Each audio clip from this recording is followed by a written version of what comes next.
Rose hit the menu like, nah, another world. Same cheap crawl, bald head gleam, crew grin on sight. Talks like a blade in the party chat night. He digs through the wreckage, page by page. Gills full of clowns and pay-to-play rage. That one's trash, yeah, dead in the chair. Every shiny promise goes nowhere. He wants one world, worth his time. One real grind, one clean line. Not a shell with a cash out crown. He keeps searching, won't settle down. Rose needs a home. Rose needs a home. One good world to make his own. Rose needs a home. Rose needs a home. Stop giving him junk and call him home.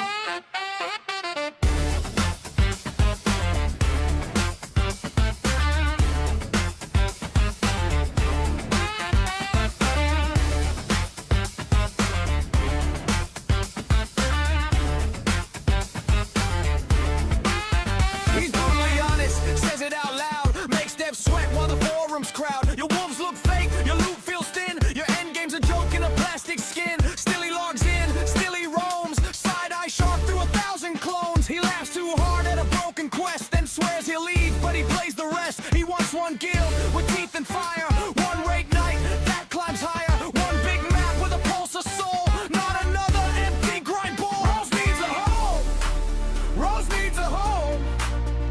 One good world to make his own. Rose needs a home. Rose needs a home. Stop giving him junk and call him home.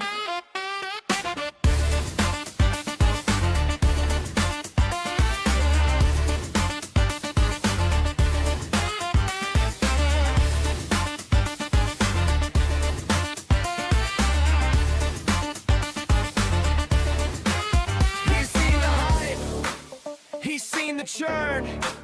Watched every cheap throne rot and burn. So if the gates got room for him, better bring the storm and let him in. Rose needs a home. Rose needs a home. One good world to What make up? his own. Rose needs Just gotta a set some home. shit up. Rose needs a home. He found the one. Now take him home. Rose needs a home.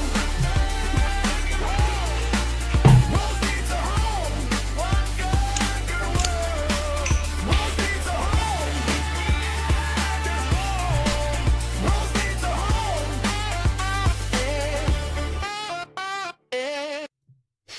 What up? What up? It's been a little fucking while. I wish I could have streamed yesterday, but ooh. Yeah. Yeah. Got a piece of junk in my eye there. Unfortunately, I couldn't stream yesterday. The rain was fucking vicious. It was goddamn ridiculous. Sounded like machine gun fire on top of my fucking roof. So that shit made it goddamn impossible. Fucking near impossible to even hear myself fucking think. God, what a horrible experience it was. You bitched out over the rain. Yes, I did. I sure as fuck did, because you know what? It was real goddamn rough. And to be honest, something else did happen. Something else did happen. You see, I was doing this thing where I was sitting at my PC, I was like fixing up some of the stuff, I was adding emotes to, God damn it, fuck. Did I get a piece of glass in my eye? Nah, I'm good. I'm good. I was doing this thing, I was adding emotes to the fucking channels, to Kick, to YouTube, and something may have happened. Something may have happened about 1 in the morning. I blinked. You know, OBS has a built-in filter for noise cancellation. There's 2 options, but noise... You don't understand. The rain was hitting my fucking roof so goddamn hard, Jimmy, that the average decibel level in this fucking room was 10 dB. Minus 10 dB. Do you know how fucking hard it is to speak? Think about it this way, right? If I put my noise cancellation, my filter, like my noise filter on, This is what it would have sounded like. Just to give you some perspective. This is the level I would have been fucking talking at. It would have been impossible to hear a goddamn thing. I would have been screaming into this goddamn microphone, desperately trying to get shit working. It was fucking horrific. Plus, I gotta move. I gotta get the fuck out of here. It's time to get the fuck out of here. Should have gone live to prove it. Oh, look at that. I did have a piece of glass in my eye. Ha! Look at that shit. Look at that. You should have gone live to prove it. It would have been the worst fucking stream imaginable. It would have been so goddamn fucking horrific. But hey, I'm up now. I'm up now. It's nice and early. It's not even close to what my regular time would be. Fuck it. We ball. We deal with the shit and we roll with the punches. That's just how it is. Not much better than normal. Yes, I know, but it would have been even worse than normal, which is even worse. So when are we moving? It's looking like, when it comes to moving, I'm likely going to be moving, I would say probably sometime October, September, which is fucking shitty, which is, I don't want to be here that long, but hey, I've got to deal with what I've got to deal with. It turns out no one wants to live in this goddamn area, so selling a house is going to be pretty fucking impossible. And there's no moving because I got no money until I sell this goddamn house. It's going to be a little bit of a bitch, but hey, that's life. That's life. I will deal with it. Now, today's stream. There are 3 things we're going to worry about today. The first is, I've realized something. I've realized that I know nothing about fucking monetization. I have zero motivation to figure out monetization. It is the most excruciating thing to figure out. Do you even have YouTube Partner? Yes, I do, Lithy. I've had YouTube Partner for a very, very long time on this channel, and I just turned on none of the monetization features because I couldn't be fucking asked to figure it out, right? That's not why I do this. I do this shit for the love of the game, and so for the longest time, I have completely avoided all monetization that I can. I've dodged absolutely everything. I could not give a royal fuck about monetization, and what's even worse is even right now, I don't give a shit about monetization. I still don't. It is like, it's like walking down a fucking hallway in Saw where there's syringe needles on the walls and you're trying to shuffle through without getting stabbed. And I'm fat, so that's not going to work out too great, right? It is the most excruciating experience in my life giving a fuck about monetization. So I figured, fuck it. Why not ask you guys? Because I have a lot of problems when it comes to monetization. I have a lot of issues with it. I dislike the way monetization is done a lot. But I'm going to start this off with a story, right? I'm going to start this off nice and simple. We're going to work this through this one step at a time. When we're done with that, my favorite lolcow is back. Apparently, Piratesoftware has been up to some fucking shit. He has been up to some goddamn shit again. My response is ask Muckluk and General Apple. You know what? That's not a bad idea, Green Sky Wizard. I probably will, actually. That's really not a bad idea. Okay. Anyway. Once we're done with the monetization stuff, we're going to take a look at some of the shit that my favorite lolcow, my spirit lolcow, Piratesoftware has been up to. Because apparently he's been up to it again. And then we're going to play some fucking ESO. Because, you know what? I've actually been thinking about ESO a lot. Wait, check DM for short. If it's cool. What the fuck is this? What did you send me? What is this? What the hell is this? You can just walk into people and take over their bodies from the inside? Yeah, pretty much. Hey, Danny. Wait, what? Let me get this straight. You can just walk into people and take over their bodies from the inside? Yeah, pretty much. Hey, Danny, if you could control a girl for just about 2 minutes. Oh my god. That show was so goddamn good. There will never be another cartoon for kids that's that fucked up. I used to love Danny Phantom. That shit was so goddamn good. Tucker. Ref, do something. Let me get this straight. You can just He knew. That's called a man with a plan. He's got dreams and he will have them fulfilled. What a goddamn legend. Man, I love that show. Danny Phantom was the shit back in the day. You could be like 25 years old and it would still be worth watching that show. Would it be gay though? Yes. But it would be double gay for Danny because he's turning into a woman to get fucked by his friend.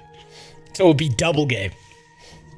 So, once we're done with that, end of the stream, the parts of the stream that actually matter, the gaming and stuff like that. This is how it's gonna work. I am currently on a journey, right? We're on a journey together here to try and find MMORPGs in the current year that are actually fucking worth people's time. That are actually worth playing. That aren't just a burning pile of dog shit. There are very few. Currently, the ones I see that might be worth time: Black Desert Online, ESO, Project Gorgon, Old School RuneScape. And that's it. That's it.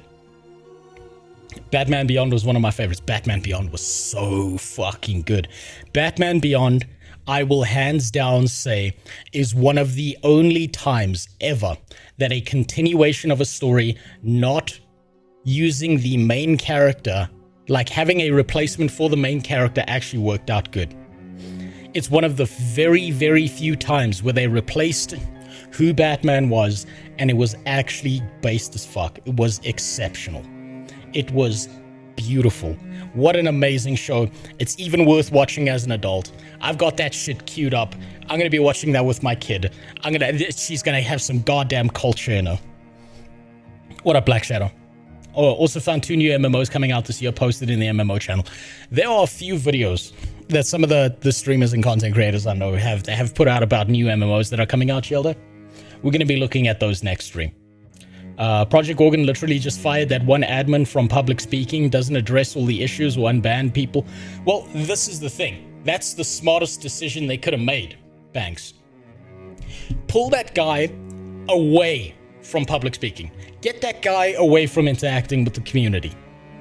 That's genius. The second genius move there is don't address the issues, don't unban people, keep it pushing, right? Look at every single appeal that anyone who did get banned, right? Check their logs, put someone else on the case, and work it from there. How about Static Shock? Static Shock was fucking exceptional. Actually, I'll say this about Static Shock. Static Shock is incredibly disappointing. Not because it was a bad show, but because it was a brilliant and exceptional show that never got more of a continuation than it deserved. Static Shock should be at the levels of popularity as Spider-Man. Static Shock should be at those same levels of popularity, and it's not because they haven't done anything with the goddamn character. At least from my perspective, I haven't seen anything that they've made that's held up to the standard of quality that Static Shock deserved. That's what's most disappointing about Static Shock as a show.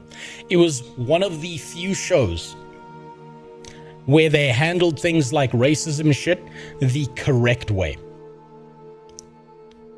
They made the blackest man evil. Well, you gotta be afraid of those dark skins. Has there been anything since the 90s? There's been a few things, but nothing that's like, at the same levels of popularity, nothing that's at the same levels of quality. I think it's also a problem of most of the highly creative and well-developed kind of storytelling people have retired. They've left. They're sailing out in a yacht.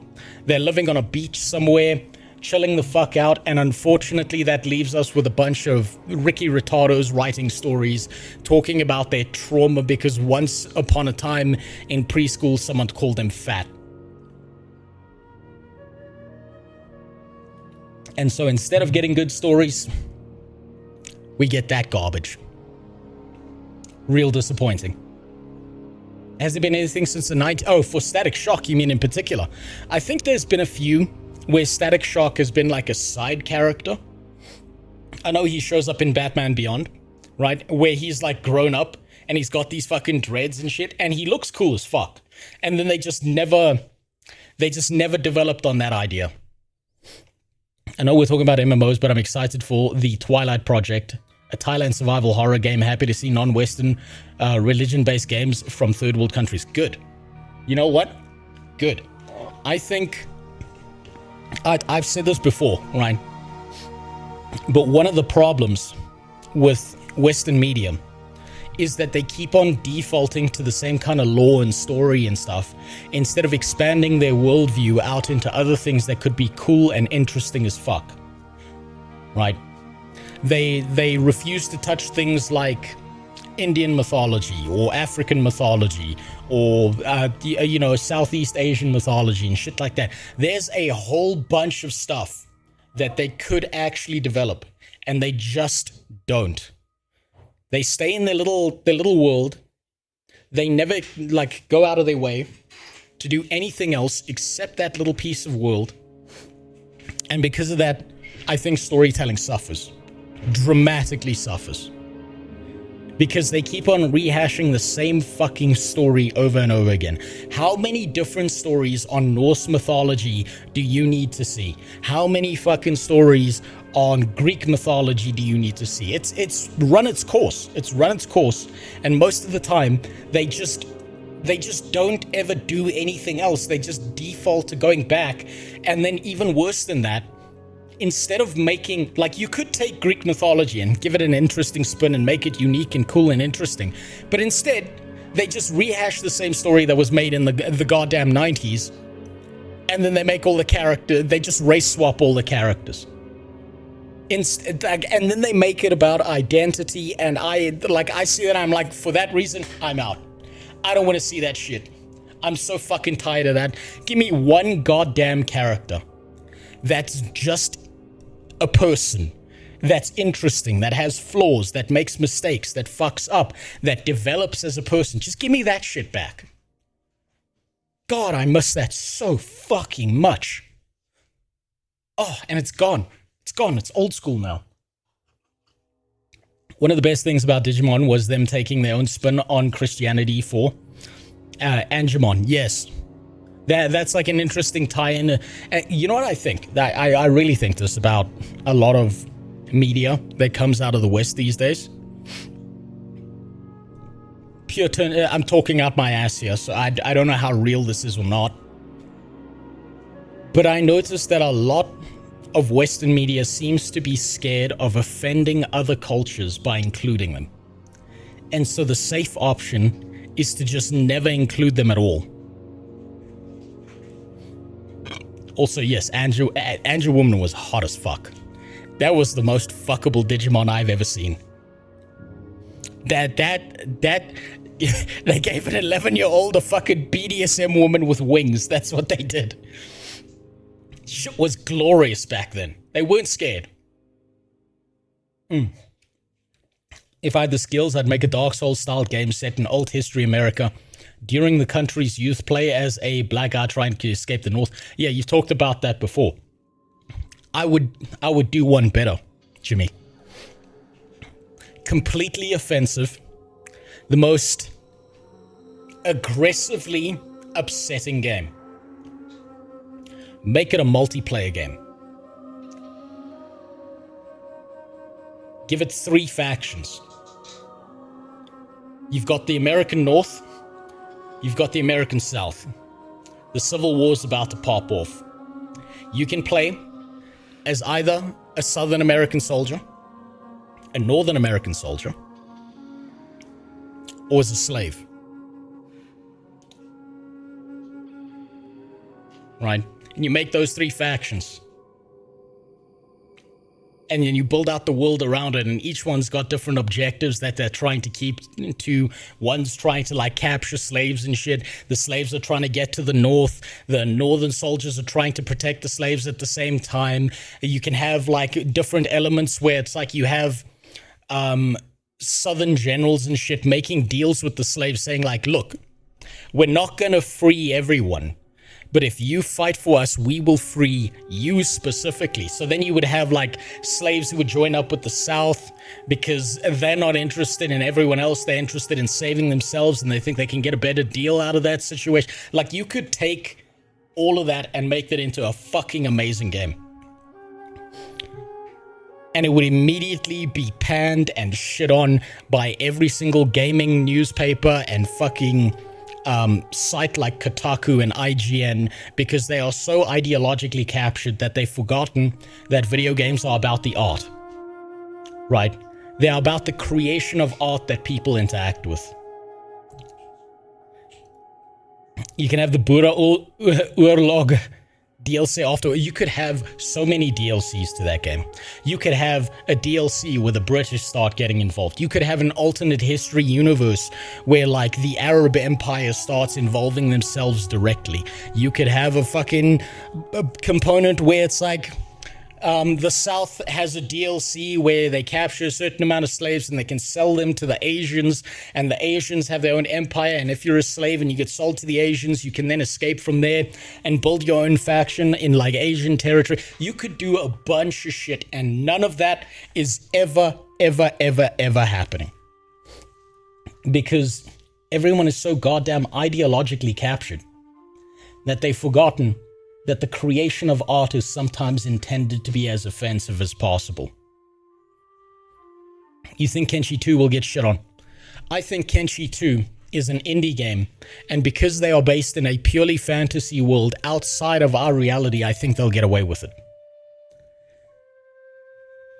But unfortunately, the second you base anything off of history or our world, which is fucking fascinating. Honestly, go back, if you've ever read the history of our planet, the lore of Earth, and you go start looking at factions, the kind of wild shit that people would do, if you were to tell someone about half the fucking shit someone actually did in real life, and they knew nothing about it, they'd be like, that's bullshit. That's bullshit. That's plot armor. That would never fucking happen in reality. And then you find out that it actually did. It's wild. People do not read history for shit. The Aztecs, for example. Exactly. Yes. They don't. I think we've got a highly uneducated society of people who know nothing about history, and so we're doomed to repeat the mistakes of the past endlessly. Because they're too busy, looking at shit on TikTok. Don't forget, none of us are slaves as of current. None of us are slaves to anyone except the people we owe money to. Outside of that, no. Debt is slavery. That's my honest opinion on it. The more I've looked into debt, the more I've realized it's just formalized slavery. Now, anyway, I need you guys' help. We're going to start this off nice and simple, right? When it comes to the monetization of everything that I'm building out here, it is excruciating. I fucking have zero interest in monetization, and now I kind of have to. So I need your help on deciding a few things. But I'm going to start it off here to make it as simple as possible. I was talking to my one buddy who about this entire thing about monetizing the YouTube and all of that shit and stuff like that. And I was like, yeah, I don't like taking money from people. I don't actually, it feels weird. It feels uncomfortable. I don't like the idea of someone else losing money and getting nothing in return. I don't like hype trains. I don't like all the manipulative shit that Twitch does. And he actually checked me a little bit on this. He told me that my statement that I was making there was one of the most single arrogant things that any human being on planet Earth could make. And this was his reasoning. He said, I don't get to control what people want to or don't want to spend their money on. If I've built a community of, or, viewership of people who have a fucking brain, they are too smart, on average, to be manipulated. Right? He said, it is not up to me to decide how people spend their money. I am not their dad, and people are not fucking idiots. And if you've built a community of idiots, then that's your fault. And you're already fucked before you've begun.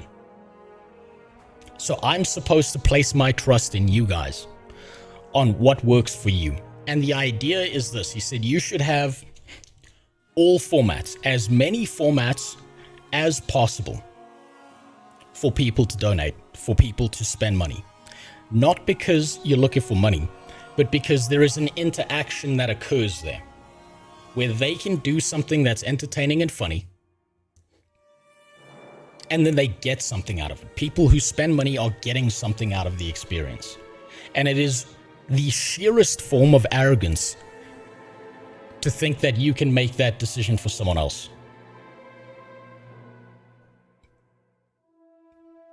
Hear me out, why not kickstart an MMORPG? Because I'm not a scam artist. I'm not very good at being a scam artist, Roadblock. I don't know how to Steven Sheriff people, and I have very little interest in figuring out how. Start an OnlyFans, maybe. Maybe. And it'll just be me making peanut butter sandwiches in my kitchen. There'll be no porn, it'll just be me making fucking sandwiches, that's it.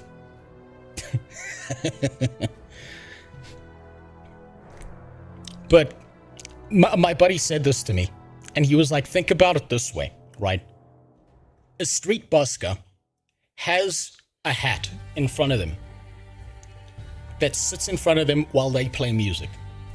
If someone walks up to them, drops $10 in the hat, and then makes a request of the guy who's playing music, and he says, can you play the song? And the guy says, sure, I'll play that song. That means, from his perspective at least, it's not a donation, it's a transaction. The guy who spent those $10 gets something out of the experience because he gets to hear the song he wants. Right? There is an interaction that occurs there. And I'm honestly having trouble reconciling this and arguing his point. However, the one thing that does kind of feel off about this is the guy I was talking to about this is the exact same friend who believes, after hearing one conversation, that guys insert their dicks into women the same way they insert their credit card into like one of those payments things. So the same guy who I went to a fucking gas station with, who fucking eyeballed down the woman behind the counter and was like slapping his card and slowly rubbing it on the machine before inserting it with a grunt, staring unblinkingly into the woman behind the counter's fucking eyes, is the same guy who gave me this advice. So I gotta take it with a grain of salt. And with that said, I did get an email today. And I wanted to ask you guys if you feel that this would be worth your time or not, right? Because I figure I can't figure out monetization. You guys probably figure it out because, well, fuck it. If you guys want something, why should I be in the way of you getting something? So, I got this email today. Hi, Rose. I'm Lena Pagan from Sunbaby, an online store specializing in game cosplay clothes. I recently watched your YouTube channel and I'm very impressed by your professional. That tells me that this is this is definitely a standardized email that they send to everyone. This is not an actual fucking big professional my ass. In-depth game commentary and rich gaming expertise. Your interactions with the audience are also engaging and authentic. Here we sincerely invite you for a collaboration. We'd like to send you an Elden Ring hoodie and 10% commission on every sale generated through your link code. That's fine. That's not that weird. That's not that odd. This is the part where I see a fucking benefit, right? As for your fans, they can get an exclusive 10% discount. That means something to me, at least. This is a scam. JohnCom, I've already checked. This is not a scam. What this is, however, is this is a drop shipping business. This is a company that's doing prints for hoodies. They are doing a drop shipping service, and they are contacting a bunch of people, right? But where you can't make Guild Wars 2 merch without ANET approval. I know that, and I'd have to inform them of that. I haven't responded to these people. I literally got this email a few hours ago, at least opened it a few hours ago. And that's why I'm telling you about this. So kindly let me know your thoughts and any ideas you'd like to share with us. Looking forward to your reply. And these are the hoodies they're selling, right? Is there any interest you guys have at all in getting a 10% discount on something like merchandise, right? Because I figure if you can get a discount on it, sure, great. These are my concerns, right? And I know this from a project management and business perspective. These kind of hoodies are going to be low quality, made of polyester. It's all about the visuals. It's not going to be one of those hoodies that's actually warm that you can wear in the winter and you're going to be good. But I do like Elden Ring. And I do think that this hoodie is a banger. I like this one. This one not so much, but this one is nice. And they're going to be expensive. By the looks of it, they're selling these hoodies for $30. Right. And 10% on $30 is $3. That's not much. That's not much. I know how to sew. I'd rather embroider my own shit. It'll last longer. Jimmy, you need to get involved in a sewing group. You will find so many bitches there looking to suck some dick, dude. You will stop being a virgin if you get started involved in sewing groups. I'm not kidding. I know a friend who started ballet, and by 2 years in, he had fucked almost every single ballet dancer. $30 isn't that expensive in comparison, to be honest. Yes, but that's why I'm saying this kind of hoodie is the same kind of hoodie as this. It is polyester. It is all stretchy and shit. It's all about the print. It's not actually like a good hoodie that you can wear to keep warm and shit. That's the problem. So I leave this decision in your hands. Do you guys feel like getting a code for this if you wanted one of these hoodies? Do you feel that would be worth your time, or is this worth skipping? Because let's be honest, the kind of commission I'd be getting is if 10 of you bought this hoodie, that would be $30 total. And if 10 of you are getting scammed and I'm getting $30, that's not fucking worth it. Not even close. If I'm going to buy your merch, it would be your merch. That's fair. That's fair, Lithy. That's fair. I'd skip it. All right. I've already been leaning towards skipping it. I want one of your wallpapers instead. Listen, my wallpapers are all memes, okay? My wallpapers are just fucking memes like this. These are free. I'll post these in the Discord for free. Why would I charge people money for a fucking wallpaper? But maybe I'll take a look into actually finding a reputable company to work with what I'm doing, with the models I'm building, setting up a website, all of that shit. That's taking up a lot more energy and effort than I thought. Give me that wallpaper now. I'll post it in the Discord afterwards. But maybe I'll look into merchandise. Maybe. My biggest concern is merchandise means I'd be working with a third-party company. I have no idea about their quality control. I have no idea about what you're getting in the mail. I have no idea about how long it's going to take to get there. And bare minimum, I'd want people to be able to get a discount on it. The term you're looking for is e-commerce. There you go. There you go. This is what I mean. I know fuck all about monetization because I have almost no interest in it. If the wallpaper was in stick figure drawings, I'd be more inclined to buy that than the Elden Ring hoodie. You know what? You've given me an idea, Sihang. Maybe I need to go through the catalog of all the background desktops, like memes that I have, like kaleidoscope them all onto like a thing that gets printed onto something like a hoodie, and it's just a hoodie full of memes. Maybe that would be worth it. If you're expecting quality from YouTube or merchandise, that's your problem. We all know it's Chinese cheap stuff. All of it is Chinese cheap stuff. That's what really irks me. I dislike the idea of people getting shitty things. Sounds too messy. Who knows? Who knows? When I got the time, I'll look into it. But I think you're right. I think that's probably something that I should skip out on. Now, I have added some stuff to both the Kick and the YouTube. The second part of this, when it comes to monetization,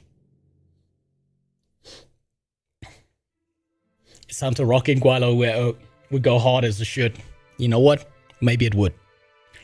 Maybe this is actually worth the shirt. Maybe I can redesign it as something that's a little bit less like just an image of two guys and like is more stick figures. Maybe Sehang's right about that. Maybe it's worthwhile checking Redbubble. I have a friend who makes fan art. What the fuck is Redbubble? You see, I know nothing about any of this monetization shit. I'm writing this down. I know nothing about the shit because I have had zero interest in shilling things to people. Guild Wars 2 banned me and all I have left is this hoodie. Guild Wars 2 might actually go after me for something like that and claim that I'm using their IP and then try and sue me, so that wouldn't work so good. Unfortunately, anything, you want to touch anything, read the TOS when it comes to Guild Wars 2. They do fucking everything in their power to destroy anyone who tries to make anything even vaguely related to them. Just get a job. I'm trying, John Com. I'm trying. I've been putting in some job applications. We'll see where it goes from there. I don't like being unemployed. It doesn't feel good. It doesn't feel good being a fucking NEET. Redbubble is where I got all my Pokemon shirts for over the last 20 years. It lasted 10 years. That's not bad. That's not bad. They'll cease and desist before they sue you. They'll cease and desist. However, I'm on the shit list for Guild Wars 2. I've confirmed this now. I am the very first I'm the very first person in Guild Wars 2 to be permanently banned and blocked off of Twitter and blocked from all their socials and then emailed and have my intentions misconstrued for out-of-game behavior. I'm the first person that's happened to. I've now confirmed that.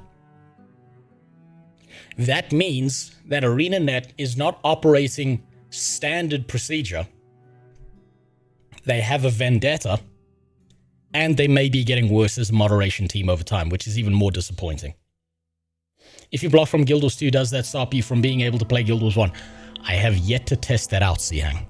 I will test that out. I will see if I'm blocked from Guild Wars 1. But I have to test it out. Did they file a restraining order, or can you visit their office for lunch? Well, you see, the problem is, hammering time, to visit their offices, and this is a joke, by the way, ArenaNet, to visit their offices, I would first have to go to Walmart and pick up the nearest AR-15.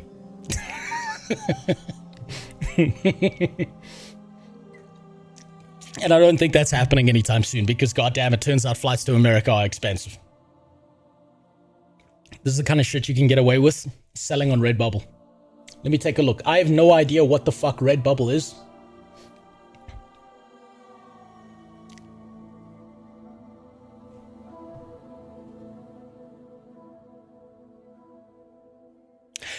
Well, alright then, I'm looking into Redbubble. I'm definitely looking into fucking Redbubble. God damn. That's fucking beautiful. That's beautiful. Okay, I'm gonna be looking into Redbubble. That's something I'm gonna be looking into.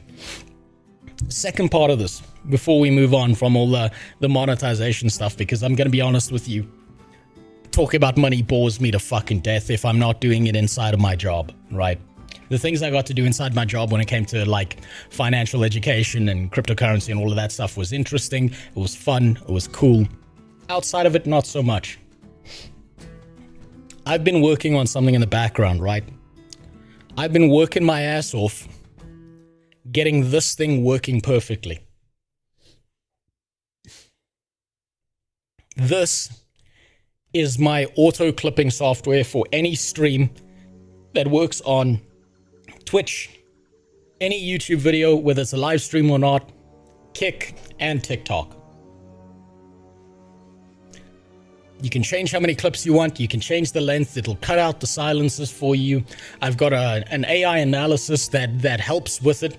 But the problem is I've now hit what's known as the heuristic wall, right? This program is efficient enough that you could run it off of a 10-year-old laptop.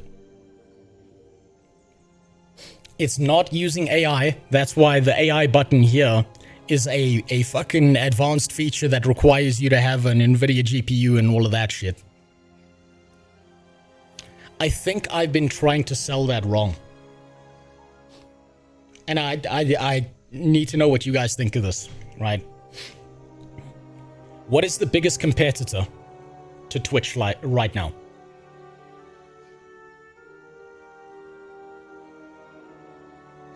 Just tune in. I'm sure it's already been said, but feet pics. No one wants to see my fucking grippers. I promise you that, Faith. That shit is disgusting. I think that the biggest opportunity for using that software that I've made, that scripting, because it's so processing efficient, because it's now hit the heuristic wall where it cannot be developed further without the use of an AI, which is a massive fucking dump on processing and energy. I think I need to take that software, try and get a hold of someone at Kick, and see if I can get them to integrate that software into Kick streaming so that it auto-generates clips from everyone's stream and it becomes an actual feature on Kick.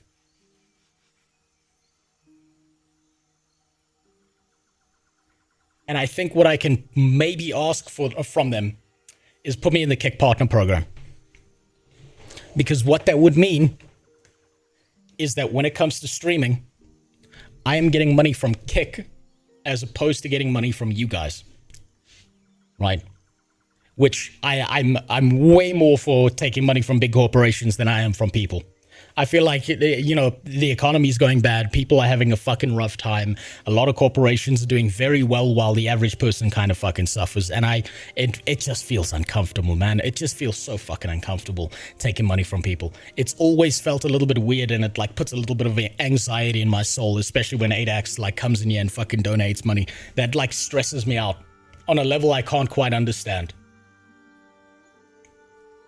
YouTube is the biggest streaming service, followed by Kick, then Twitch. Maybe YouTube. Maybe go to YouTube with that. But the question is, would anyone at YouTube even fucking talk to me? I think I have a better opportunity of getting a conversation going with Kick rather than YouTube. And instead of trying to sell the software to streamers, where it's like they pay $5, they get all updates for free, it's theirs forever, they don't have to worry about it, they click a button, they install, they click another button, they get their clips. I think I'm trying to sell to front end when I should be trying to sell this kind of product to a service or a platform so that they can just use it on everyone's fucking streams. I think you have to man up like Sam Bankman with FTX and just go for it. Jesus Christ, I fucking hate that man so much. That fucking scam artist is actually semi-responsible for me losing my job because of all the regulation they put in place. Because what they did after Sam Bankman-Fried started scamming everyone is the regulations started getting hyper-aggressive and actually targeting legitimate businesses along with the scams. When is your Pornhub job starting? Of being in the cuck chair? Never. Never. I'm not Sneeko. Wrong stream. I'm not Destiny. Wrong stream. You watched another streamer get $2,000 in donation. Wait, 2,000 Rand in donations, and he just took it, gives a thank you, and grabbed another 1K that someone else donated. I think you care too much. Maybe I care too much. This is definitely, I will give you this, Spider, this is definitely a me problem. This is 100% a me problem, but I don't know how to get around it because it just feels really fucking uncomfortable. Basically making auto live stream fails for kick. Yes, basically. Right, and I think the death of live stream fails would be a good thing for the environment of streaming as a whole. Everything I do, I try and I like to do things that have some kind of social good involved in them, right? Fuck the companies. I think people are getting screwed over hard enough and they need things to make their lives easier. Yeah, having morals is going to stop you from making big bank on stream. I know, it fucking is. And the problem is, Faith, I wish I could just turn them off. I wish I had like a toggle button where I could just uncheck the way I think and see things, but I just don't. I don't have that. I'm too autistic. It doesn't fucking work like that. Wait, so in 2 weeks it got French snowboarding lost in Africa plains. What the fuck are you talking about, Grey Wolf? I have no idea. You're gonna hire Stale 2000 for input and advice. I don't even know who the fuck Stale 2000 is, Filter. Are you trying to stop Reddit mods from becoming celebrities? Well, now that you've said it, I am. That sounds fucking wonderful. That sounds fantastic. Oh my god, that's the best social good anyone could ever do ever. Holy shit. If I ever make money, I might just be hiring you as a fucking PR management. I'll give you a job figuring this out to find out how do we get these pieces of shit off the internet. How does that sound? But anyway, that's it. That's my little rant. The problem with the monetization stuff is it's excruciating to me. It is painful. I don't like it. It's uncomfortable, but I gotta drag my dick through broken glass to get this shit done. Basically become a soulless robot and become the content. Yes, basically. I gotta go buy Kai Cenat's $10,000 drone first, though. The problem is, Content King works, Black Shadow, in a first world country. I go outside with a fucking drone. I will walk down the street, and that drone will be gone. That shit will evaporate. And I'll be shot dead live on camera. And in response, the live streaming platforms will ban me for being shot. Hey, Banks, thanks for the $1. This is the thing. Like, you see, this is what I mean, right? Banks, I appreciate the super chat. I appreciate it. However, my autism makes me feel uncomfortable when people do that. It feels way more, I don't know, it feels way more comfortable taking money from companies rather than people. Is that weird? I'm a generous god. Yes, you are, Xerxes. We're talking about African appropriation of other people's property. There's also another problem that's coming across all the monetization stuff, right? Now, anyone who doesn't know the current state of South Africa, shit's getting bad. Shit's getting real fucking bad. I'm gonna explain how quickly. This is my little rant because this is fucking infuriating. It turns out, if you're white, right, in South Africa, they are now putting laws in place. The farm comment was too much for YouTube. Wait, yes, probably. It was. Wait, there we go. We're talking about African appropriation of other people's property. Yeah, so in South Africa, this is the way my government is currently going and why I gotta get the fuck out of here. They've decided that if you're white, they're gonna limit how much water you get. They've started with farmers, but now they're trying to make that like a general rule across the country, where if you are a non-black citizen of South Africa, they want to limit how much water you get a month. On top of that, anyone who runs an online business, if it turns out that you are non-black, or even if you are actually black, but you're just not from South Africa, what they plan to do is they want you to live in a different kind of tax bracket than everyone else. So there's basically a non-black South African tax, right? They are looking into making that an actual rule. Another rule that they're coming for in my country is they're coming for the pensions. They're coming for the pensions. So what they want to do, what the government wants to do is if the treasury starts running low, they want to be able to appropriate funds from people's pensions. Shit's getting bad.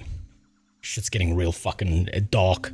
Holy shit. And so I spoke to like some Indian guys I know and some Arab guys I know in my country. And all of them are against this law. And they all told me the same thing. They are heavily against this law because currently under South African law, right, if you are Arab, if you are Indian, if you are Asian, you are classified as black, right? However, all of the Arabs, all of the Indians, and all of the Asians realize something. They're like, do you think for a second that when they're done with white people, that they're not going to come for us as well? Of course they fucking are. They know the game. They know what's going to happen. They're going to come for everyone, and eventually they're going to be coming for the average black South African as well. And the difference is going to be between if you're in politics and if you're not in politics. That's the direction this country's going. So I gotta get the fuck out of here. I gotta run. I gotta grab my fucking family and get the fuck out of here as quickly as possible. Doesn't matter the country, always shifting the voter base. Yes, that's every country. Politicians only self-interested. They don't give a fuck about everything else. They have no morals. They're just gonna use everything as a weapon against everyone else. What is the percentage chance that you try to trick them by covering yourself with coal dust that you will get shot? 100% they'll shoot me. Banatu, they will fucking shoot me. You know what's actually Banatu, here's the thing. If I covered myself in coal dust, if I actually did blackface in South Africa, you know what would happen? The largest group of black people would just laugh. They would just think it's funny, right? They would get the joke. But there is a small percentage group who will go out of their way to be incredibly offended and then kill anyone who does that. You gotta remember, I live in a country where people get shot on the side of the road over a 5 rand coin. Just the other day, there was a woman who runs a business in central Johannesburg. And her business was she cooks food that's on the go.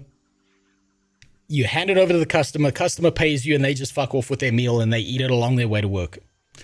That woman was shot dead 3 times. They shot her in the head 3 times because the guy didn't want to pay for the meal. That's the issue. Most people are fine. Most people are funny. Most people have a sense of humor down here. But there is enough pieces of shit down here that they'll ruin everyone's fucking life. From what I hear, your politicians need the Romanian dictator treatment. They do, and that's never gonna happen.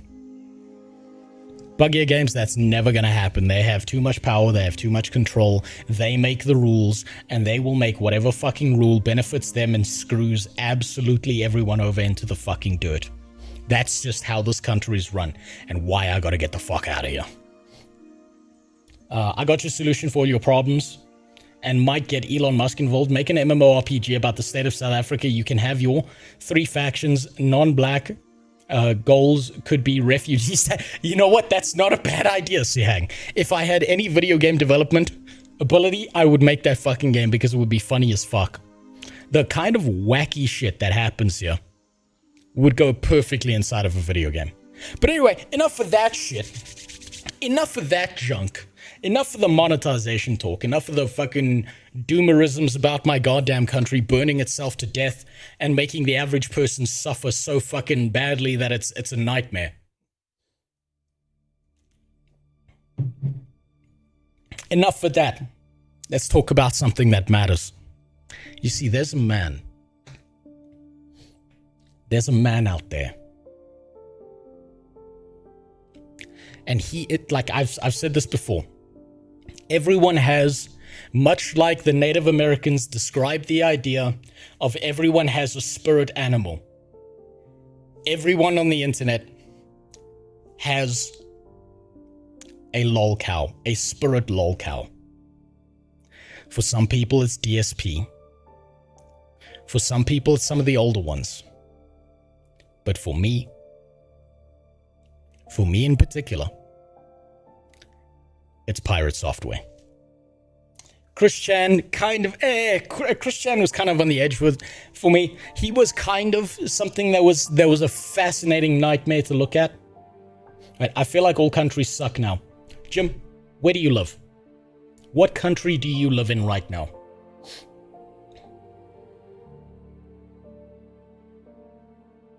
It's Sweden. Okay. Sweden is a exceptional country, right? It's got brilliant social systems. It takes care of its people.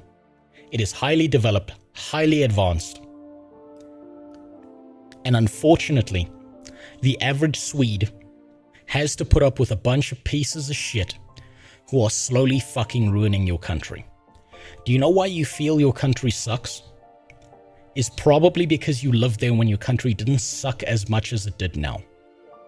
But if you had to choose right now, Jim, between living inside of Sweden or living in any randomly selected African nation, which one would you choose? This is an honest question. Which one would you choose? Would you choose Sweden, or would you choose any randomly selected African country?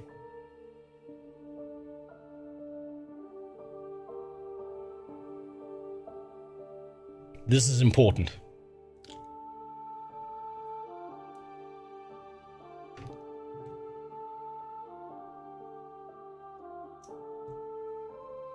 Hard to say. I haven't been in Africa in 24 years. I'll tell it to you this way then, right? Because that's a fairly nuanced take. I bet that any Swedish person who's lived in Sweden, if they came to Africa and they saw this place, they would be like, wow, what a fucking shithole. Things suck in my own country, but they don't matter that much. They don't suck that much. Because you guys still have an opportunity, as bad as it is, with all the fucking terrible shit you've got with the worst immigrants in the country, destroying your shit and ruining things, you guys still have the opportunity to turn your burning ship around. Africa, unfortunately, has always been a burning ship. Even during the apartheid era, even during the fucking 1980s, things got good for a little while and then they collapsed into a nightmare state. First world countries, people in first world countries, if you believe that your system sucks, you should be fighting tooth and fucking nail to fix those problems so that you don't end up becoming Africa. Right? You should be fucking mad about every little inconvenience you guys get. And I can respect that because I've been to different parts of Europe. I've been to the US. I've been to parts of Asia. Seeing developed nations and the problems they face, it is not even on the same fucking level as what you see in Africa. And it's fairly impressive how developed they've become. And you should bitch about everything that goes wrong so that you can prevent yourselves from becoming Africa. Unless you crazies come over, not really possible. They are coming over. That's the problem, Lithi. There are a lot of immigrants. There are a lot of economic migrants moving into the EU and ruining it and turning it into third world nations. There are parts of France that you can't go to today because the police won't go into those areas because they're well aware of the fact that those areas are controlled by certain groups that will fucking rip you apart, rape you, do the worst kind of shit. You sound far right. I'm not. You can start a MAGA grift. Here's my problem with the whole MAGA grift, Faith. I don't trust a single fucking name of anyone who showed up in any of the Epstein files. None of it. Zero. I was joking. I know you're joking, Filter. Don't worry. I'm aware. But if I was to try that, like, I would be the worst far-right grifter if I attempted to be. Because I would find out that someone's a pedophile, and I'd immediately want to fucking kill them. Regardless of their political leanings. I have zero sympathy for those animals.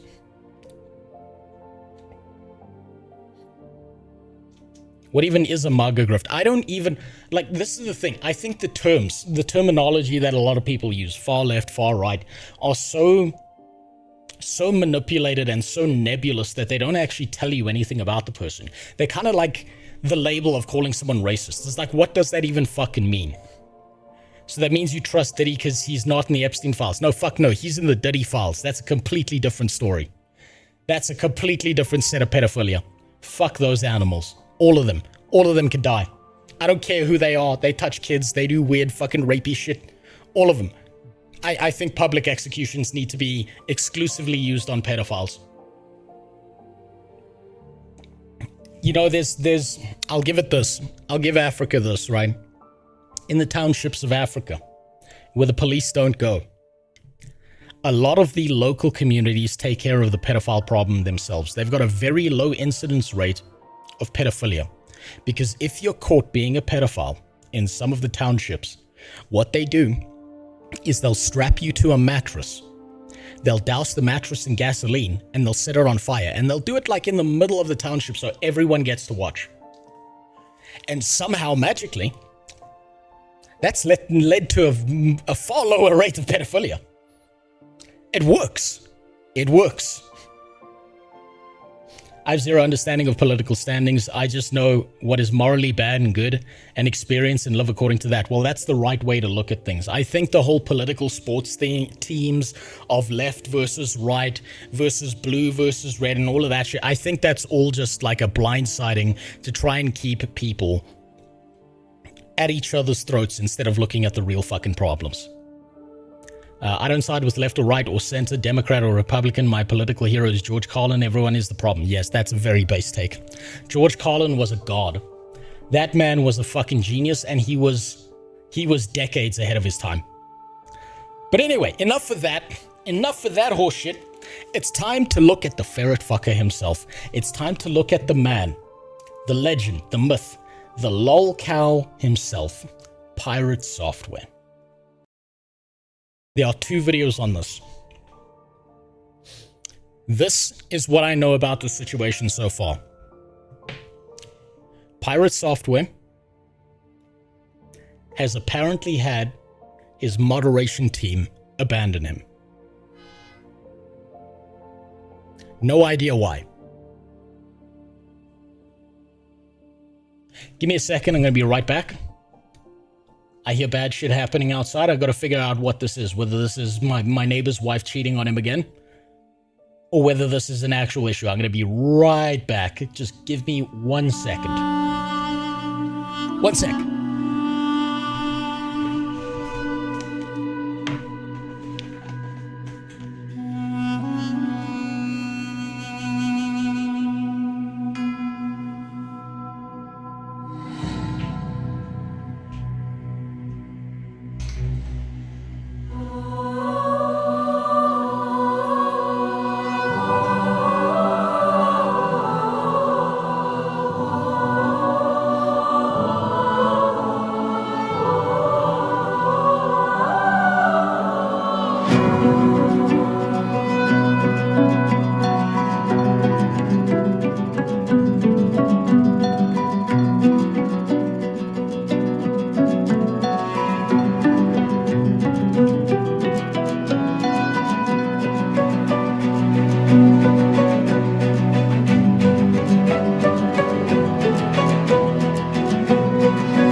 Okay, no, it's all good. It's all good.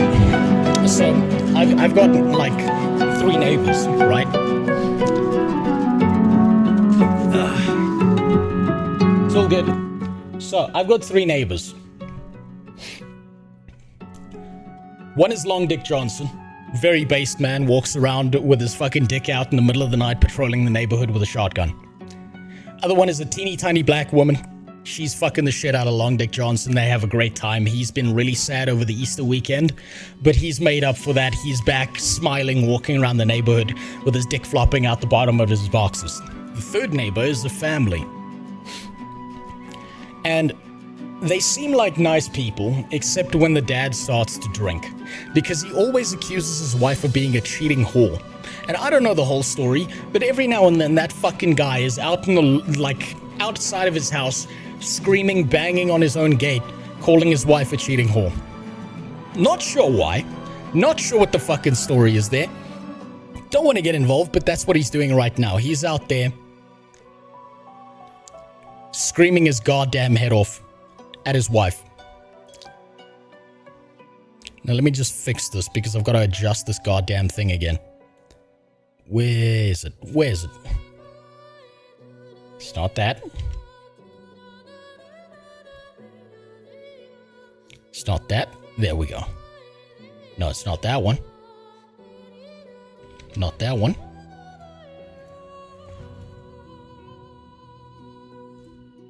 One of these fucking things.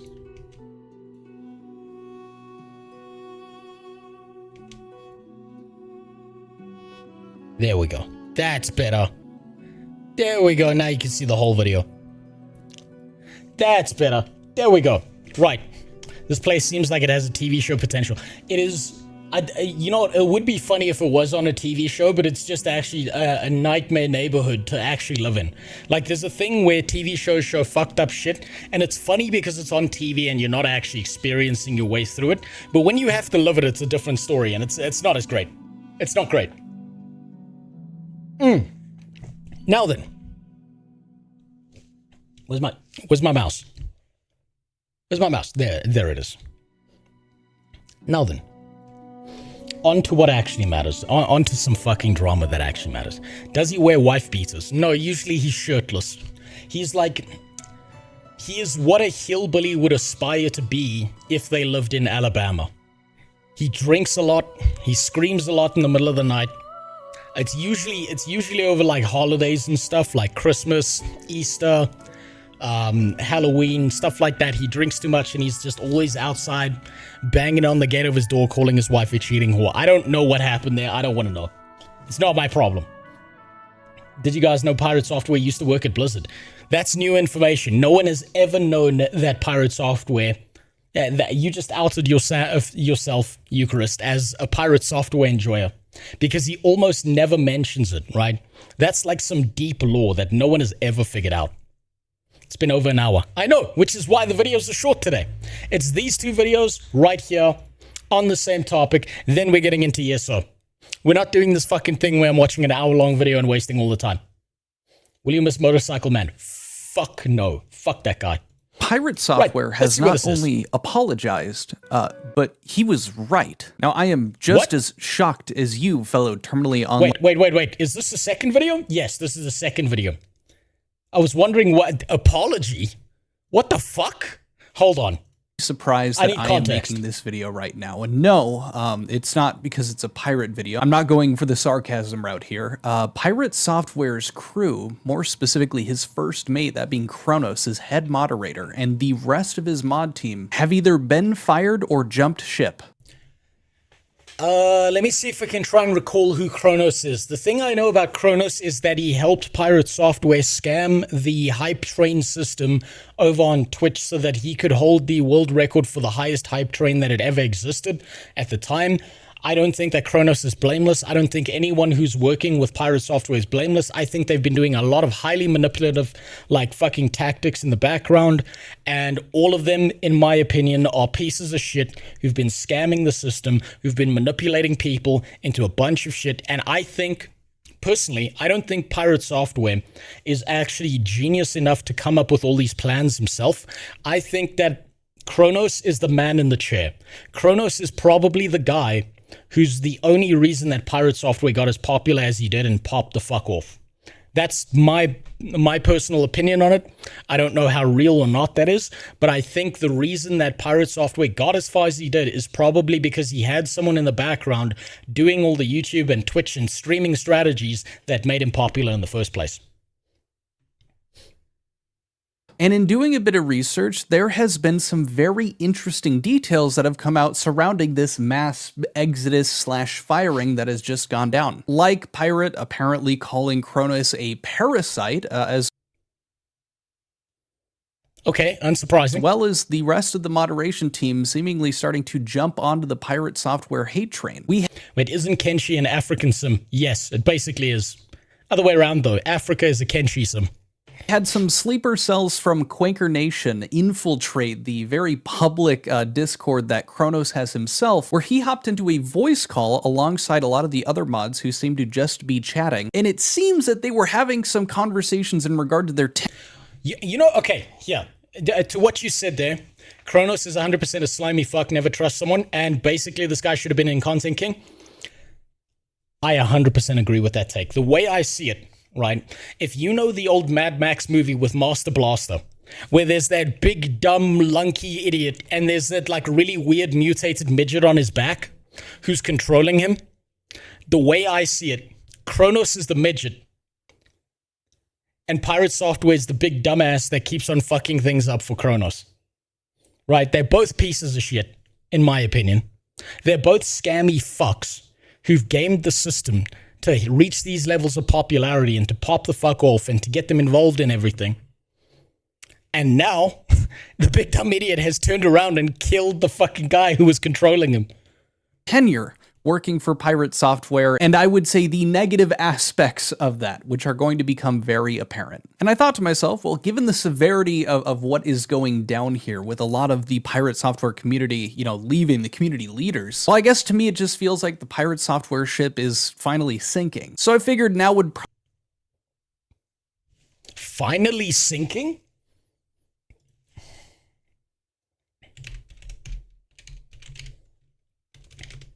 Finally sinking?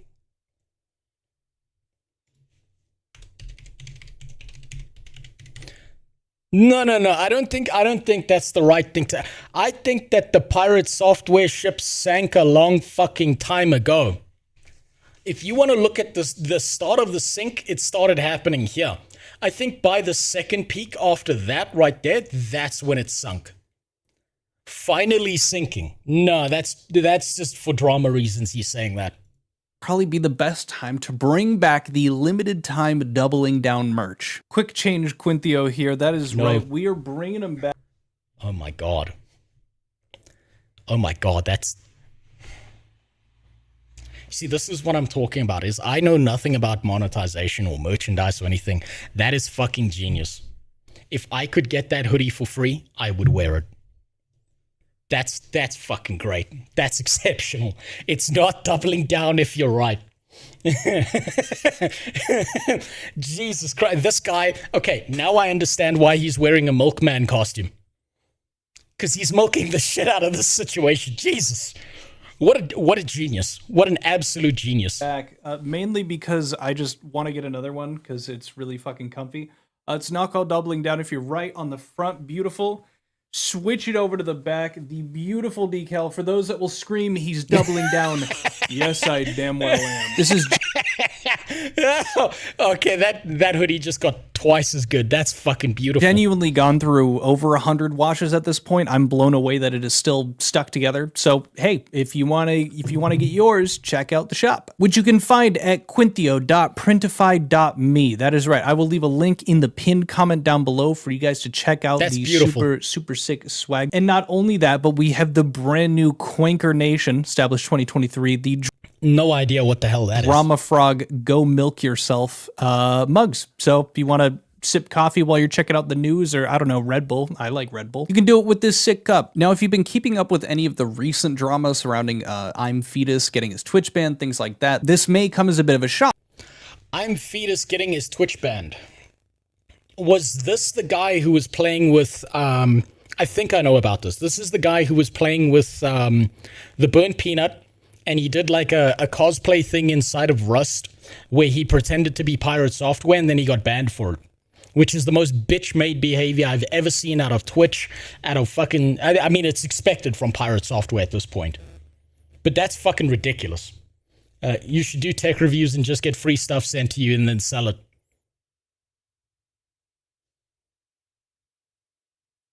I'm going to be screenshotting that comment and using it later and being like a complete fucking sellout on a faceless channel.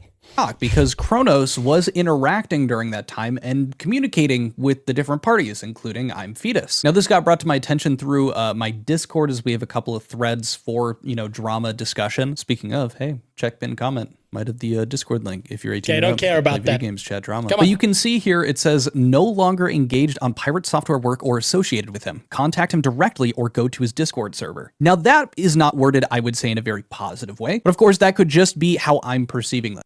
I think that's a fairly professional message. It's not something I would expect from someone who's too salty. Let's just kind of go into more of the details. Now, just one more tiny prerequisite. The only person that I'm going to be like showing their Discord name and stuff is going to be Kronos. But for the sake of just like keeping it nice and simple, I am going to have blacked out all the other names. Now, I have reached out to 2 other separate mods to see if they were willing to comment. I'll also include screenshots of those. They were not interested in having a conversation. I don't necessarily blame them, but wanted to show you guys that I made some sort of effort to reach out to them. After those 2 responses, I figured, okay, I think I know how they're all going to be. And I even shot a whisper to Kronos, but of course he did not reply, and he's got me blocked on every other platform. So this is kind of... Okay, something you need to know about the way corporate offices work, right? Usually, if one of these people is a piece of shit, and you've got people backing up the piece of shit, that means that everyone is a piece of shit here, right? These kind of people... There he goes again. Every goddamn night. That motherfucker. I think that if you've got an office where someone is a piece of shit, and he's the front-facing piece of shit, and everyone is backing up the front-facing piece of shit, they are also pieces of shit, and they have the same kind of mentality and behavior, and they have this very spiteful little group of pieces of shit that all work together to say shitty things to everyone outside of the group. So all of these people, in my opinion, are fucking assholes. I have no sympathy for them. I am only astounded that they are now ripping each other apart because they probably run out of other people to target instead of themselves. I'd like the first evidence to show you guys to show what I'm talking about here. This is Kronos in a VC call as screenshotted here with a few other mods, as well as I think a few ex-members of Pirate's Discord. And there's a bit of chatting here. It just kind of seems like, Kronos is speaking out loud and the rest of them are pretty much just like, chatting by typing in the VC chat. Now, again, I don't have concrete proof that they're always talking about Pirate, but using context clues, I think it's easy to kind of understand sometimes when they're for sure probably talking about him. In this case here, right behind me, somebody here says, just anything that might be used against him or proved him wrong gets nuked. The fuck? Now, from what I understand, are they just coming to this realization now? Are these guys are months behind. This has been standard operating procedure the entire time. What? Are these guys just slow? Did he hire like a bunch of retards that only figured this shit out now?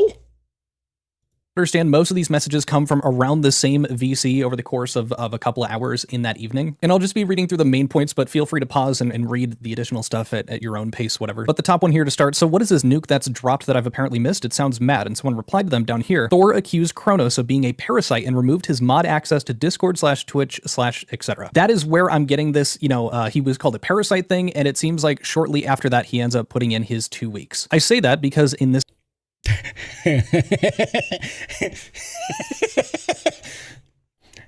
Well, okay, this is weird. Someone needs to clarify this for me.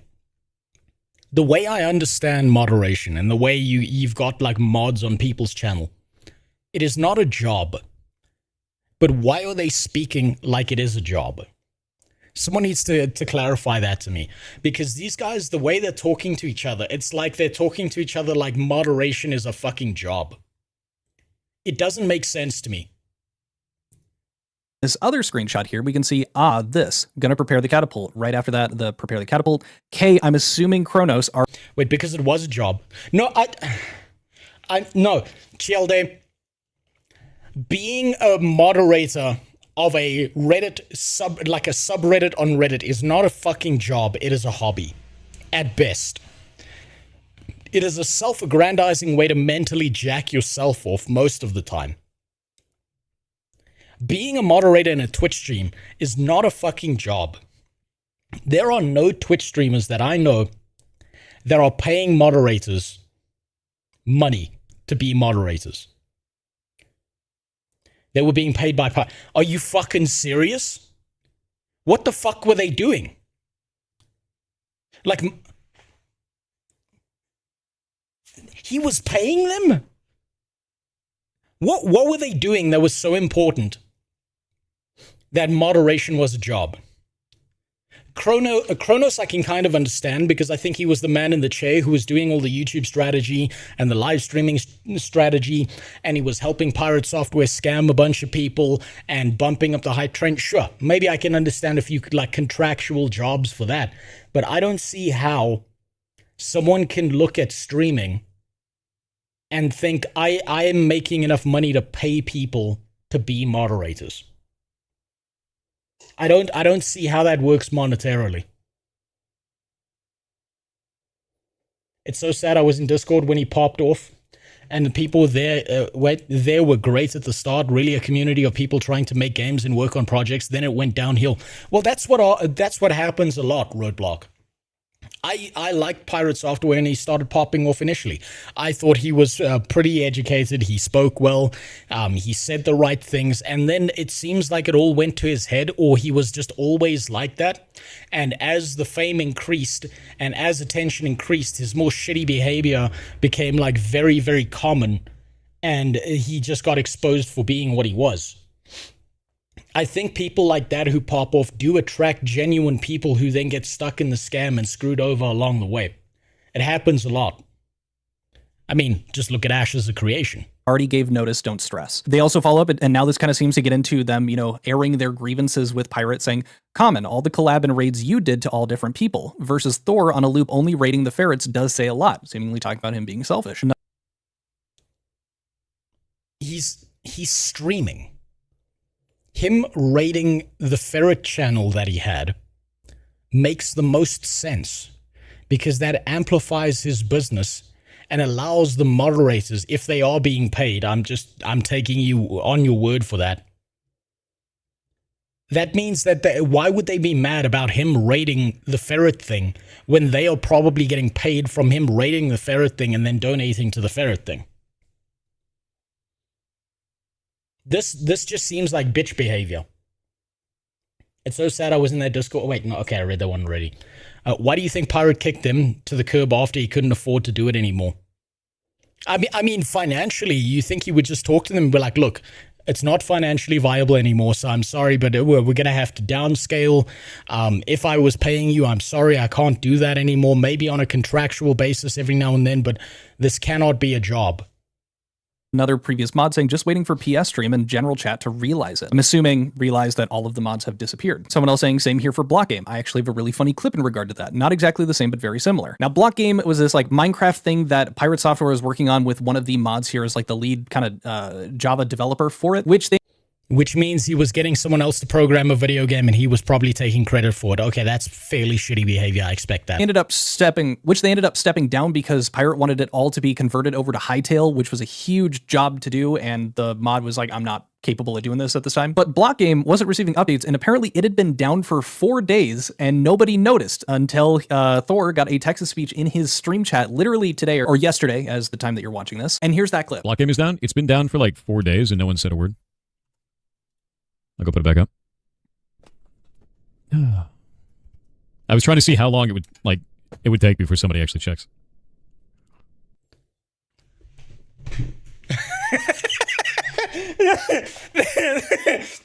That is the most woman behavior I've ever heard in my fucking life. Well, I broke it and I just wanted to see how long it would take you before you knew what I was doing.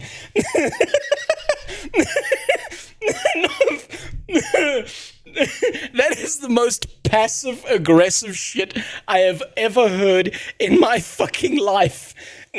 Well, it was down, and I left it down on purpose. I left it broken because I wanted to see if anyone cared. What the fuck? God damn. Jesus Christ. Pirate could claw back some audience if he came out claiming he did everything on purpose just to rage people into supporting SKG, and he was totally in favor. No, he's too far down the rabbit hole, Dean. He's way too far down the rabbit hole. Maybe he could have pulled that off like months ago, but right now, I don't think so. I think it's too far gone. He's a true gay sassy man. Well, I mean, this explains why he wanted people to dress up as ferrets so he could bang them at fucking cons and stuff after all those leaks about all that shit. This makes so much sense.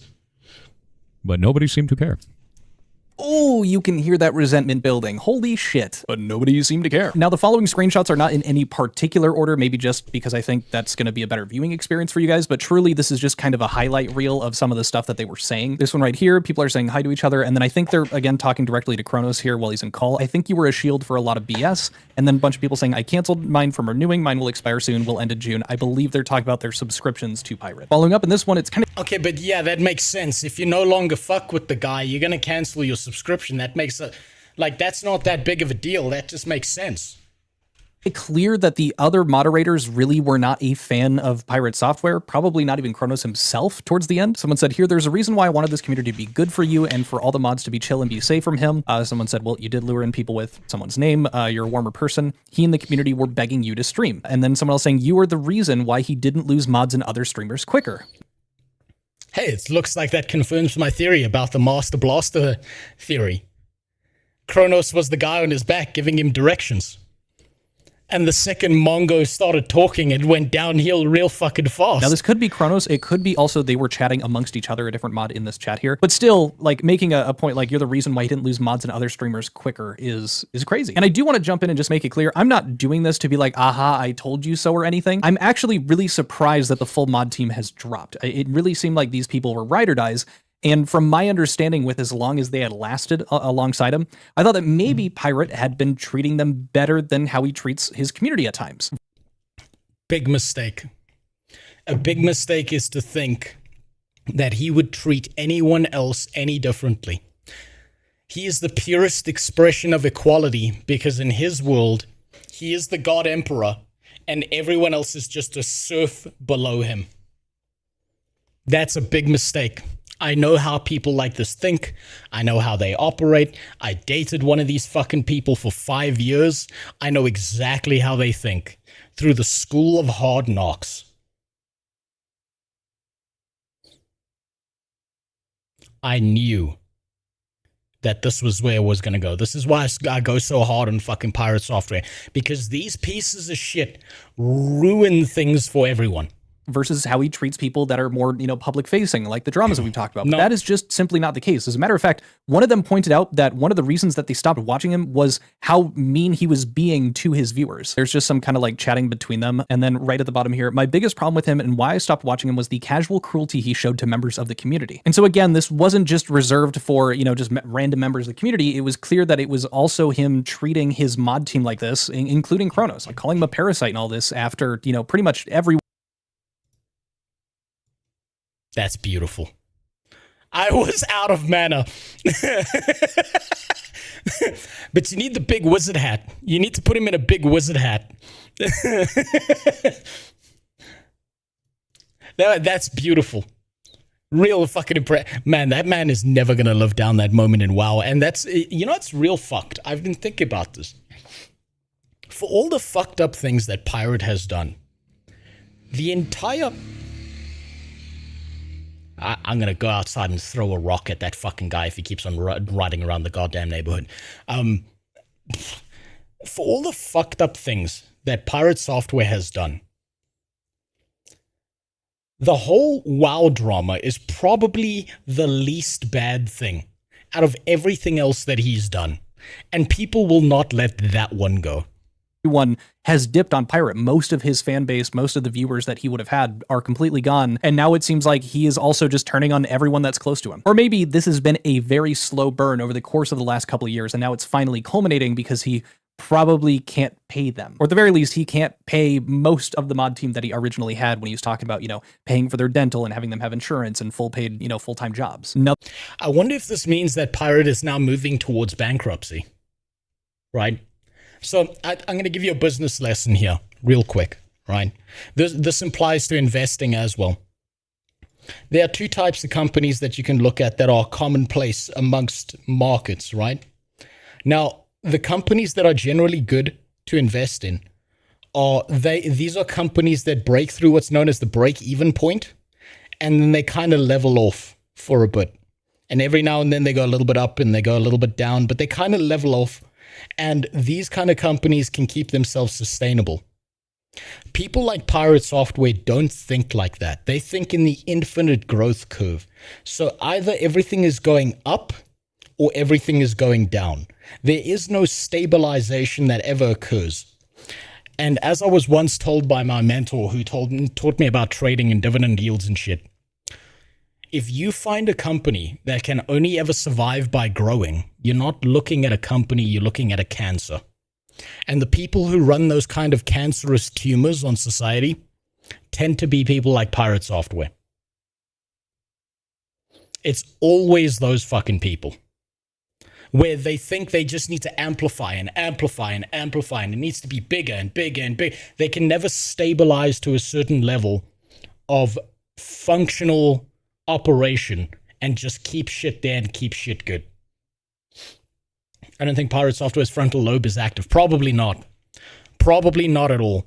Jesus Christ. Imagine calling the guy who helped you get this big a parasite. I can't fucking imagine it. Another interaction here. Someone says, Toxic X could be referencing, what's being chatted about.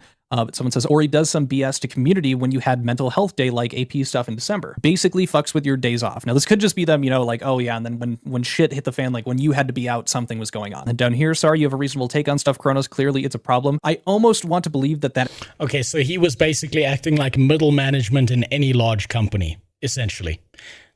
That's completely unsurprising. It has to do with the fact that I was, giving him a bit of praise here recently with the I'm Feta stuff. It sounded like he was pointing out the fact that there were a few, pirate fans that were also, being a little too intense, thinking that, Fetus was directly targeting Pirate in some malicious way when he was doing the parody shit. I'm truly just speculating there. I have nothing to back it, but that's, the best thing that I could come up with. It realistically is one of hundreds of other issues that they probably ran into, and it just happens to line up with also what happened recently. Next one up, this one comes along with a clip to show you guys, but they're chatting back and forth, and somebody sent in a Twitch link here from one of Piratesoftware streams, and I'll play the clip here. I wanted to ask, are the mods okay?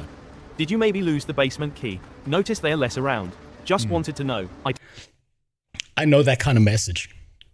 That kind of message, he did that on purpose. He was trying to stir shit. That's the kind of message you send when you're trying to stir shit. That shadow, that viewer, that person who did that TTS, he's trying to start shit. Come on. It's obvious. It's obvious. He was like, hey, I noticed the mods are missing. He was trying to start some shit there. He was hoping that Pirate was going to crash out on stream. Don't mind if you won't explain. Was just wondering if everything is okay. Happy to be a part of this place. Keep on keeping up. Chat, remember to use bread and watch the noodles. Do you think I should pour some, noodles down there? Like is there like a food that am I supposed to feed them? Now that you've got that context, they follow. That's a good deflection. That was a well-played deflection by him. Up here saying, yep, plus did try to make it a joke so we can dodge it in a funny way. Am I supposed to feed them? ...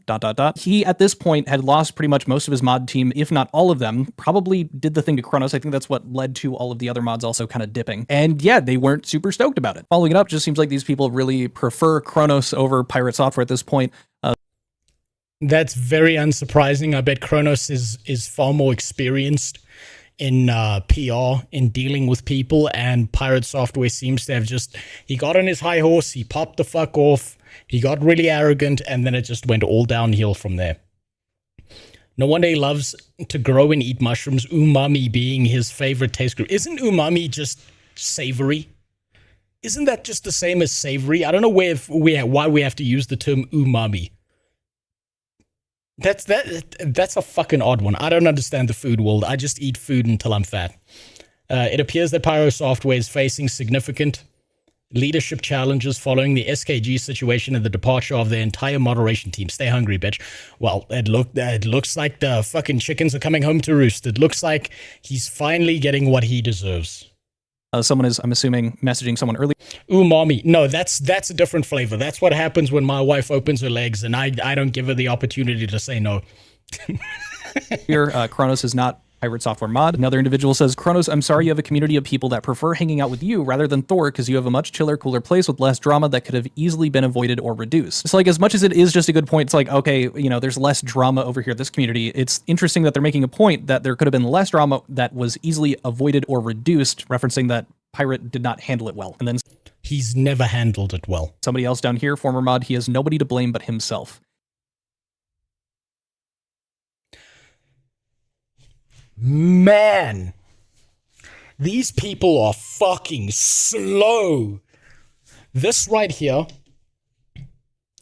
this shit right here is what everyone else with at least a double-digit IQ realized months ago. Holy shit. How the fuck did he keep them on the line for that long? Is this some version of sunk cost fallacy where they got involved directly and so they kept on making excuses and eventually it got to the point where they realized we can't make excuses anymore, it's fucked. In truth, Pirate is as much responsible as his mods are. They're all terrible. Oh no, I don't doubt that. I don't doubt that at all, Seahang. You're probably 100% correct about that. Pieces of shit attract other pieces of shit. I would bet that each and every single person who was a ride or die for Piratesoftware was as bad as him or worse. And they may have just been more skilled in PR. He sees enemies and then makes them his enemies. Sounds like, you know, describing how he was turning on like his mod team like Kronos. Sees Kronos as an enemy, makes him an enemy, even if that wasn't the case. Following up though, we have something where it seems like they're chatting about a situation or Kronos is talking about something that happened to him and the other people are chatting, saying, when did that happen? Oh God, just always shift on mood. It is never fun to deal with. Doing something based on somebody's mood that day, that must have sucked. I'm sorry you went through that. That's not okay. Yeah, right. He has no empathy. Again, what a little fucking hug box. See, these are the kind of people that I never want to fucking deal with, right? Whether it's streaming or real life, these are the kinds of people you don't want to deal with because it's all about their feelings, right? These people are incapable of partitioning their feelings out of their fucking life. Oh, I'm sorry you had to go through that.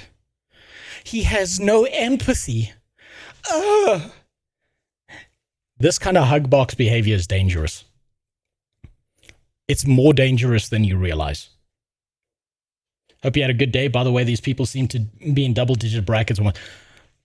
The double-digit, I think these are all single-digit motherfuckers. It's all about their feelings. It's all about their feelings. It's not about doing a job, getting a task done, accomplishing a goal. It's all about how you feel on the inside. And that's, fuck, I hate that so much. These guys are speaking like they've been on an abusive relationship with him. I mean, he might have tried to fuck him. We don't know, Black Shadow. Maybe he tried to get a few of them in ferret cosplays. Who knows? Then that would make sense, saying, I'm sorry you went through that. Oh, look, the rain's starting again. Oh, well. Again, assuming that they're talking about Piratesoftware. And then the last screenshot that I have to show you guys are them chatting more so, starting with quote-unquote friend. This is the same person chatting these two that I'm going to read back to back. They say, well, it used to be better than corporate, referring to their job working under Piratesoftware. And then they said, that work environment didn't last very long. And then to jump back... I said almost double-digit. Okay, that's fair. That's fair. That's fair. That's fair. I misread that. Yeah, almost double-digit. Like maybe 9.5. That makes sense. For that, someone else had said, friends, so long as you're super convenient. Person talking about how the work environment has changed says, Jesus Christ, man, I know, right? Followed up with, that was my problem with everything. He did very little to see things from any other perspective. Now, where have we heard that before? It is to some degree. Hey, you remember when Dr. K called this motherfucker out? Yeah.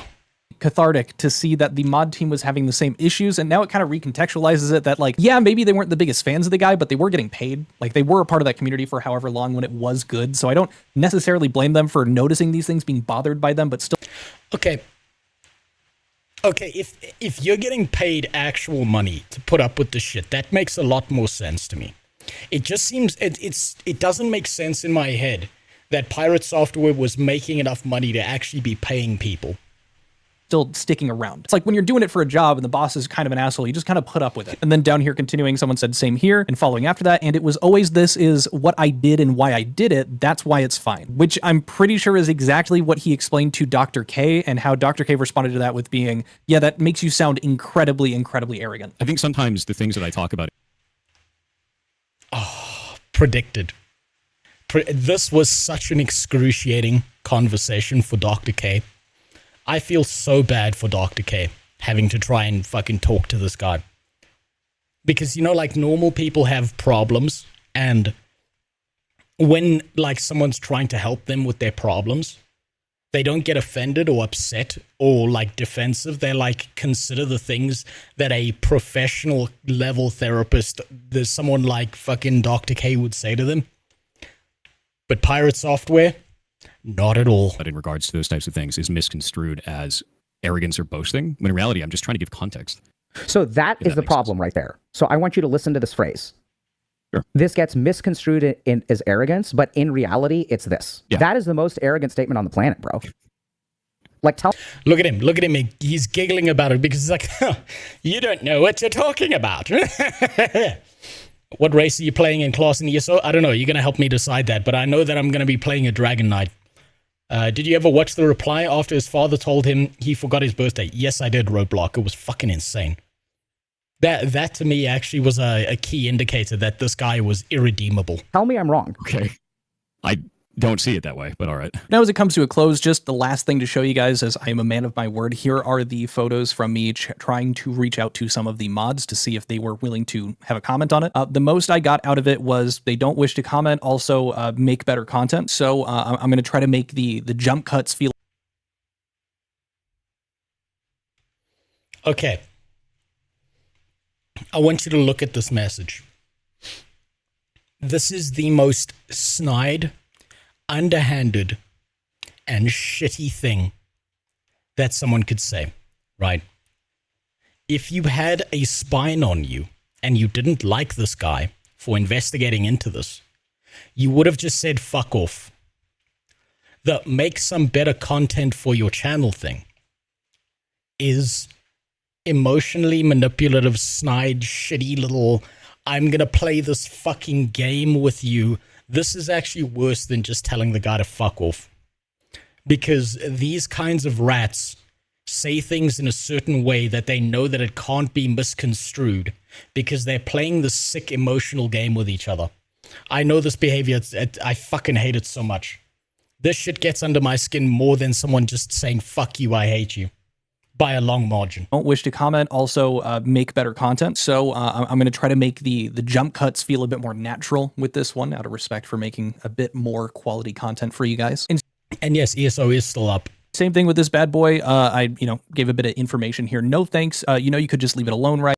See, again with the corpo manipulative, saying a snide little comment. Of all the content you create, you chose this one. It's Karen. Yeah, yes, there you go. There you go. Karen behavior, trying to use morality comments. Yes, you've got it nail on the head. This is Karen behavior. Is shitty little snide comments instead of just being honest and saying, fuck you, leave me alone. Right, of all the content to create, you chose this one. Now look, were they kind of being stinky to me? Yes. Yeah. But from their point of view, I for sure deserve it. And I'm sure that they wanted to be a bit more nasty to me than they even were. So kudos to them for being as respectful in their disses as they were. The end of I think they were being as shitty as they could be. Knowing that you were going to make this video and show their DMs, and so they're playing this big mental game of how do I look like the good guy? Same as Piratesoftware. the day, they've been dealing with this drama, and this drama has led to them kind of leaving. Why is this guy a milkman? Because he's been accused of milking the Piratesoftware drama endlessly. And so he figured, fuck it, let's lean into it and dress up as the milkman. That's at least my theory behind it. I don't know how good they had it with Piratesoftware during the glory days of working with him, but I can't imagine that they would be very kind to anybody, including myself or anyone else that has made videos covering the Piratesoftware drama. I doubt that they would be happy to be speaking with any of us. I know that I've done my best to be charitable when there is room to be charitable with Pirate or with any of the other content that I cover. That's kind of my whole goal, is to try to remain unbiased, or when I do have an inclination to let you guys know and let you make your own decisions. But I do want to make it clear in this situation with these mods, don't go after them. Don't, you know, call them jerks because they're being mean to me. I will call them snide little manipulative pieces of shit because I know exactly what they're doing. I know exactly the kind of behavior that they're leaning into. I will call them pieces of shit. I'm not going to go out of my way to have a conversation with them. Fuck them. I don't want to interact with these people. But if I see that behavior, I'm going to call it what it is. Kenshi versus Rimworld. Ooh. For me personally, Kenshi. However, RimWorld is also an exceptional game, and those are the kinds of debates that video games needs more of, where we're taking two brilliant fucking games, and everyone's opinion or answer to that question is down to which one they prefer the most. Right? Both of those games are fucking brilliant. We need more games like that out there. Right? Where the argument is which one you prefer, because both are amazing. Don't blame them. There's a good chance that all these people are swell people. I don't necessarily doubt when they were saying things like, hey, you know, you guys, the reason that mods and other streamers didn't immediately leave the community and that they were slower to leave, these were people that probably kept this community together more than just about anyone else. They can fundamentally disagree about the utility of a channel like mine talking about this stuff. And so again, knowing their side of things, I don't blame them. And that's why I've censored their names, because I don't want, you know, these people getting got after because of how, you know, they were chatting about stuff, or, oh, they're hypocrites, or, you know, why were you sticking around when you guys also didn't like this guy? They were doing their jobs. I'm sure it was not nearly as bad as it was at the end as it was at the beginning. But yeah. That is the most good faith interpretation he could have. He's keeping it professional. That's fair. Gap over. I hope you enjoyed my coverage of the Pirate Software stuff. Again, this is looking like yet another kind of cycle to the end, unless Pirate does something on his own volition by himself. Hell, maybe it's actually even more possible now that he really doesn't have a moderation team, which if that does inevitably happen, you damn well know that you will be informed. Check out merch, link in the pinned comment. Hope you enjoyed the video. If you did, leave a thumbs up, perchance a hype, and I will catch you guys in the next video. Is that it? Peace.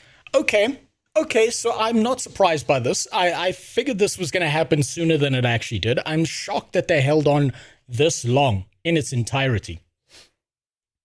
It's kind of unsurprising. It's honestly unsurprising. I think this is a very well done video by Quintheo. He's staying on the point. He's sticking to the points that matter. He's done this in a very professional manner, and it's very, very difficult for anyone from the Piratesoftware team or the moderators to go after him at this point, which is why they give him those snide little shitty comments as opposed to actually just being cunts to him, because they knew it was going to be public facing. They knew that they might get hot shit for this, and so they were doing corpo speak. That's completely unsurprising. In my opinion, most of the mods in all different kinds of platforms are just trolls that want the power to ban people. The problem. Okay, so I'm gonna make an analogy for you before we watch this next video, right? I'm gonna make an analogy for you, Siang. Pedophiles want to work as primary school teachers because that gives them access to children. People who are obsessed with power and control over other people want to be moderators because it gives them the ability to push their own agenda and get rid of anything that they don't personally like. It's the same kind of thing as being a king, where the guy who should be king is the guy who doesn't want to be king because he doesn't have an interest in being a power-mad, hungry tyrant who wants to manipulate people. The people who should be mods are the people who don't give a fuck enough about other people's opinions to ban them because they said something they don't like. And that is the rarest, most impossible thing to find in the world, right? Is someone who can sit there and be like, you said some shit I disagree with, but you didn't say some shit that's illegal, and so I have no interest in banning you. And so the problem with moderation is the people who should be moderators for things are the people who have zero interest in being moderators. And so the space gets filled with people who do have an interest in pushing an agenda and having control over other people. You'll find these exact kinds of people in like middle management of most companies. They are desperate for a modicum of control over everyone else, but they don't have the ambition or drive to build something bigger. They want it handed to them on a silver platter. That's the way they look at it. Wait, I don't want to be a school teacher stereotype much. When I'm saying pedophiles want to be school teachers, I'm saying that not because all school teachers are pedophiles, John Com. I'm saying that because along with the group of people who want to do some good for the next generation, you are always going to get some group of pieces of shit who are taking advantage of the system. Was that you admitting to something, John Com? Was that you admitting to something you shouldn't be admitting to? Mods, fire up the wood chipper. Yeah, I fucking missed that one, Childa. I missed that. That one got past me. Well, fucking well played, John Com. You should go work at the UN. It's a lot easier to grab kids. No one cares about the third world ones. People should be moderators who ban the people. The owner of the Discord would ban. Yes, but again, those kinds of people are there to have a good time, not to control everyone else's speech. So they have very little interest or idea in being moderators in the first place. Piratesoftware. Right. So this is the update. This was released 20 hours ago. This is the new video on this shit. Wait, your Patreon should offer a mod status subscription.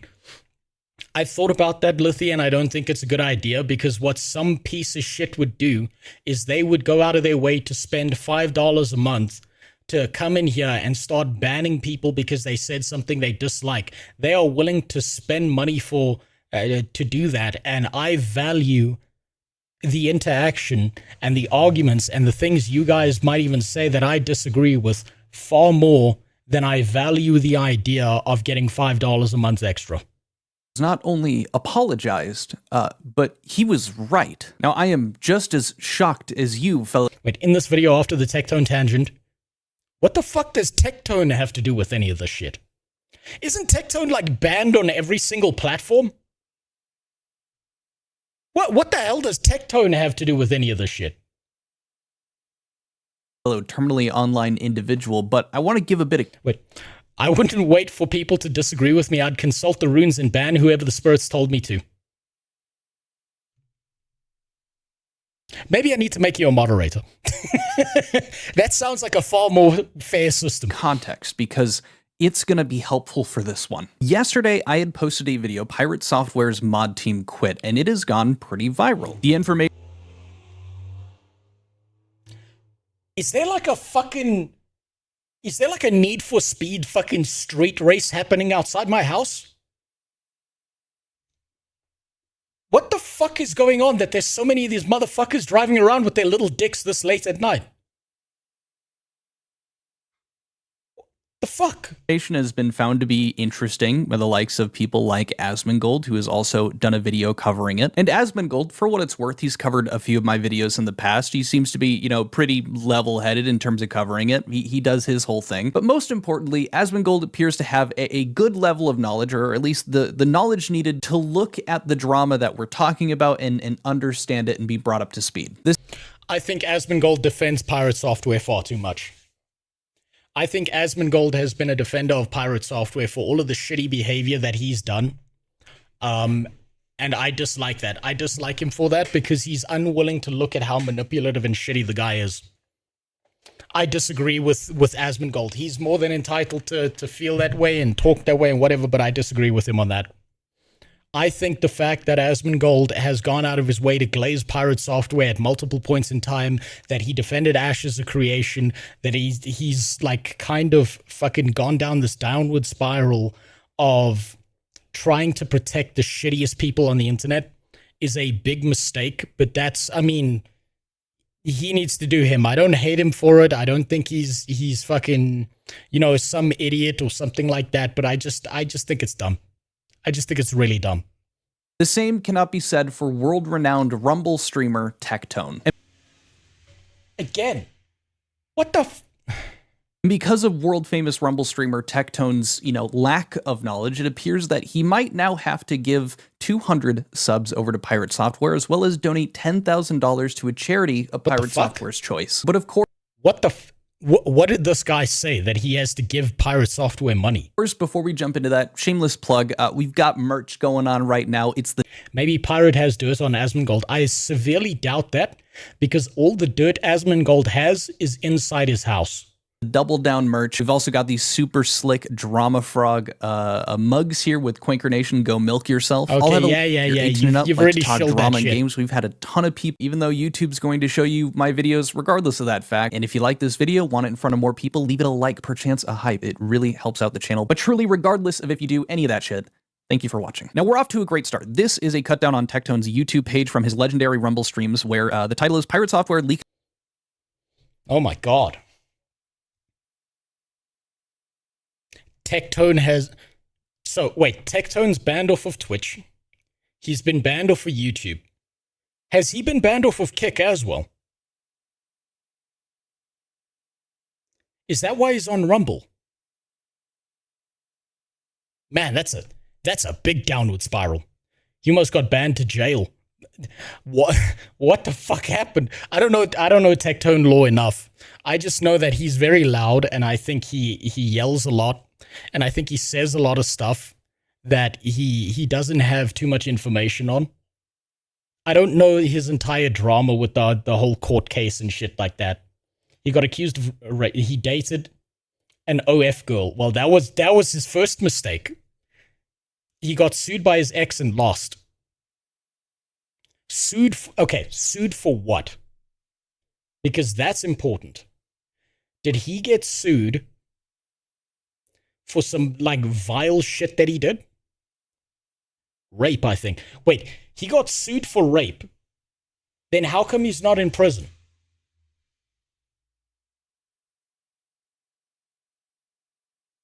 If he went to court for rape, that's a criminal charge. Because it was civil. Okay, I don't understand enough of the law to understand why you can rape someone, and if you lose a court case of rape, why you're not in prison. That doesn't make sense to me. Right? Civil cases are not criminal cases. I don't know how you sue someone in a civil case for rape. I don't know enough about the law. I don't know enough about his backstory and the law behind him. Civil equals just money, lower barrier of proof. Aha. Okay, so the OnlyFans girl accused him of rape, sued him civilly to get money out of him. I'll be honest. I'm going to be honest. This is just my first impression of this, knowing very little information. If he raped someone, he should be going to prison. If he raped someone, he should be in jail. If you're suing someone who raped you for money, is it one of those things where you guys had sex and then you regretted it afterwards and then you accused it of rape and you're trying to get money out of the guy? She's a goth Mexican girl. I forgot her name. I fucking couldn't give a fuck if it was a dude. Raped for money. Yeah, that's what's confusing to me here. I have no, like, I'm going to have to do a deep dive on the whole Tektone situation at some point, because none of that makes sense to me. The main reason he wouldn't have been charged for criminal here is the statute of limitations has passed. That's also suspicious, Jimmy. I'll tell you why that's suspicious. If someone gets raped, why would they wait years until opening a criminal case, barring the idea that there's some super popular politician or some public figure that has millions of dollars and can ruin your fucking life, and so that threat hangs over your head? As far as I'm aware, that's not Tektone. Tektone is not that big of a public-facing figure. Like, if someone got raped, criminal charges should be, like, filed almost immediately.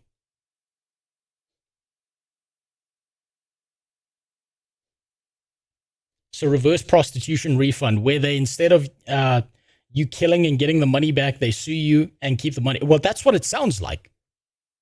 Statute of limitations is a very strange one. Like, why get raped 10 years ago and then wait? That doesn't make sense to me. There's pieces of the puzzle I'm completely missing on that one. So I'm going to reserve judgment on the Tektone thing, because it makes no sense to me. And unfortunately, we live in a society where normal women who do get raped go through a fucking nightmare of a time because of other women who don't get raped and then accuse other guys of rape, right? So that one's a difficult one to know. I think Chad is just spouting off stuff without knowing the full picture. Well, you guys, this is the thing, is you guys know more about this than me. If I was raped, I would rather get paid than see the rapist behind bars. I would rather see the rapist behind bars. I want him to get fucked in the ass by a bunch of dudes. I'm full spite mode on that. If someone rapes me, fuck him. Go get fucked in prison for the next 25 years. Leaked DMs, it's bad. Obviously, number one, these are not leaked DMs. The only leaked DMs are the chats that I have with moderators. All of this was in a public Discord channel on Kronos' server. Now, I thought maybe he just misunderstood that point, but it turns out that Tectone is— I would rape my rapist. Based. That's the right way to go about it. Invite your friends. Make a party of it. is not actually really a big fan of how I cover things, as I've made a video or two about him, I'm assuming. And I'm going to play just the first minute and a half of this video, and I think we're going to be on the same page as to what clearly went wrong here. Why don't you ask Bill Cosby? Tectone is not at the levels of popularity, money, and attention that Bill Cosby had to get away with rapes. Tectone, as far as I'm aware, wasn't taking a bunch of actresses into back rooms telling them that he was going to ruin their fucking careers and shit, and he was going to make sure that they live in poverty for the rest of their life if they say anything after they wake up after a night of "my ass hurts." He's definitely not even close to the same level. That's why it's very strange that if Tectone raped someone, that it's a civil case and not a criminal case. That's just very fucking odd to me. Something's off there. Something doesn't sit right, particularly since apparently this was an OnlyFans girl. And if we look at the other drama that happened with the OnlyFans shit around Saikuno, where some girl opened an OnlyFans like almost immediately before the whole dropping of that document to try and boost her own popularity, something's off there. Something doesn't make sense there. It's like when someone runs for office or an appointment and people come out of the woodwork from 30 years before making unproductive claims. Yes, that's my problem with it, right? Unprovable claims, yes. That's very fucking strange. That's odd. That's just odd to me. I'm going to reserve judgment on whether he actually raped someone or not, because those kind of accusations ruin the lives of a lot of people who didn't do anything wrong. And weirdly enough, at the same time, the people who actually did the bad shit somehow walk away scot-free. I don't know, that's odd. Legal case involving Tectone and his girlfriend Pikachu. It's not a criminal because it was civil proceeding focused on a protective order rather than criminal charges. So if the court case was about a protective order, then he lost the idea of not having a protective order, not on giving her money because she got raped. That makes more sense. So this is a protective order. That's like restraining order kind of shit. That's completely different. Court granted a 10-year protective order following a petition from his ex-partner, not criminal conviction. Such orders are designed to prevent future contact and ensure safety rather than to punish the person of a crime through incarceration. Yeah, so you can file a protective order on someone you just don't want to be around. I've had to do this myself against the piece of shit that I used to have living in this house who tried to fucking rob me and destroy my family. Like, a protective order is not as big of a deal as you lose a court case where the court says, yes, you definitely raped someone. Software's crew, more specifically his first mate, that being Kronos' head. Now, I will say, I take every Quintio video with a massive grain of salt, because I understand this is a man who's just trying to get a bag, and I respect that. But sometimes he really misses the point, and that's absolutely A-okay. That's where I come in. Now, that is a teensy bit ironic, and the rest of his mod team. So what I'm learning is he's probably misconstrued this entire situation. Have either been fired or jumped ship. And in doing a bit of research, saying your mod team is fired is a very exaggerated way to just say they were unmodded. Firing a moderator, it's not a big a deal. These aren't employees, right? These are just people who... You see, that makes sense to me. But what it sounds like to me is that he's talking about this from the perspective of he didn't think that Piratesoftware's mods were being paid anything. Didn't you find your wife at a Temu shop? No. No, I found her on Tinder. I found a diamond in a pile of shit. Amongst all the single mothers with mixed race children, she was just sitting there with an unmodified picture.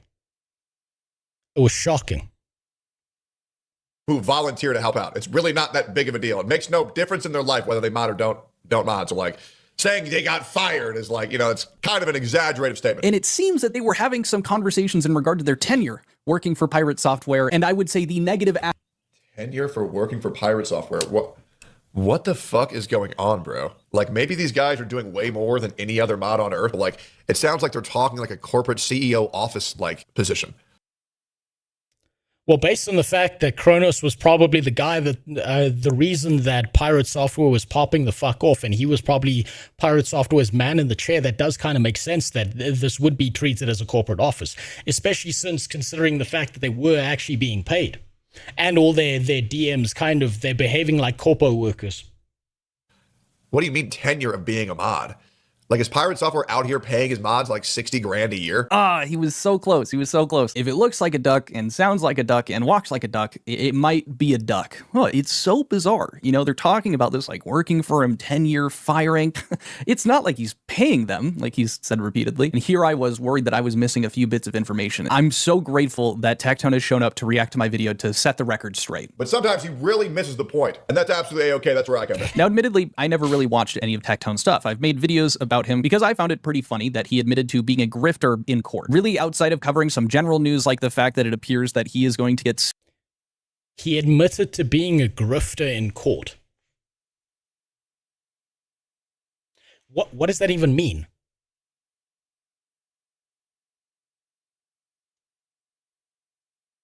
He admitted... Wait. I'm trying to puzzle this out now. Did Tectone basically go into court and say that I aim my channel in a particular direction to grift off of people because I know if I can take one side in the political kind of debates of right versus left, I can get a group of people to watch me and give me money? That's the only thing I can see when he said he admitted to being a grifter in court. Is that what happened? Tinder is the Temu of dating, to be fair.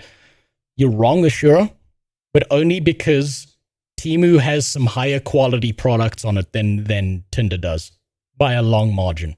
Sued by his ex yet again after he lost the first court case. I would go as far to say, after watching his reaction to my content, that I'm not a fan of the guy. But we do... Isn't that what Trump does? That's what every politician under the fucking sun does. Trump is just the best at being the loudest and most obnoxious about it. You need to take a look at another clip because he was very much in staunch disbelief at the idea that Piratesoftware was full-time paying the moderation team as well as getting them benefits. This specific tweet comes from Snaky Leaf, so shout out to them. Tectone is extremely doubtful that Jason Piratesoftware is paying his mods a full-time salary and challenges for proof to be shown and puts a bounty of 200 gifted subs if any proof is provided. Is there any proof beyond Piratesoftware's word that he's paying his mods? This man is using fucking Grok. He's using the AI. The stochastic model that'll give you an answer instead of I don't know. Oh my god. Is this what passes for fucking research these days? This guy just fucked himself. He just fucked himself live on camera. Someone needs to re-upload this to Pornhub. The SJW judge is known for being biased to women. They use his tweets as evidence for him being a predator while throwing out evidence that revealed her to be lying. So I don't, again, I have to take you at your word verbatim here. I don't actually know the entire situation or the story around this, but I do know that there is a bias towards women inside of court proceedings in the US and in countries like that, where women will serve less prison time than men do. They get off with lighter sentences. Very often there have been guys who've been completely innocent and on zero evidence have been thrown in prison when accused of being rapists and stuff. The situation is so bad that if someone even accuses you of rape, that is now like a black mark against your name for the rest of your fucking life. And if I think about it, that's probably why Asmongold is really, really fucking genius for never leaving his house. You can't accuse someone of raping you if you're always live every day of your life and you're always at home and there's no one around you. Full-time salaries. I'm super happy to see that renowned Rumble streamer Tectone reaches out to Grok to get the hard-hitting information that he needs to, make the assumptions that he does. No, there is no proof beyond their words.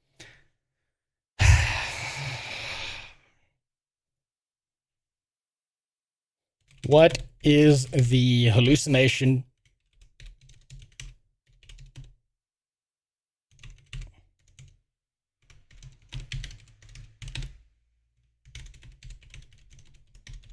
Grok.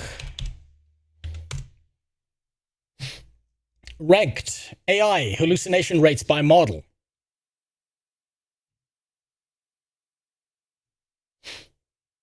Let's see. Perplexity is the worst. Wait, no, Perplexity is the best. Grok. Hallucination rates of AI models when asked to cite news and source and excerpts. AI models often gave confident but incorrect answers.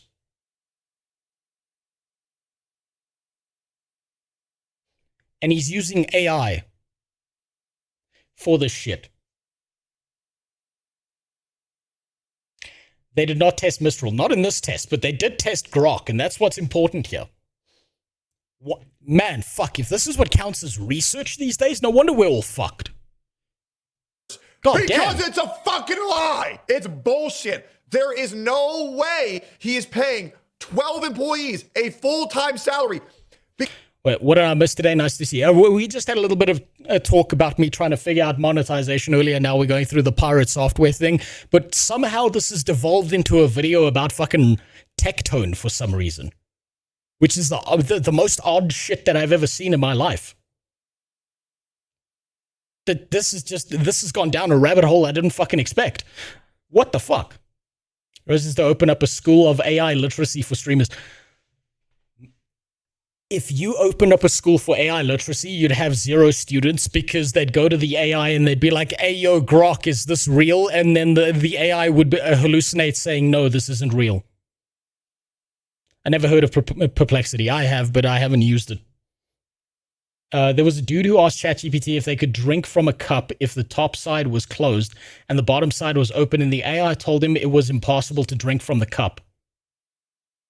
There's a guy somewhere on YouTube who has a channel where all he does is gaslight ChatGPT, right? And like one of his shorts was he was asking ChatGPT, there's a car dealership down the road that I need to repair my car at.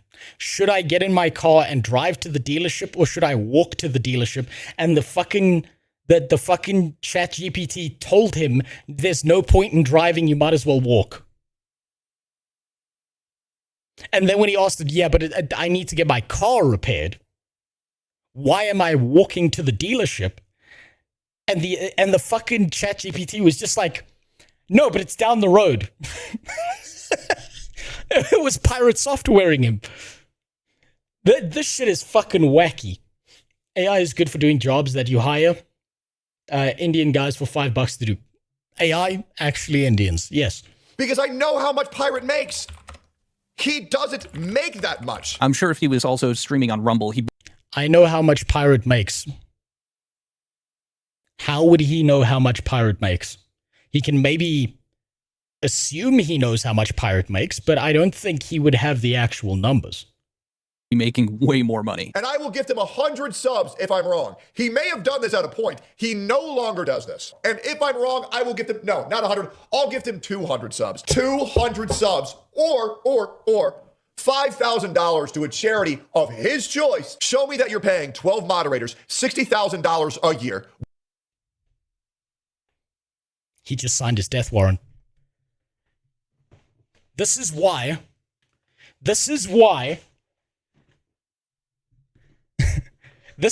streaming is the way it is today. Because the degree of confidence that people like this talk with no fucking questioning of, did that really happen? maybe I don't know something. Maybe there's pieces of the puzzle I'm missing. This is why there's a bunch of fucking retards out there speaking with absolute confidence, and there are a bunch of people smarter than the retards who believe the retards because the smart people have this sense of doubt about what they're doing, and they're like, holy shit, this guy speaks with so much confidence, he must know exactly what he's talking about. Because if I knew exactly what I was doing, I would also be that confident, but I'm not. Look at Tectone's chat. Deductive reasoning for the win. At least he worked at Blizzard, though. As a mod, biggest salary I ever got per week was 1 BNB. I don't even know what that is. MLM. Chat, I lied. We don't get paid. But we do have fuck a mod Mondays. What the fuck? Fuck a mod Mondays. Jesus Christ. This man's hosting orgies. And I say that with 100% confidence. I don't know. I don't know where these people get this level of confidence from. It's fucking terrifying to me. Tectone is a multimillionaire. He's right. Okay, well then he better donate that money, huh? If he's a multimillionaire, I mean, by the looks of his background, he's not doing too bad financially. He better donate that money. You put your money where your mouth is. Now it's time to put your fucking money on the table and pay it off to that charity. With benefits over, you know what? I'll be gracious. Over the last 6 months, you show me that $10,000 to a charity of your choice. So there it is, the challenge. He did some apt research with Grok, and he has come to the conclusion that it is impossible that Piratesoftware was paying this full moderation team like he's claimed multiple times over the last few years. Now, the reason that I showed you that Twitter post in specific is that post doesn't actually include his, I'm going to, donate to charity, 200 subs or the donation to charity. That was in his actual video. That's where that clip came from. But the reason I included that is because Pirate will not show it. It's too evil to make someone pay to charity. I think Pirate doesn't give a fuck about that, Carol. If Pirate can prove that, he will immediately do it because Pirate lives in a world where he is always right and never wrong. So if Pirate shows proof, Tectone better pay that money. It's that simple. He made the bet. He put his dick on the table. Now it's time to see if it gets chopped off. Piratesoftware responded to that clip. So we've got this response. He shows redacted information showcasing that he, was sending payments in the W-2s of those payments as well. Shows that they were wire transfers originally and they switched. He said in the last 6 months, he's showing payments from 2024. I'm not seeing any payments yet from 2026. Over to different payroll systems afterwards, but we actually have Pirate talking about it on stream as well, which I figured would be, better for you guys to see. So I'll just play that clip now. Shout out to Leia Sapienti. I'm sorry if I'm butchering that, but they actually have this clip that we're going over here. I put this up and I said the moment my content blew up, I started paying my moderators and other staff. The blow up happened in December 2023.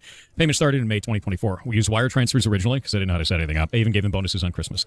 And all of that is actually detailed in here. I've redacted all of the payments and their names for obvious reasons. You don't make that shit public. That's their private information. No. Okay, that's fair. That's fair. That's fair. He's showing proof. He's posting proof. But all the dates are on here, and then it shows even the off-cycle payments that we did for bonuses for the employee. I know of an African that could make use of donations from Tectone.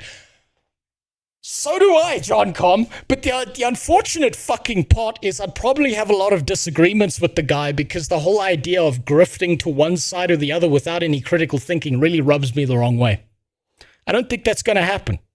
Employees as well, which is important to understand. But yeah, everything is there and accounted for on a monthly basis going all the way back to May 2024. And that was the thing is like, if he makes that kind of a claim...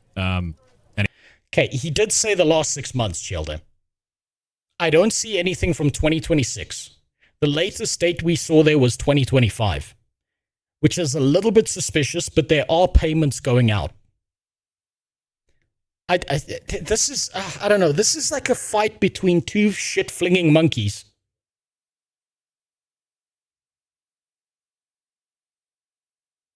And it's like, you can't take a side on this. You can just watch the animals in the zoo go at each other. Wait, is the stream in, what? 480p. I don't know what the fuck's going on. That's probably down to the bitrate. I've set it up so it's 1080p. I'm not sure why it would be dropping in that. That's probably a bitrate issue.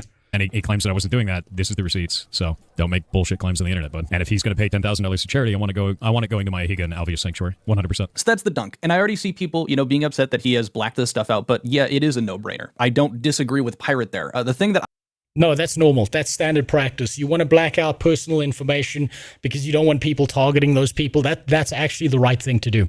I'm actually kind of astounded that he did black it out, especially after he called his mods a bunch of parasites. I'm shocked that he didn't want people to go after them.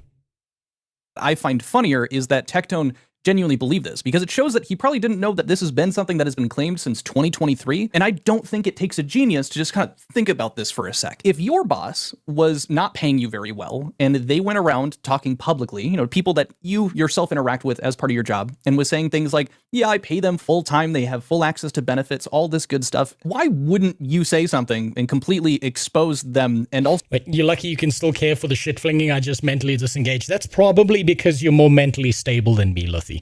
That's why. So just like not work there. You don't really even have to think through this point very hard. This is a pretty shallow, you know, dig into this. Oh, you mean the video, not my stream? Let me double check the quality. You know, YouTube does that weird fucking thing where they change the quality and adjust it and all of that shit. It should be 1080p now. If the mods weren't being paid like Pirates said they were, why would they be working there? Why would they be doing the job? Why wouldn't they have mentioned something earlier? Yes, they were under NDA, but if you've got your boss just straight up lying about all this shit, that would incentivize you to leave, and neither... It would. It would. He's right about that. I can't see that these people would be ride or dies for Piratesoftware without a paycheck being paid to them, so I can believe that they were actually being paid. Of those things happened. I think I also would have just expected it to come out in the leaks that are in Kronos' public Discord, but no one was complaining about how they were being compensated. I am very curious to hear what you guys think. This just really felt like Tectone had no idea what he was talking about, made this... Yeah, that sounds about right. Don't call Tectone a grifter. You can just look at Tectone and feel the trustworthiness. I just, look, I don't hate the guy. I don't know enough about the guy. But just on those clips alone, he looks like he's talking out of his fucking ass. And I see a pattern, right? I see a pattern where if people do that and they talk with that degree of confidence all the time, that's kind of a red flag, and that tells me that most of the time they have no fucking idea what they're talking about, and they're loud. They speak louder when someone disagrees with them because they think loud equals more truthful. And they make these very hard fucking definitive statements. The problem with the world is that the intelligent people are full of doubts while the stupid ones are full of confidence. Yeah, that fits. That fits. But didn't he say recently he did not, maybe he is banking that Pirate can't do it anymore? What? I'm not sure what you mean, Spider. You're going to have to explain. Tectone needs to learn a good skill called shut the fuck up. No, I think he doesn't even need to shut the fuck up. I think that all Tectone would really need to do is take 1 second between the thought and the statement to think, is this really true, or am I talking out of my ass right now? This claim, and realistically, it would be cool to see him donate that $10,000, which he challenged Pirate on, but realistically, I think he's just going to bitch and moan about, you know, private information being blacked out, and that's all we're going to see from that. But that's not where the story ends, because in that clip that I was just showing you earlier, Pirate also takes accountability and apologizes. What? What? No fucking way. No fucking way. No fucking way. Pirate taking accountability? The fuck I came to? You came to the lolcow situation of Piratesoftware, the recent updates, my personal spirit lolcow, and somehow this video is about Tectone, not Piratesoftware. What the fuck? I'm going to need proof of this. Which I found pretty interesting. So I know mods, we didn't make enough money. That's really what it came down to. I made an announcement up on Discord about it. That's entirely my fault that happened. He left out the part where he called Kronos a parasite. I even put out this whole announcement if you want to read this. Go grab it here. So wanted to let you all know that we've been changing around the moderation team. Not as large of a creator as I was last year, and I had to let people go due to it. This isn't what I wanted to happen, but it's important to get things stabilized and move forward. The primary cause of all this is me more than anyone else. What is it with these kinds of people in writing fucking novels? Took a stance on things that I believe in, and as a result, the studio makes less income, and I had to cut staff to keep things afloat. After that cut, 2 more moderators resigned, which I don't blame them for at all. Please respect their privacy and let them handle this in the way they need to. I'm not seeing an I'm sorry here. Ill will towards any of them, and their HR channels are still open should they need anything. That's like that for all of them. To the community, I'm sorry that I didn't say anything about this sooner.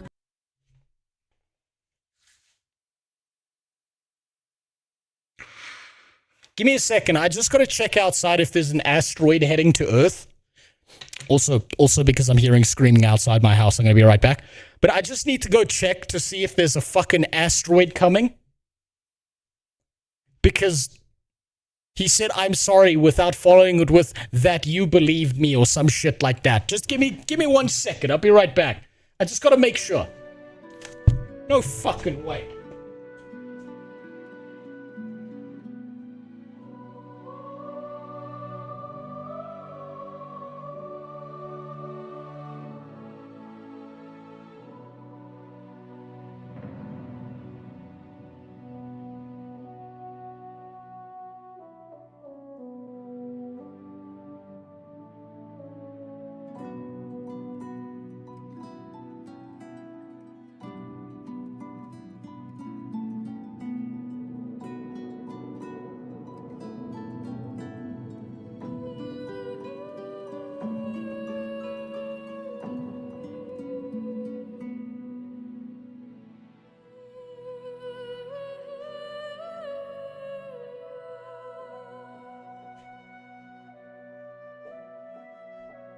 Okay,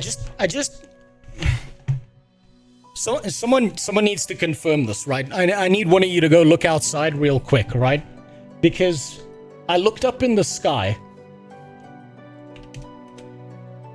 and I saw this really, really big object, right? There was this thing out in the sky.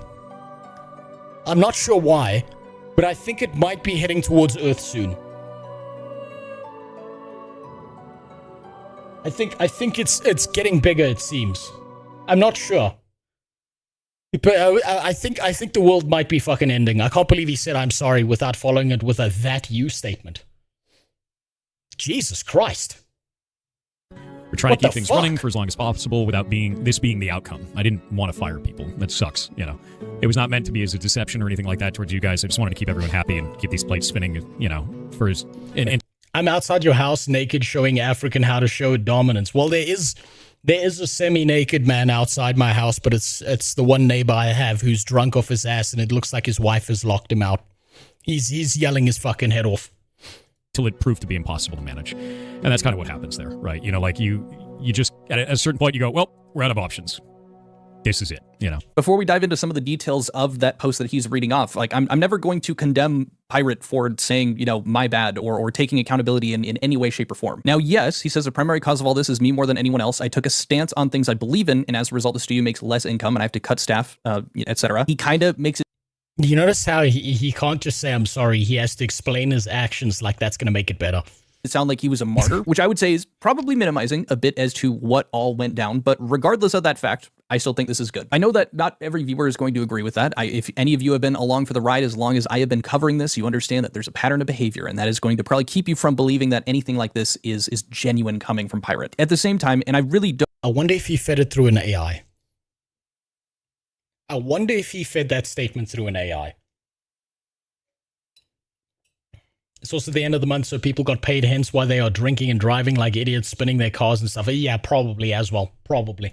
Don't want to come off as condescending here, and I truly mean that, but it always feels like whenever something like this is happening, or like he takes a step in the right direction, to be like, oh, good. It comes off condescending to me. My whole point is that any step in the direction towards accountability... That's 100% fair take. That's called pattern recognition. ...and recognizing your fault and your role in the inevitable everything going to shit is awesome, and I respect that. But not only that, we also have a bit of information in regard to the other stuff that I've covered, like the moderators. When I reached out to them asking for comment and stuff, one of those mods in particular said something along the lines of, I'm not able to nor willing. And that makes sense now. As we can see here, full moderators are under NDA as he's talking about setting up some new community mods. So it makes sense that they weren't willing. Why would you... Can someone explain to me why you would put moderators under an NDA? How's that monetization going? Figured it out yet? Well, thank you for the 10 PLN. I'm not sure what that is, Miramasty, but I appreciate it. Have I figured out monetization? Absolutely fucking not. I figured the way to do monetization, right, is the only way I would want to monetize is that you guys get something out of it. So I'm gonna a lot of the time, whenever it comes to some weird monetization situation or something like that, I'm just gonna ask you guys.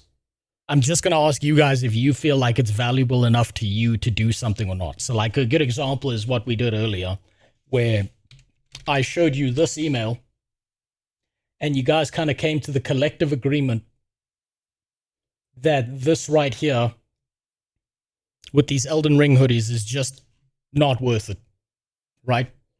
So I don't know what the fuck I'm doing with monetization, and I fucking, it's excruciating dealing with monetization. I fucking hate it.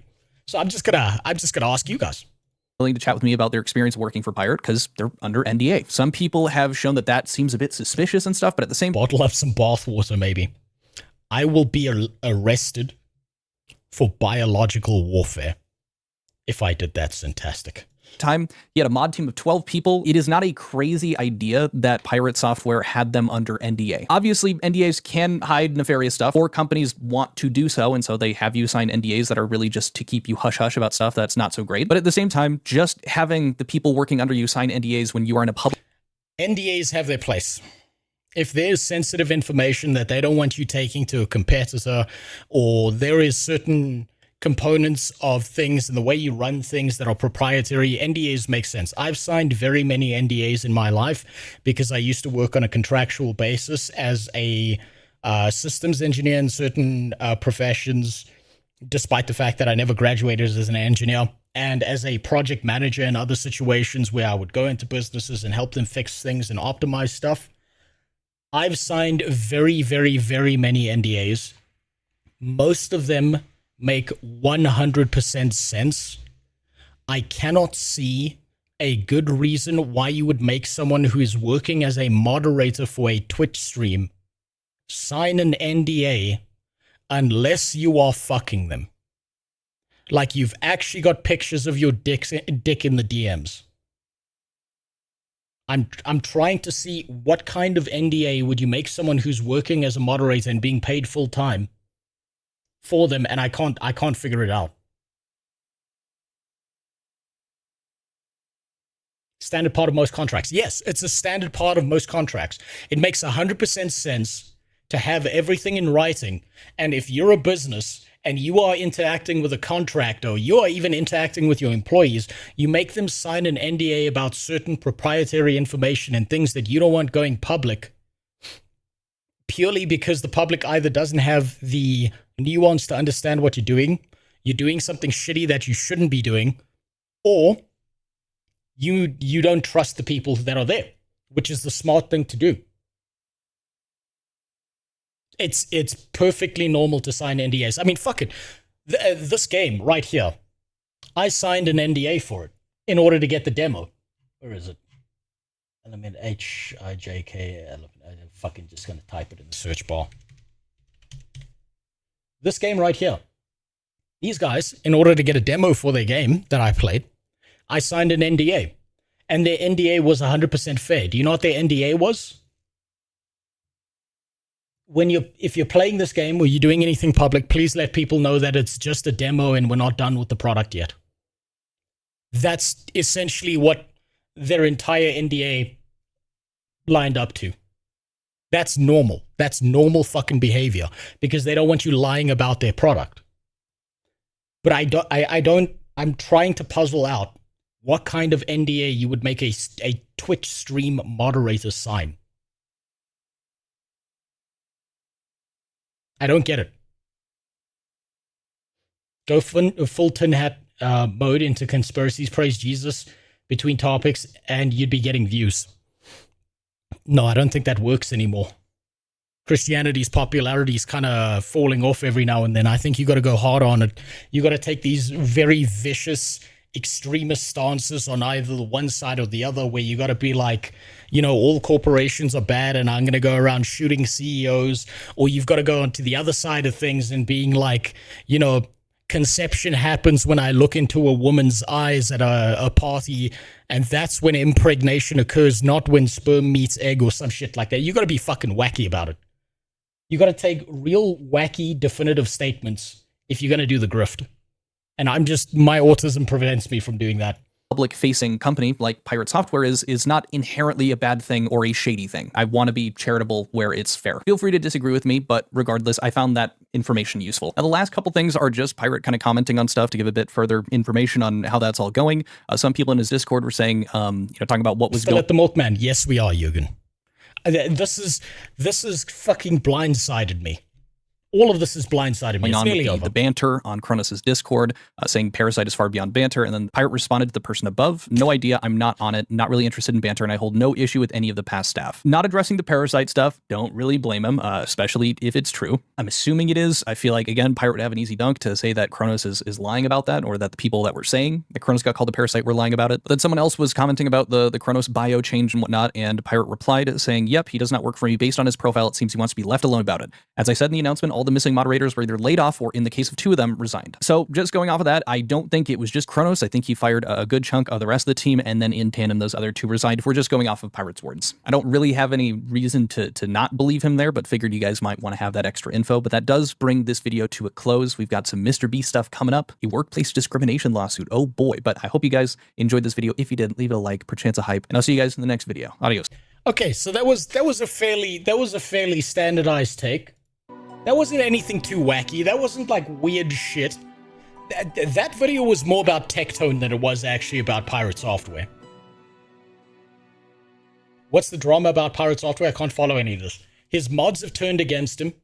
The moderators have lost their jobs because it turns out that they were getting paid. Tectone then comes out, acted like he knew everything, made a bunch of definitive statements, then said that he would give $5,000 or 200 subs or whatever the fuck to Piratesoftware if he could prove he was paying his moderators. Piratesoftware showed up with the receipts, and now we got to see if Tectone actually follows through in his word or not. Or whether he comes up with an excuse as to not do this. That's essentially this entire drama. I was hoping for more. If I'm being honest, I was hoping for more. I thought this was deeper than it was, but Jesus Christ, that's about as shallow as a fucking puddle. Now, enough of this fucking about. It's time to play some goddamn ESO.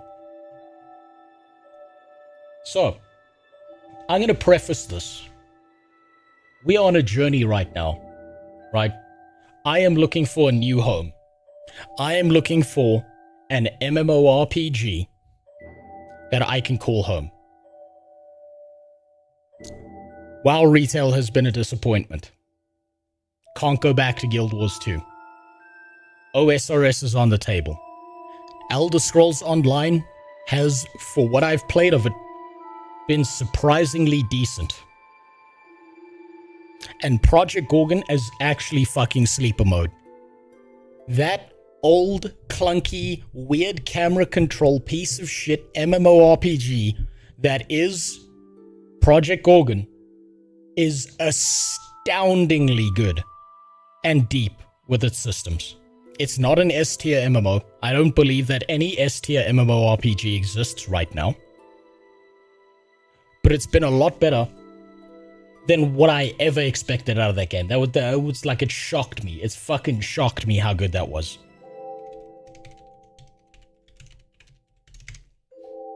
It's been horrifying how good that is.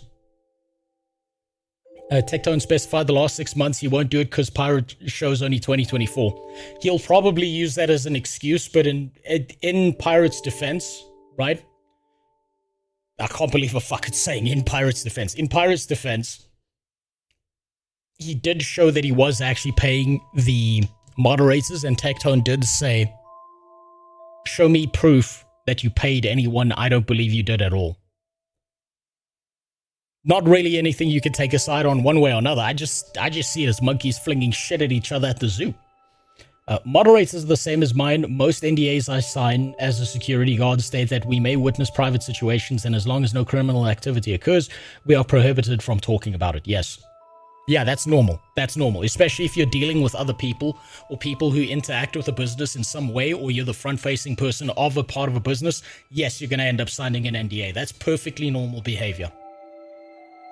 That's perfectly normal behavior. When Tectone upgraded to 5K, he specified they have to be paid 60K. He'll probably find his way to squirm out of it and say, no, you didn't do this. I'm not actually paying it because of X, Y, and Z. I mean, can you really be surprised that that would be the thing that he did? Final Fantasy XIV, John Com, I am terrified of going into because that game is eternally long.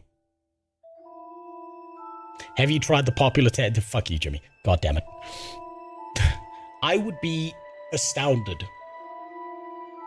if Tectone actually did end up paying him and putting his nuts on the table.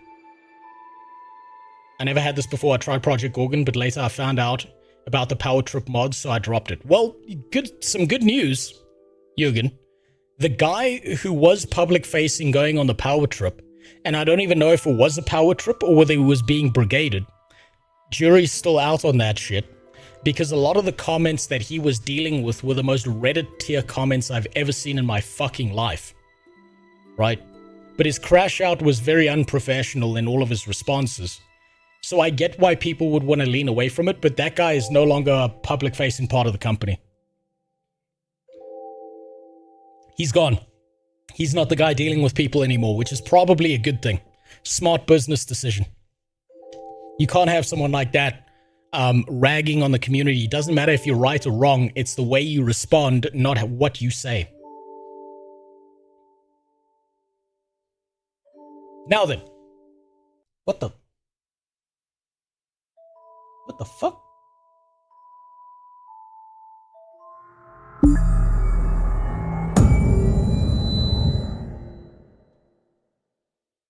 Now, for some reason, no idea why. Where is it? For some fucking reason, ESO has decided it's opening on this monitor over here. What the fuck? What in the royal fuck? How the fuck do I fix this? It always does that. It's not even the second monitor. It's opening on the fourth monitor. What in the hell? Okay, how do I fix this? How do I fix this? Settings. Display 1. There we go. That's better. Oh, no. Oh, that's great. It's Windows has reassigned my displays. Very nice. Very nice. Thank you, Windows. That's exactly what I wanted. Fucking piece of shit software. Every day I drift closer to installing Linux. Fucking wacky shit. Okay. Now, I have 2 characters in ESO. I'm not playing either of them. Move your monitor. It's the quickest. Fuck no. Fuck no, that thing's like glued to the table so it doesn't fall off the side. I have 2 characters. Todd Showered and Suck My Balls. Now, Suck My Balls is the first earnest try that I've given to ESO. And it's been better than I expected it to. It's been just much better. The one problem I see with ESO is that everyone fucking lore dumps on you. Every fucking character under the sun that you talk to has to give you the entire fucking backstory of their goddamn life. That model needs an update. What the fuck is that? Welcome to ESO. Basically Temu Skyrim with multiplayer. I think I can't believe I'm fucking saying this about ESO because I've avoided for the longest time. ESO is a better game as well than I expected it to be. I expected this to be like a C tier MMO. But so far, I haven't got to the bullshit. It's a first impression. I don't know much about it, but so far, it's been a pretty fairly decent A tier MMO experience, at least on first impression. I need your help figuring out monetization. Bro, first step, don't play ESO. If you're gonna say that, I shouldn't be playing fucking MMORPGs at all. I shouldn't be playing any goddamn MMORPGs.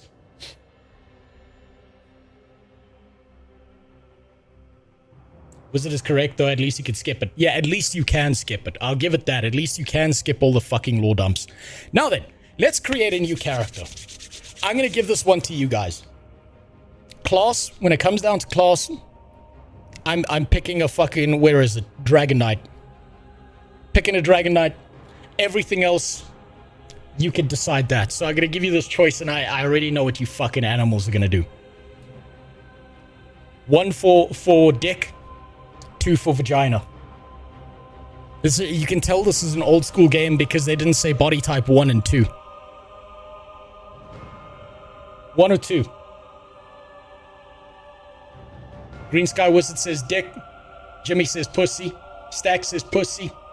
Yoknom says dick. Ooh, split decision here. Oh, there we go. There's the ones. Ooh, I can't believe it. You guys are choosing dick. How progressive of you. You remember that comment teaching you how to make a thick woman? Partially, Eucharist. Partially. It's looking like it's going to be a dude. 3, no, they don't have transgenders in the game. Although I suppose you could probably assume that these things are transgenders. So, we're going to go down the list here.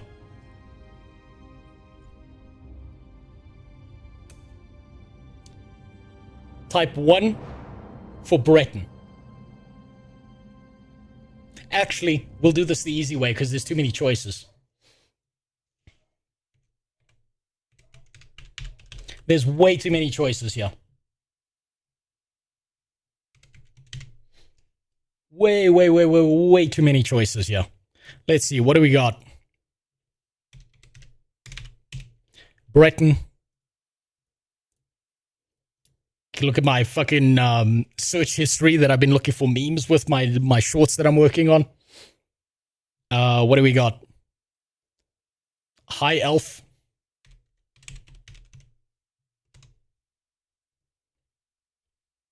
Argonian. What else we got? Orc.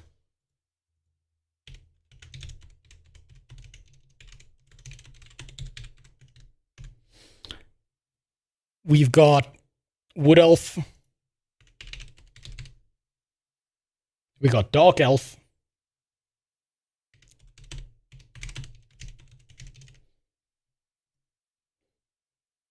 We've got Red Guard. And I'm not going to be playing the fucking Khajiit. And we've got the Nord.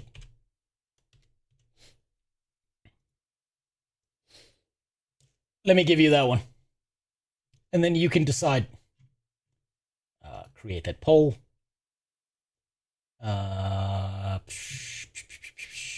Copy that over there. That can sit over there. Do that. There you go. Your turn. Your turn to decide this shit. There you go. There's the straw poll. You guys get to fucking decide this shit. Show results. Oh, fuck. Yeah, you're fucking fans of lizards, aren't you? I mean, lore-wise, it would be accurate to use an Argonian, right? Argonian made. Oh, wait, wrong stream. Yeah, you're looking for the Piratesoftware stream. You'll find that over on Reddit. This is ESO Armor. On Crazy, like... Wait, Crazy Asian. Like it, your classic fantasy, so I bet male outfits for once look good. Maybe or maybe not. I'm not far enough into the game to know. Oh, shit. It's a race between a black guy and a lizard. I should have called the lizard Joe Biden.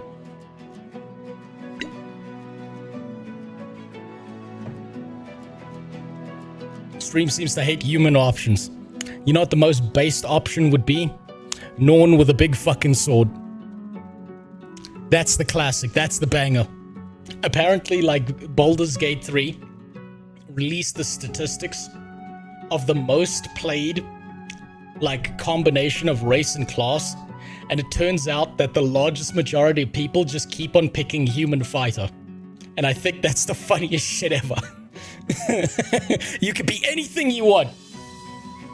But big fucking guy with a sword, that's the one we're going for.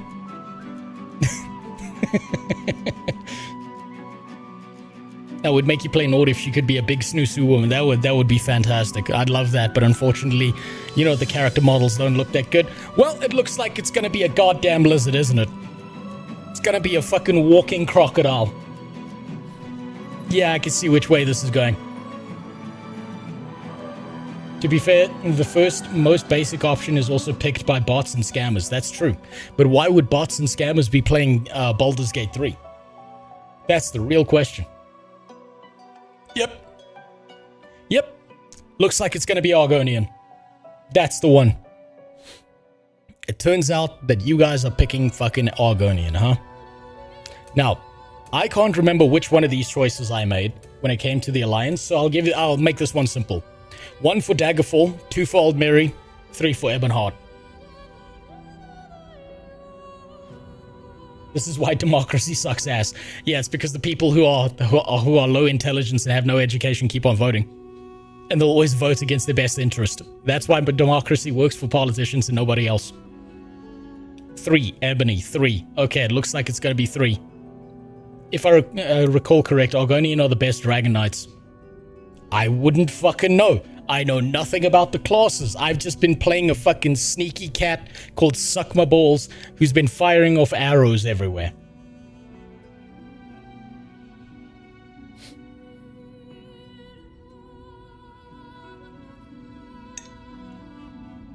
Just stick with Ebonheart. I don't think you get to choose. Really? Oh shit, it looks like you don't. Oh, it looks like they're just tied to one faction. Looks like I don't actually get a fucking choice. Okay. Well, I guess that's it then. Dragon Knight, body.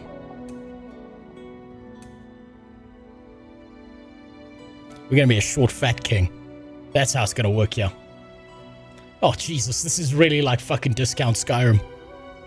They really need to update these graphics. Good God.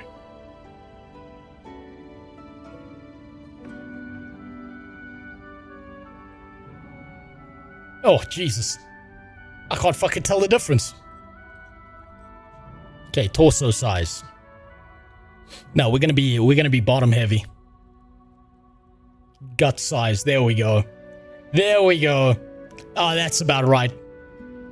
Waist size. Max that out. Arm size. Skinny little Piratesoftware arms. That's good. Hand size. Big hands, tiny arms. Hip size. Big hips. We gotta give him some ass. Leg size, maximum. Foot size. I don't think I want to touch that one, but fuck it, we'll put it to max. Skin color. I'm noticing almost no change when it comes to skin color here.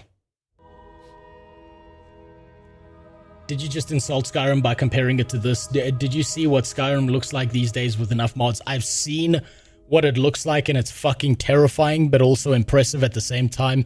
Maybe Todd Howard actually knew what the fuck he was doing when he released that game 6,000 times. Maybe he made the right decision. Yeah, right, that looks about good. It looks like we can't actually change the base coat. Turns out we're always green no matter what. Let's see. What do we call this guy?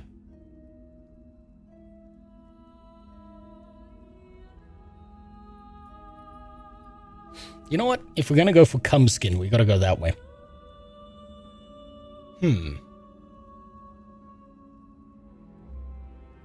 Strike maidens with bats. Law accurate name. You know what? That's not a bad decision.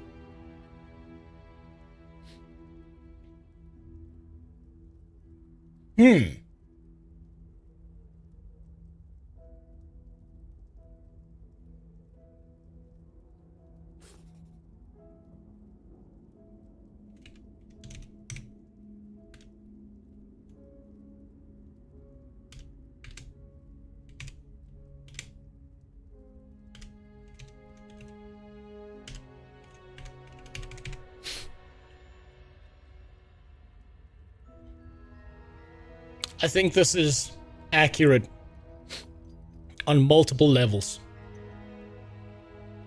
It's lore accurate to the Argonians. It's what every MMORPG player does beyond their 40s. And this is exactly how they're built. This is about right. This feels right. Now then. That's fucking heroic? Jesus Christ, what's Angular look like? No, he didn't get laid. He's got no kids to pay child support to. Yeah, we'll go with soft. There we go. Nice retarded big smile. That works out good.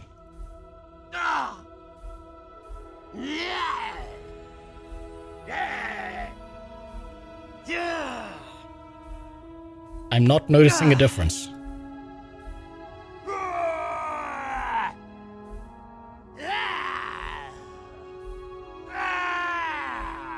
Are these just the same voices? Ah, fuck it, I'm just gonna go with A. Muramasti, you got there first. First come, first serve, it's A.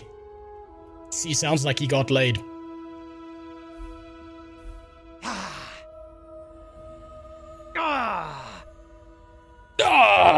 Child support due again.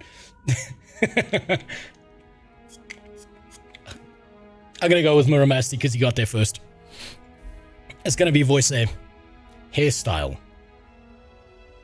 Oh, Jesus. What is the most balding Argo? There we go. That's the one. There we go. You know he's got no fucking hair. He's not paying for that fucking child support. You know that he's fucking out there doing his goddamn best with his monk hairstyle. Doing his best to avoid the cops. Trying not to get served. Yeah. Yeah, there we go. You should sound like Klaus Schwab. I don't think they have that option to make him sound German. And you know he's an old motherfucker. That's good. Adornment. Yeah, he's got to have eye warts. You know he's like the only time he's getting remarried is when he orders one of those Thai hookers. Off of one of those dodgy websites. I think he's trying to relive his youth. He's got them piercings when he's way too fucking old for that. That works. Then head marking. Jesus, they have a lot of customization options. It's too bad they all look like shit.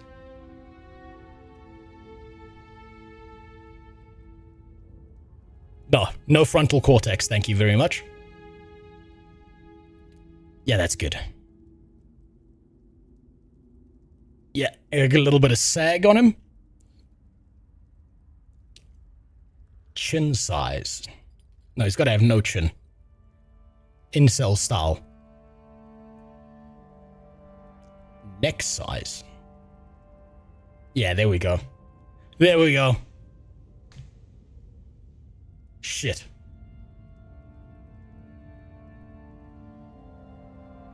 I just realized I recreated a high school teacher I used to have. Yeah, that's good. That's good right there. That reminds me of Mr. Jeffries. Poor fucking guy. He had 3 ex-wives and like 7 kids on a teacher's salary. That one works. That's good. That's good. Oh, look at that. Oh.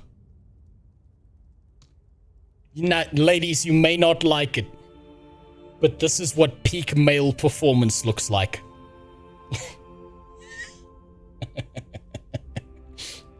This is exactly what you can expect once a guy hits about 31. Maybe I should call him Tectone. This is it. This is what you got to look forward to.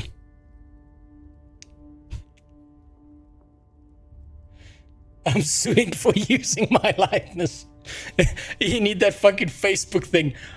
I'm in this picture and I don't like it. This works. This is good. This is exactly what we needed. Perfect. Okay, let's see where this goes. Skip the tutorial. Absolutely not. I need a refresher. It's been a little while.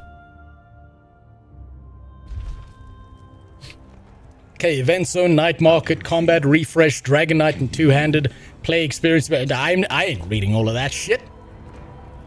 Welcome to the Tomes. I ain't reading all of that shit. I don't care about your cash shop. Get that shit out of here.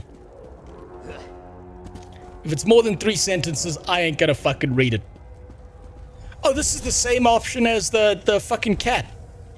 Okay, we've been through this before. Like you, I can skip through all of this. This isn't nearly that fucking important. Are you all right? Been through this before. The name's Lyris. It's the exact same tutorial as previously. This was not a bad tutorial, I'm gonna be honest with you. You're going to need it. You in jail due to a DUI. I would say it's more likely he's in jail from domestic abuse.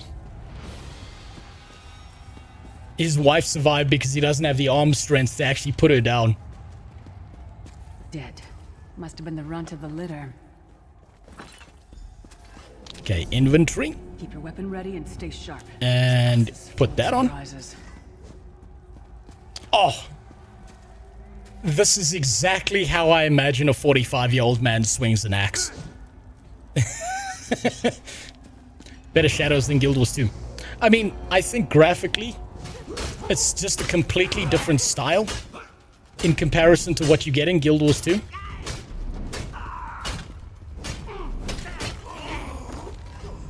So I think it's difficult to compare. There are more Daedra on the way. Oh, that's beautiful.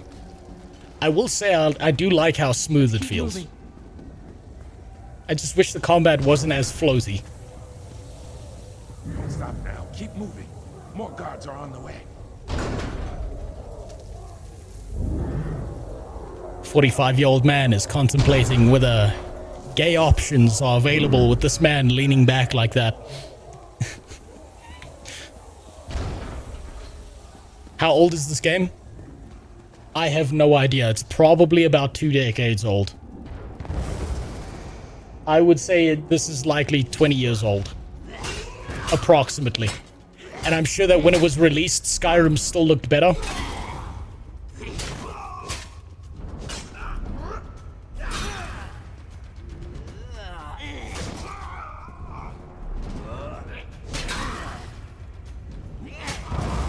There we go. Okay, press to interrupt. Okay, okay, I completely forgot about the interrupts. And we got to charge a heavy attack because nothing else does damage. Interrupt again. I wonder how this plays in PvP, if I'm being honest. I wonder how valuable those interrupts are in PvP. 12 years old, actually. Jesus Christ! Come here. We need to talk. Fuck me. This game is way younger than I thought it was. A little bit too old for streamers like Hassan, but I mean, god damn. This place is an abomination. You can almost feel the hatred emanating from every rock. Goodbye. I don't speak to women after what my ex did to me. Oh, we're gonna have to talk to her, aren't we? Well, yeah, we've been through this before. Yep. I'll help you. So many questions. Goodbye. We should keep moving. April 2014. Did people used to think that this game looked old when it released? Because I remember 2014 used to be a banging fucking year.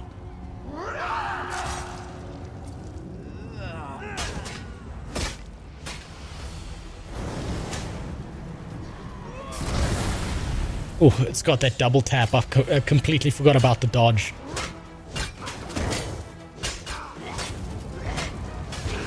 Okay, that was the interrupt that I wasn't gonna hit.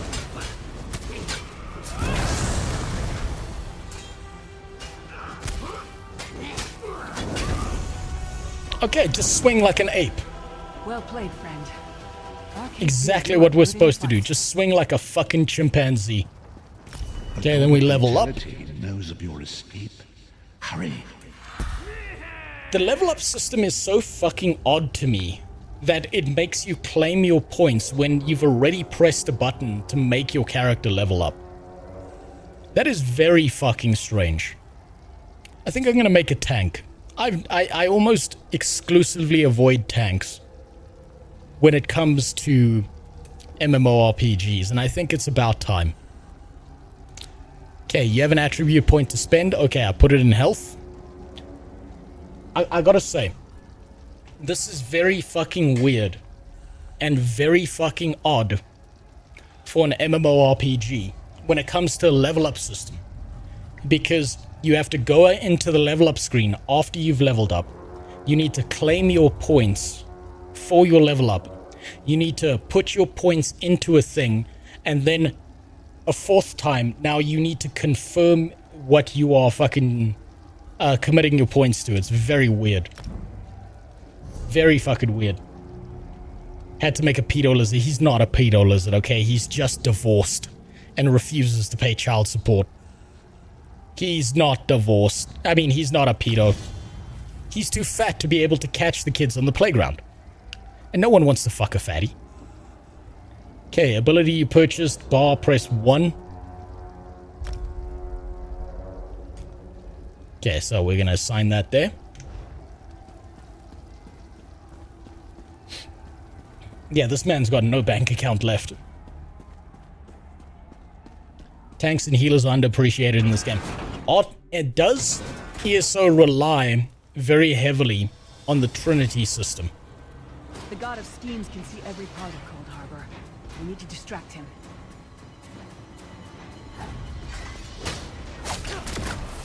Oh, that looked cool. That looked okay. What was your name again? Target practice? Okay, and this is the run up here. I remember this.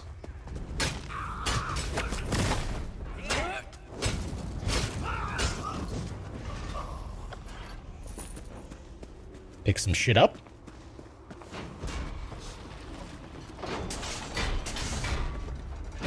Okay, what, we talk to you? Goodbye.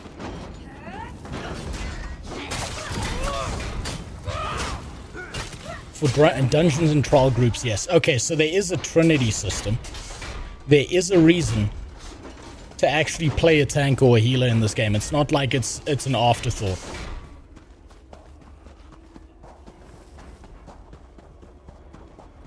Have I not equipped the pieces of gear that I've got? No, I haven't. You're right. Good catch. Good catch. I thought if I double-clicked on it from the inventory that it would just auto-equip, but it turns out no. Nope, I missed something here.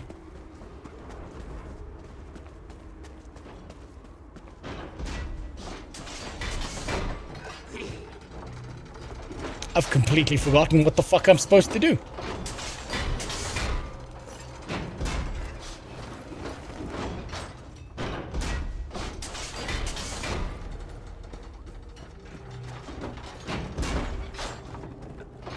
What is that thing? Come here. Come here. Got the rage of a divorced man within us.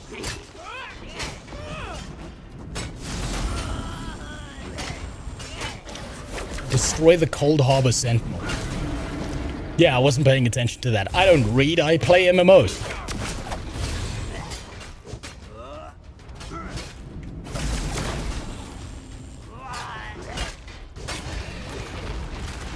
Man, I've been playing tab targeting for far too long. And no, I didn't misspeak there. I do play things for far too long. Whoop.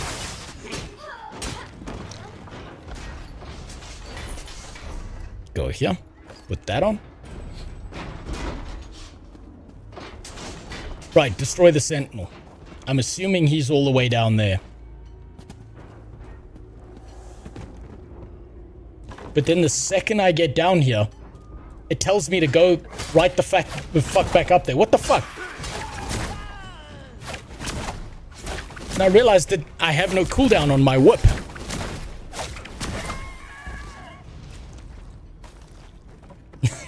I could just spam the fucking whip the whole time. It's the eyeball. But I beat the eyeball. What am I missing here?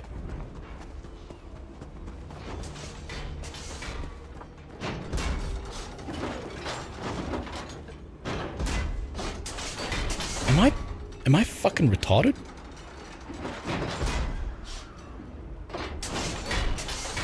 Go around and then down. Different eyeball. Okay, so I'm hitting the wrong eyeball. It's not this eyeball.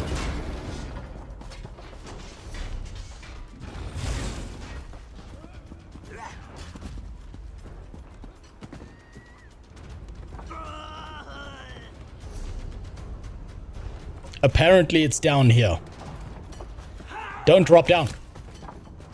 And now you tell me.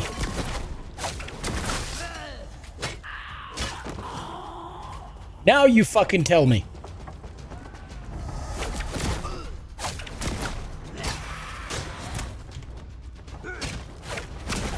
This is exactly old man gaming. I keep on fucking this up. Your navigation skills are worse than a woman behind a car wheel with her phone out. You're not wrong. You're not fucking wrong.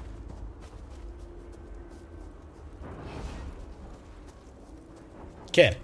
Go up here. Just beat the fuck out of everything. It doesn't actually matter.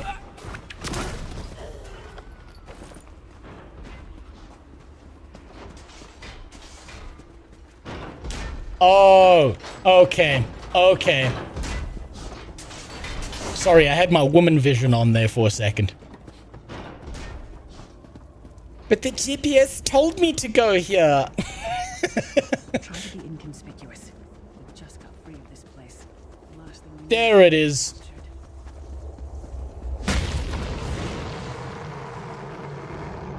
Okay.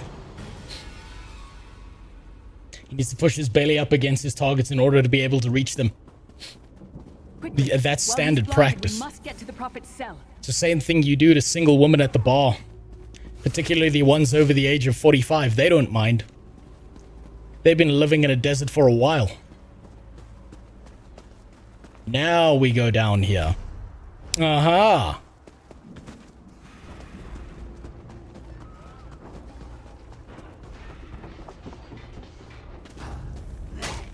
You know, I used to love those arguments my parents used to have. My dad going, no, it's fucking here. It's here. This is the place we're supposed to be going to. Don't fucking doubt me. And my mom going, just shut the fuck up and ask for directions. My dad going, no, that's bitch-made behavior. Swear to God, car trips took an hour longer because of that. Fool! You will never escape my realm. Hermamora's wagging tongue. The door's warded. We'll never get in this way. Okay. Now we gotta talk to a woman again. Damn it. 0 out of 10. Destroying the Sentinel must have tricked Yeah. Cadwell is the Yeah, oldest. I Cadwell do sees remember things we gotta go find a wizard. One fine day in the middle of I will the say. night, two dead kings got up to fight. Back I to do back have to say, the voice acting in this game is Out for a fantastic. stroll, then? Lovely day for it. Yeah, we gotta do all of that. Follow the Thanks. Best of luck. Goodbye. Cadwell seems to think this undercroft is And we go that way around. probably means it's a death trap. Better be careful. John Cleese. John Cleese was fucking exceptional. I hope that man is enjoying his retirement, wherever he is. He's on some Jamaican island somewhere, banging a bunch of black bitches. As far as I remember. He said something about not wanting to be in the UK anymore and just left. That's the last time I heard of John Cleese. Hey, and we leveled up. Look how weird this is. I leveled up, press a button, press another button, press another fucking button. Wait, we're using Magicka, I'm noticing, so I'm gonna level up it. And then press another fucking button. And then press another button. What a contrived system. What an odd, strange, contrived system this is. Drag and Draconic Power. Okay, which one of these is the direction I'm supposed to go if I'm trying to tank here? Also, what's up, Soul Man? How you doing? I wanted to watch your video today, but then you showed me the Piratesoftware thing. You linked that to me. I'm gonna have to save your video for next stream. I want to see what MMOs you were looking at. Cold War has some fun lore. If you learn, you'll learn if you get to Elsewhere storyline. Gotta buy that one though, or pay the sub. Ugh, disgusting. Expecting money in 2026. All games are supposed to be free to play. God damn it. First of all, don't be a tank till you hit max rank. Otherwise, you will have the worst experience ever. Well, I'm playing ESO already, so man. That just sounds redundant. But where's that level up system? I didn't get to select. No, stop giving me pop-ups. There it is. We'll just go for that. I'm sure I can respec later. Earthen Line has more skills for tanking. Okay, well then Earthen Line's what I'll go down. For now, it's just fire and a fat old guy trying to escape child payment supports. The sooner you get that door open, the sooner we can get out of here. Ah, yes.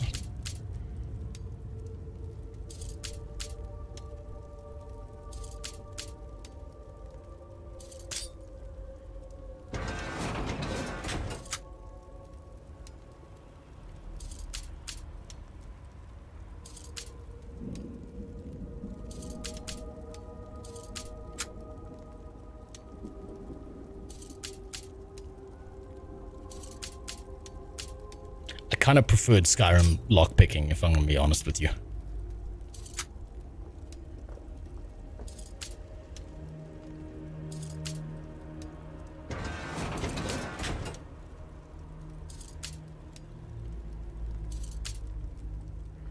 What?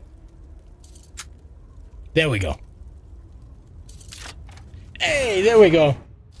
There we go. I didn't just force the lock. Always used to think, why did they make lockpicking so easy? Now I understand. Yeah, no, you have no idea.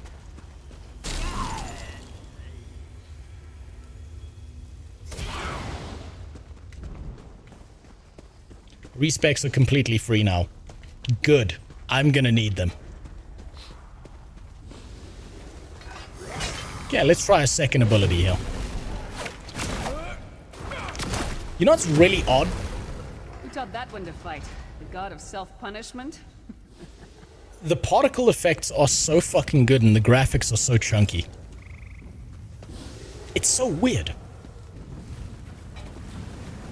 It's so fucking odd.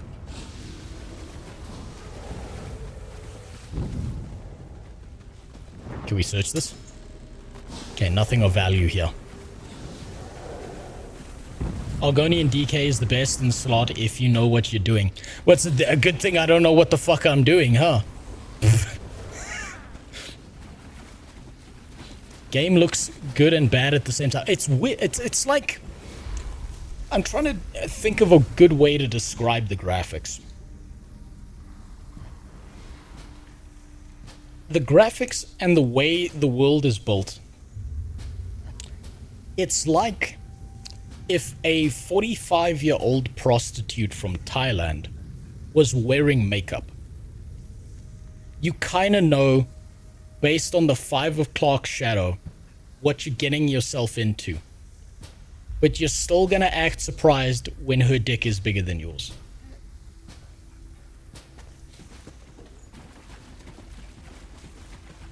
It's like the baseline graphics are terrible and then they put particle effects over it to try and cover it up.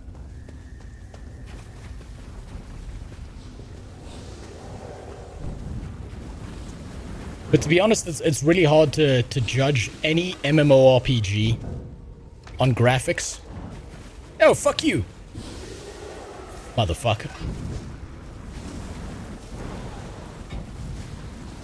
It's incredibly difficult to, like, judge MMORPGs on graphics because the gameplay could be exceptional and the graphics are just dog shit. Talking from experience, no, I've never been to Thailand. The Prophet's Cage. Those prostitutes are expensive. Quickly now, we haven't much time. You pay extra for the schlong. All right, news is we made it here in one piece, and the Prophet looks unharmed. Now the bad news. I was very impressed with how smoothly it runs even when there's a lot going on screen. I'm not going with you. It is very nice that the frame rate doesn't drop, that the graphical fidelity is always kind of consistent, that there's no like odd, like it just drops through the floor at random points in time. That is nice. I will give it that. There's a trick to opening the cell. There's no other way. I'm ready when you are. Once it's done, Goodbye, woman.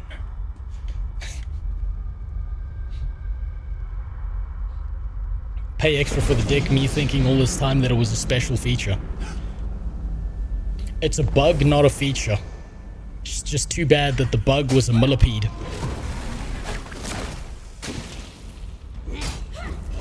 You know what, I may need to play tank because I can't dodge to save my fucking life.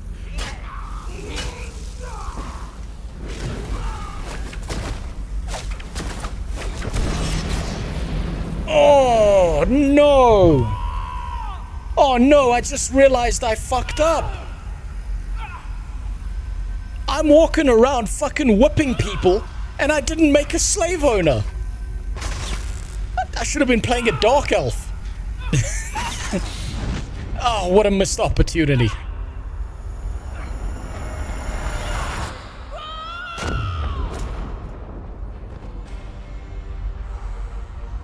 Also, the music here is not bad either.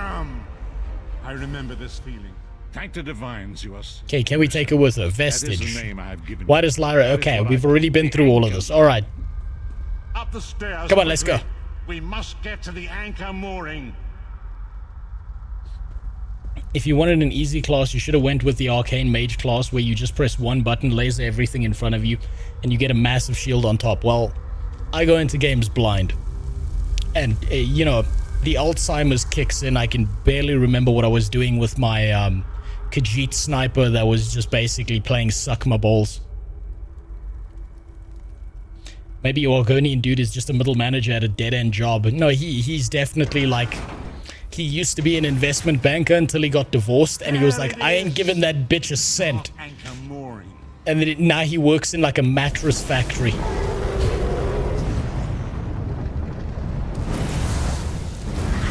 Who's that old dude? I recognize his voice.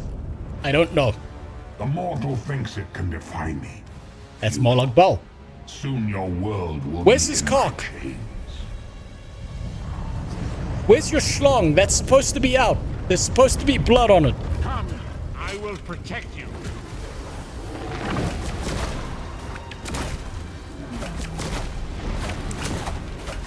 Come on, boy. Back in the fields.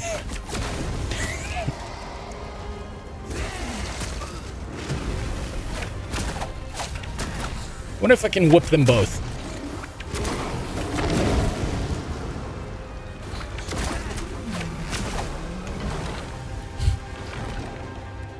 A moment, vestige. Is that better than mine? Yes. Old dude is Michael Gambon. I don't recognize the name. Unfortunately. I think that's something that a lot of Elder Scrolls games really have going for it, is the voice acting. Is high above us. All of them. Prepare a spell to lift us to it.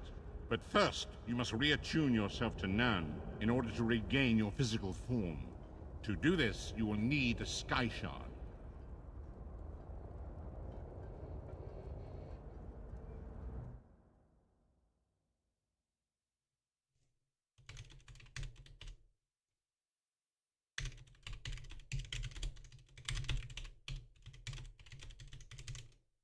I just need to check something quick.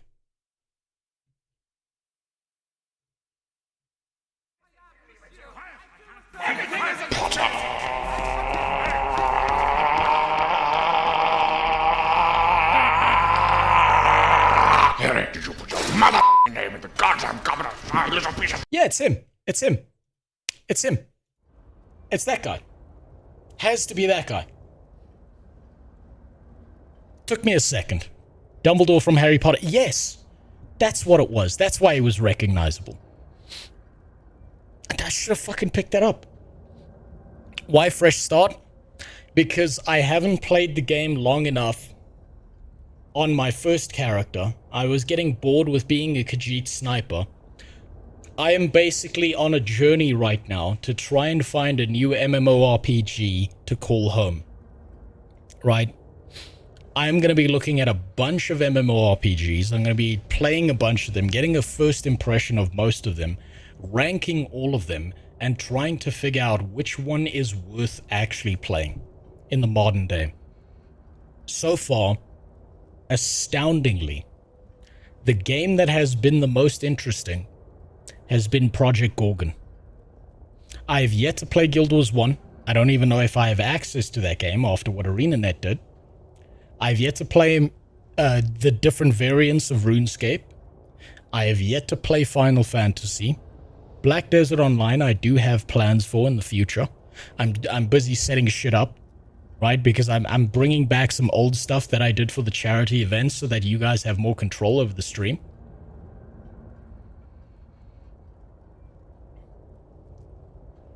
Mortal Online 2 might be an option, but there's got to be a way to not see everyone's floppy cock on stream every 5 seconds. The problem with Mortal Online 2, I think, is that the current player base is exactly 5 people who know how to play the game to such a high level that there's no fucking way I would keep up. Same difference, you need multiple hero points to unlock a trait in Guild Wars 2. In ESO 1, skill points is enough to unlock all skills. A shard of ethereal magicka that carries the essence of Nern. Some link them to Lorcan. Conan Exiles. I've already played Dune Awakening. Eucharist. It's the same thing. Albion Online. One of these shards for you to absorb. I made a video on my main channel about Albion Online where I spent fucking months grinding out shit to play Albion Online. And I do have to say this about Albion Online. It is the single best mobile game experience for MMORPGs that I have ever seen out there.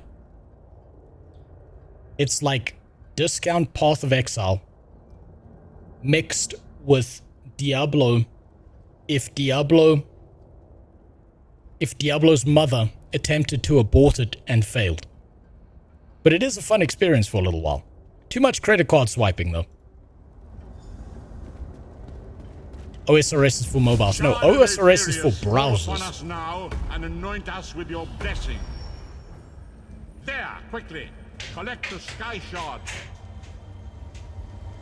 Give me a sec. Yep. Love you. My wife's just dropping the dogs off here. God of time, I require your strength. Let the way be opened. Let these wandering souls return home. Let the will of Molag Bal be denied. Wait, when they get their next update, it's basically a server wipe. Hurry, play then. We must go now. Nah. Wait, you mean Albion Online? Maybe. Maybe I'll give Albion Online another try. Apparently, Josh Strife Hayes is doing a whole guild thing with Albion Online. And assuming that he would let me in, I would figure out a way to be an absolute bastard, but I don't think he would because he's too smart. As I feared, okay, we've been through this before. I'm afraid you will. I cannot foresee that. Not. Be wary of it. You must find your own path. Okay. What did we get? Take all. That's the equipment. Bang this out. See, this is weird, right? This is really weird, old, and clunky. The fact that I can't just double click and it equips, you've got to click another fucking button to put your gear on. That's real odd.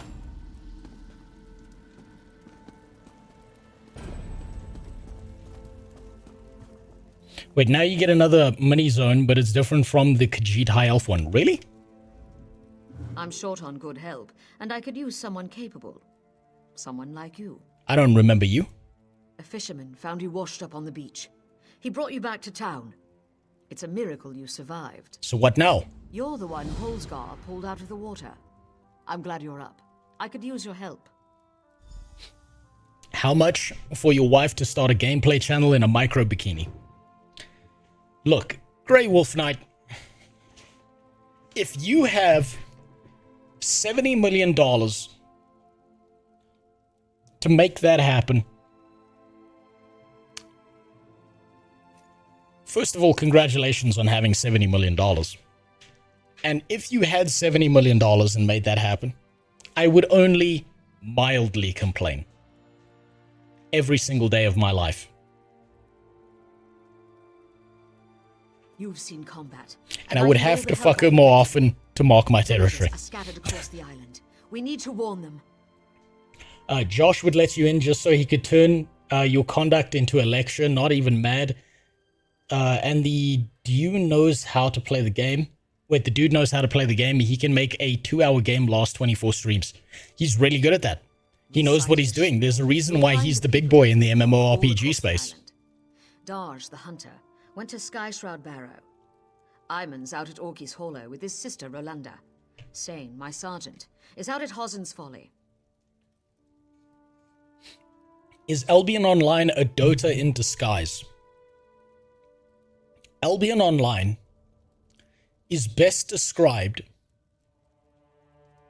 as what would happen if a modern Diablo 4 dev broke containment, discovered his soul on the way out the door, and made a game that is mildly interesting enough to keep your attention maybe once a week. Oh wait, I'm still supposed to talk to her. Darj went to Skyshroud. What is Skyshroud? It's an old dragon shrine. Thank you, friend. Can I ask you a few questions? I'll answer what I can. No.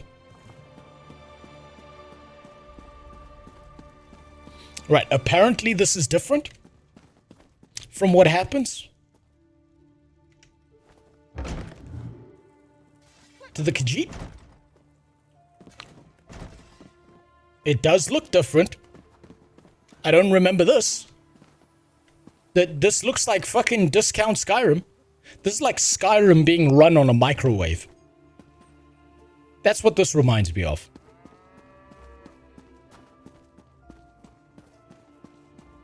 Did you try out the dungeons? Not that far into the experience. Not even close to far enough into the experience.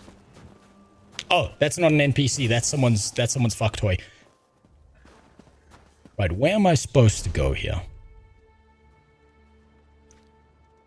Where's the game attempting to tell me to go? That direction.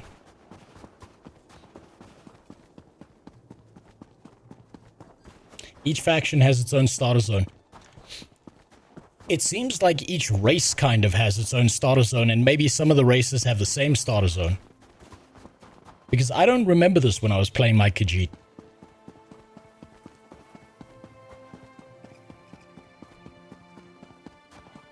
Also, I have no idea what server I'm playing on. All I know is that I'm on the EU servers. That's all I fucking know. Just a fat lizard running away from responsibility right now. It came right at me.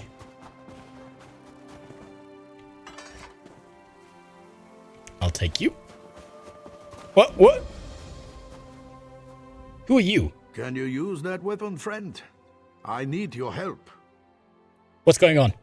There's a necromancer here, but I can't find him. He must be in the catacombs beneath the shrine. There's only two servers, NA and EU. Then it's definitely EU. I thought he was going to use a different N-word there. About these undead. How can I help? The dead walk at Sky Shroud. There's an evil power radiating from within the shrine, but the door is locked. In the Skald's tales, every dragon shrine had a priest. If we could speak with Sky Shroud's priest, he could tell us how to get in. Okay, before you continue, Soulman, you would have a better opinion of this, because I've seen that you've done a video on the multiplayer in Skyrim. if you had to pick, okay, remove all the shitty things that you've had to deal with having played ESO for as long as you did. Don't think about the devs. Think purely about the game. So, man, if you had to pick between playing ESO again and playing multiplayer Skyrim, which one would you say is a better experience?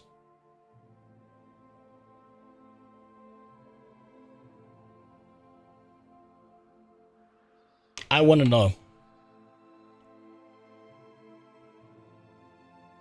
I'm old enough to where all games look good. That's because you're old enough that you got to watch games get better and not worse. If Shore is willing, yes. I brought a bag of incense to burn as an offering. The bone men got me before I could try the ritual. You might have better luck. What do you say? Yeah, I'll see what I can do. I hope you have better luck at the shrine than I did. Watch yourself in there. What can you tell me about Sky Shroud? The barrow has been here for as long as anyone can remember. Legends say a cult of dragon worshippers built it, as well as the shrines like it on the mainland. No one ever tried to get in? Some folks have, mostly youngsters. Until recently, this place was haunted by dust and the occasional frostbite spider. Now, skeletons rise from their graves. Something has changed. Games got better, didn't... No, he's talking about games from the 90s, Jimmy. Concord is a modern game. It's very bigoted of you to say things like that. I'm pretty sure you're on a racism blacklist somewhere for saying that Concord's a bad game. Oh shit. That's a big fucking world.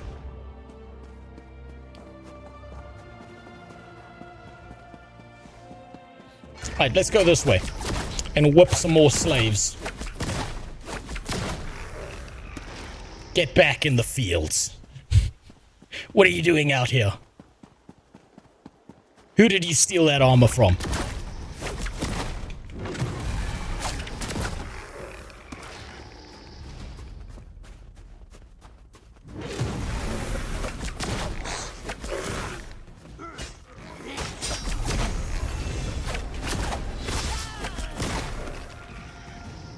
Oh man.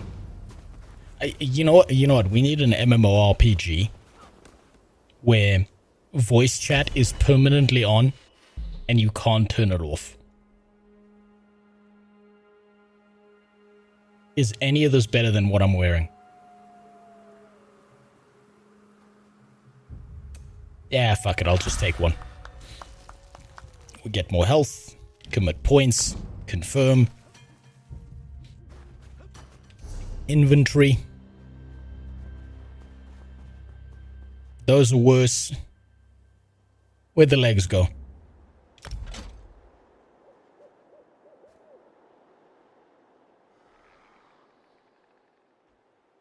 Where am I supposed to put this thing?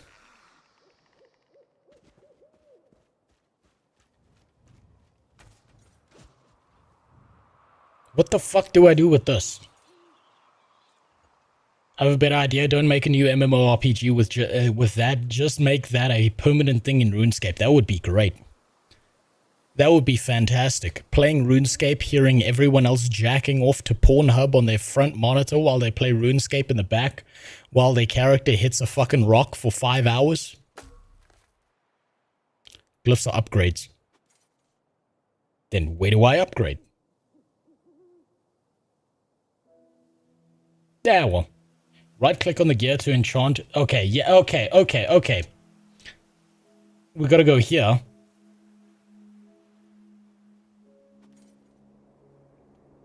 Apparently. I'm not seeing an enchant. Where does this go? Oh, there we go. There we go.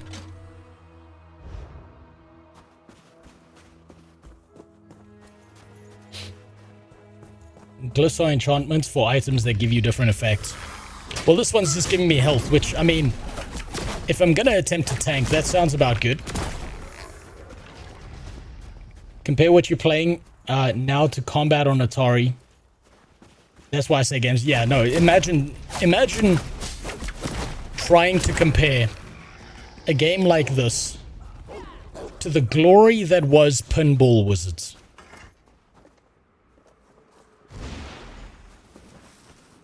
Talk to this guy. Maggot, you dare summon me? I heard a word similar to maggot, but not that one. Can you comprehend the power I once had? Why should I help you with anything? Yes, I can sense them. Some worm defiled this place. You are now my will incarnate, mortal. Enter the barrow and kill this worm. I will. How can I get into the barrow? You need to ask? But once everyone knew the ritual. 3 rune stones unlock the door. They're placed in prominent positions around the shrine. Find them and put them on their pedestals around the door. Then you'll gain entrance. Now go. Okay, 3 rocks.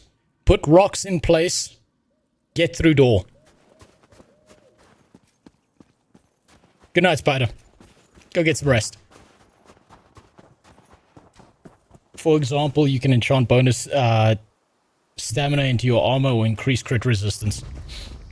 Okay, that sounds like pro gaming shit. I'm just here for the first impression experience right now. Oh, there's the rock. There it is. Come here, boy! I feel like I need some Alabama music while I'm walking around just whipping skeletons that didn't do anything to me.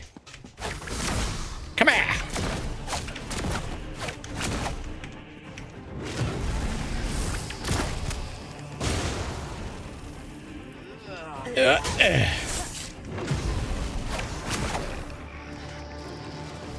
Whoop. Take the runestone. Take all of that.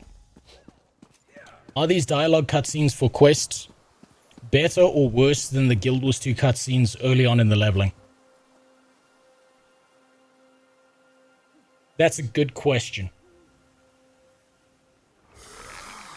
Hold on.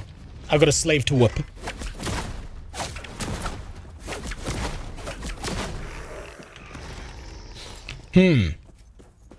I would say that the interactive dialogue element that you get out of this game, at least when talking to random NPCs, makes the world feel more immersive than being stuck in a theater kid play given by Guild Wars 2. So in that regard, I would say ESO has the upper hand.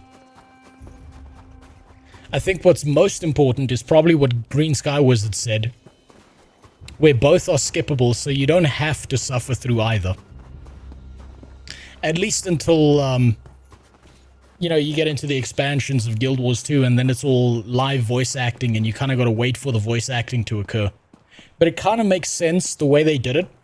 I would say there's definitely more interactability in the dialogue cutscenes with ESO. Was I just here?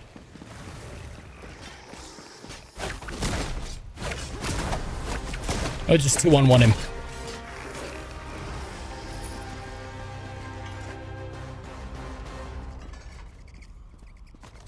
I would say, I think the music in Guild Wars 2 beats out the music that you hear in ESO. I think the musical scores in Guild Wars 2 are fucking exceptional. Like, there's very few games that have a musical score that fits as well as it does inside of a game. You need to play Ion 2? I don't have $5 billion, Grey Wolf Knight. I don't have 6 trillion...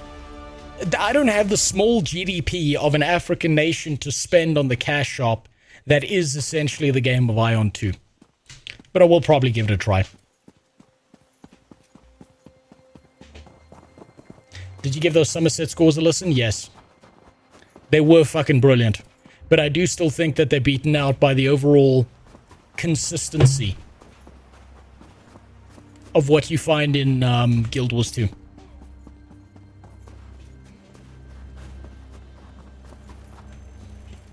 No, that's not what I need. That's what I'm looking for. Put that there. Put that there. And put that there.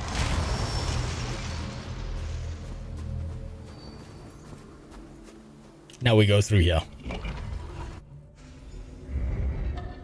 Wood elf or high elf, which would you marry? It depends how hungry I am, I suppose.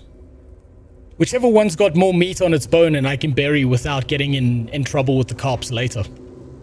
I stand once more at the seat of my power. I am a spectre, a mere shade, forced to watch as a necromancer defiles my body. Kill him. I only want to see it just to check if they nerfed the bust slider for Western audiences. I don't think that Ion has a Western publisher, so it's unlikely that they did. You'll never defeat the Covenant.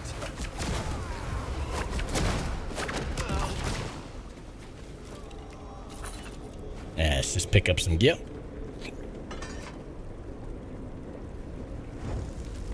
You have fulfilled your purpose. Well done, Worm. You'll never defeat the Covenant. Jesus. You know what's astounding to me is that there are still new players in ESO. There are still people running in here and doing these early quests. Blah, blah, blah, blah, blah, don't care. Can't read.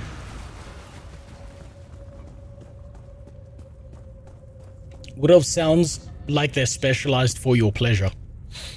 I think you're thinking about Argonians, Lithy. That's why they wrote a whole porn novel around them. The undead are gone. What did you do? Found evidence of a necromancer working with the Covenant. The Covenant here? Troll's blood, I have to warn the village.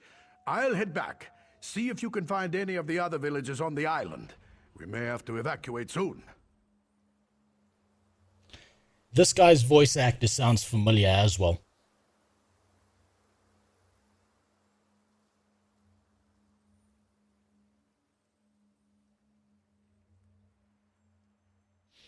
Is this the same voice actor who played Cat Dog, who played Cat in Cat Dog? Because he sounds very familiar. I wouldn't have thought those milk drinkers would leave their cozy taverns to come down here. I'll have to get this wound seen to then. I'm going to need my sword arm. Sounds like Minsk. No, Minsk has much more of a twang in his voice. He voices the Blackrock guy in Invincible. Really? If that necromancer was working for the Covenant, we're all in danger. I'll head back to the village to prepare our defenses. You'll need to search the island for villagers and send them back to Bleak Rock Village. Good luck! I'll find as many as I can. Hey, look, we leveled up again. You gotta keep that dopamine going. Claim that. Fuck. It seems like magic is important. I'm gonna be honest, it seems like magic is important for a Dragon Knight, and I'm probably getting that wrong. Let's see, you said earthen stuff is closer to the tanking spec than anything else. So let's give that a try.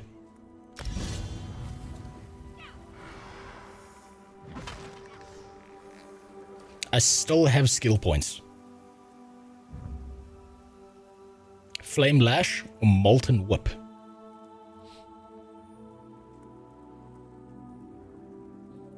Lash an enemy with flame dealing 4651 flame damage and healing for 1... Okay, well that's got healing to it and this one doesn't.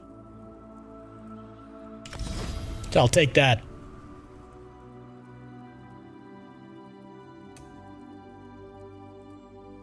I kind of wonder, does this really matter that much? Or are you gonna unlock them all later anyway?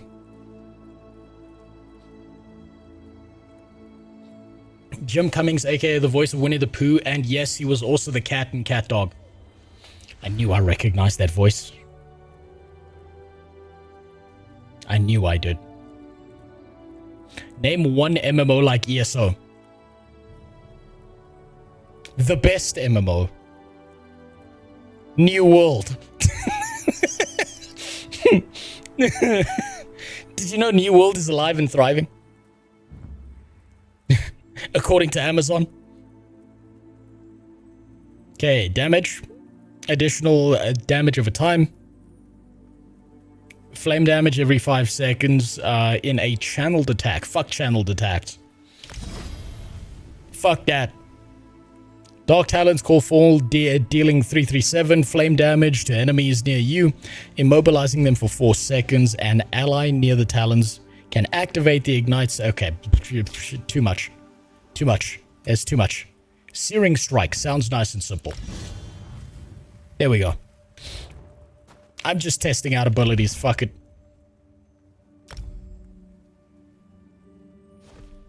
Okay, that's the adventure board. Let's see what we got here. Okay, that's Searing Strike.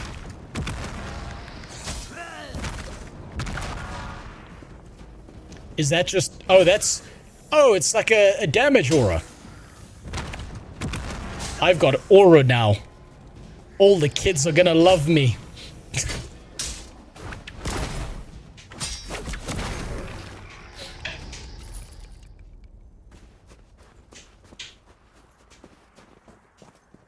I think you're going to be too lazy to unlock it all. We'll see. It depends if ESO manages to keep my attention for long enough or whether my ADHD takes control and wins over. Really depends.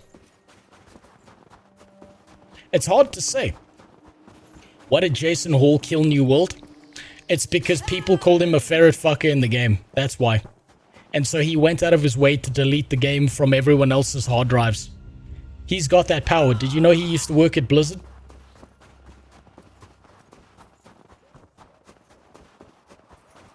It's a little known fact. He almost never talks about it. According to Google, Jim Cummings was the voice of Minsk as well. Really? He also... Damn. Man's got range.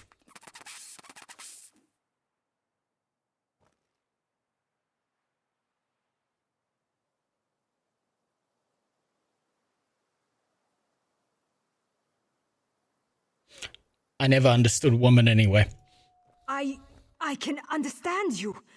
Oh my, I'm not a skeever. Are you supposed to be? No. Follow me. I'll show you. Alright. Alright.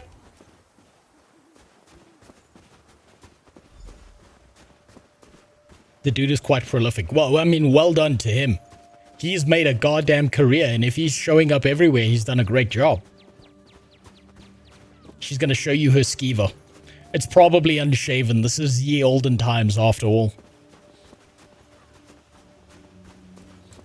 You ever been down on a woman with a bush? You're supposed to hum the song In the Jungle, the Mighty Jungle when you do. With those morphs, the crucial thing is the cost. Every skill scales with the resource that it costs. More max stamina equals stamina skills deal more damage. With the morphs, you can turn mag skills into stam skills and vice versa. You are speaking the language of gods to me, Green Sky Wizard. You've got to dumb that down. Explain it to me in Fortnite terms. And then explain it to me in Diablo 1 terms, because I'm not going to understand the Fortnite terms either. Kine, you have it. Can you explain what's going on? My friends and I were out hunting in the woods when a mad mage ran up and began throwing spells at us. I think he only nicked me. Oh, he was a He nicker. dropped that wand in the snow as he left. What does the wand I do? don't know how spells work. I tried picking up the wand, but it wouldn't let me. I think it does the spell, or undoes it. Look, my friends are Falta, Brend, and Runzenwild. They're skeevers now. Please find them and use the wand to fix them. Look for them. Alrighty. I think I've just been pulled off on a side quest, haven't I?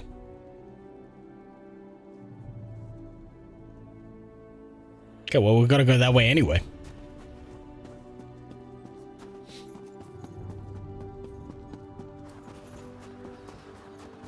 Simple explanation. The green and blue numbers are the thing that matters. There's green and blue numbers? It's one thing at a time. Think of me like a disabled child. Not very smart, incapable of much coordination. And not really capable of understanding what you're saying. But I will nod along and pretend what you mean. I know what you mean. If he's showing up everywhere, he's done a good job. Sounds like the forward to Nicolas Cage's biography. Look, Nicolas Cage is a fucking god, and I will not have you slander that man's name in this house. Nicolas Cage, for all the memes, for all the weird and wacky shit that guy has been through, has had an incredibly successful career. If you had to change out your life for being Nicolas Cage, would you not do it? Think about how much money that guy has made. What a champion.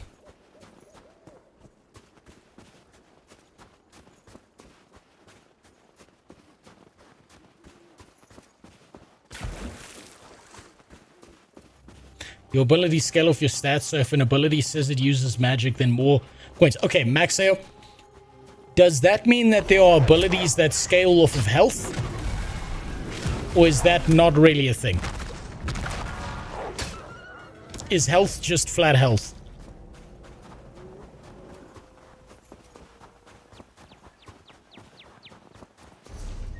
That direction. There's a few, but usually no. Okay, so HP is just HP. Green bar make you go bonk. Blue bar go whoosh with fire. Skill level up, more you use it, they can green. Yeah, me good. Use less word, make more sense. Very nice, thank you. That. Now you're getting to my level. Now you're starting to understand. There's a rat around here somewhere. There he is.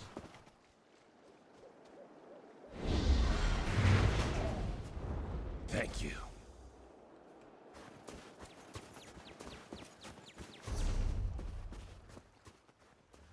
Okay, and then we gotta go over there.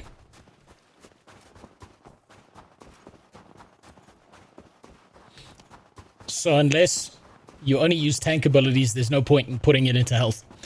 Well, it's a good thing I'm gonna try tank then. I have never, in my life, outside of playing World of Warcraft vanilla way back in the day, as a shaman no less, ever tanked anything. The only time I ever played a tank was when I played shaman. So did my brother. Now he's gone. Your brother's missing. Aymond is inside this cave, somewhere. The Frozen Man does all sorts of things to people who enter his domain. I can't leave Aymond in there. Since father died and mother left, he's all I have. I understand you keeping it in the family. No one knows. No wonder you look like that. People who enter Orki's Hollow. Now he's taken my brother. I should stop sharpening this blade. You must go inside. I just can't. Stay here, I'll find him. We knew a man, old Rory. He went in. When the soldiers dragged him out, he was missing all his bones. I'll give you until my fire burns out. Then I'm coming in after you. Don't worry, lady. I'll find your husband. I'm sure he's fine.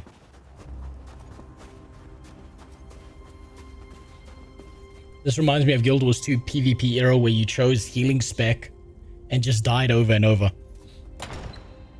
Well, yeah, I had no fucking clue what I was doing.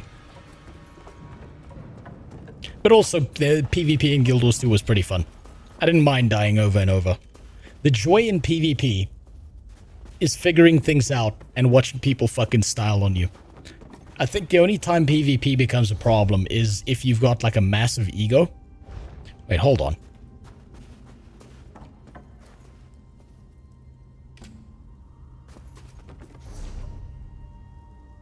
Oh, he's right there.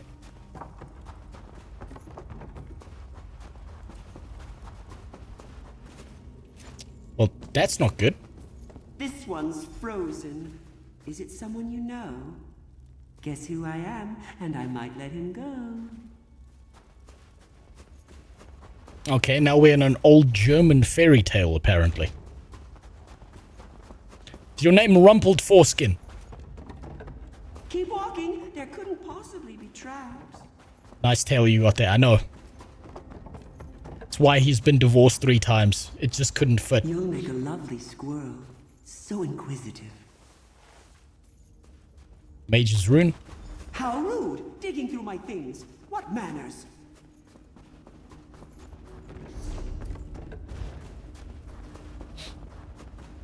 But also, what's up, Wojciech? How you doing? Or you just happy to be here? I don't know about happy. I'm still deciding on that one. I'm still deciding whether ESO is actually worth being like a mainstay game. Greedy squirrel. See something shiny? Don't break your neck.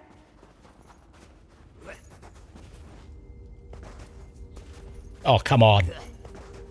Come on. This divorcee can definitely make that jump. There we go. Finally, jumping puzzles that are at my level. Astounding. You've accomplished the impossible. Leaping small rocks.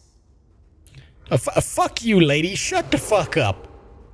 I'm still figuring this out. How dare you? Just realized I've got a bunch of shit in my inventory I'd never looked at. Where did those rings go?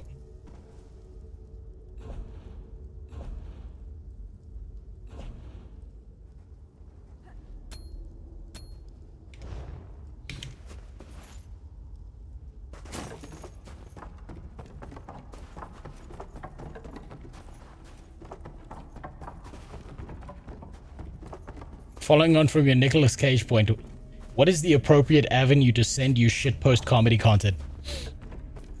My Discord. My cesspool of a Discord. Although be aware that you will take sanity damage every single fucking day of your life that you're there.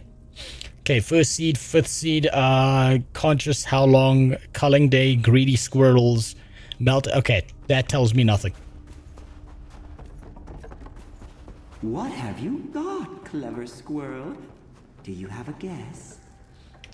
The frozen man. Digging away, puffy little cheeks. What have you found? I thought this was a woman.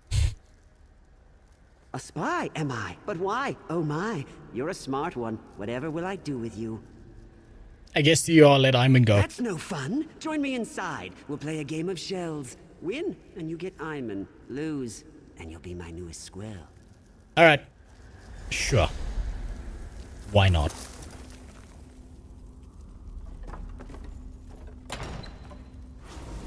Here I am, or am I here? Guess wrong, and you're mine, my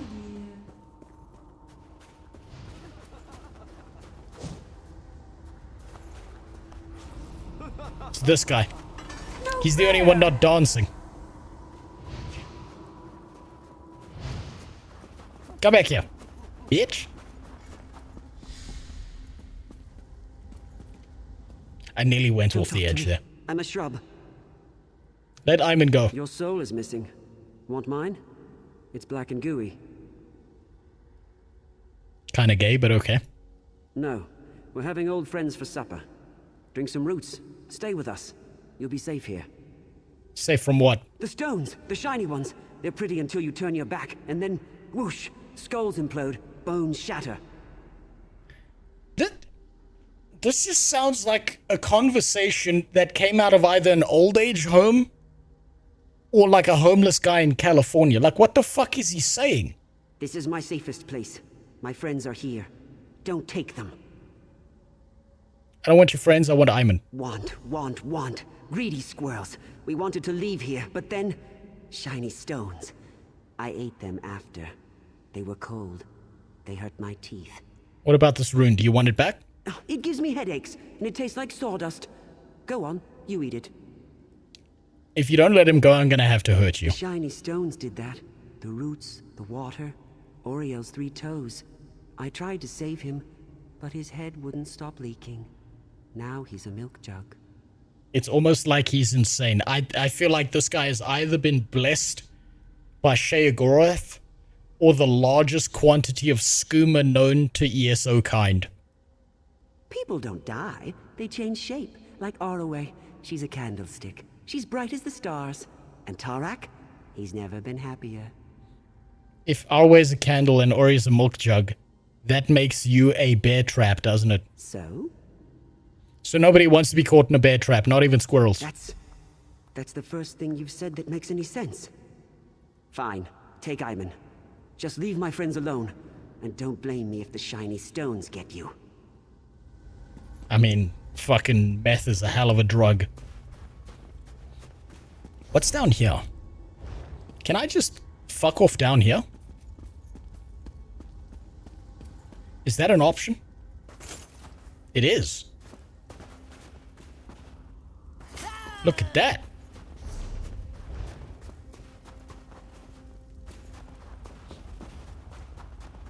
Sounds like a script in Guild Wars 2. He kind of does, yeah. What happened? Did you see those Covenant soldiers? Covenant soldiers? I saw a group of them exploring the cave. They laughed at me, hanging in the ice. Then, the frozen man got them. Let's get you out of here. You don't have to tell me twice. Come on, crackhead. He kept getting high until he became demented. So, the standard practice, basically. Just normal shit. This is your brain on drugs kind of stuff.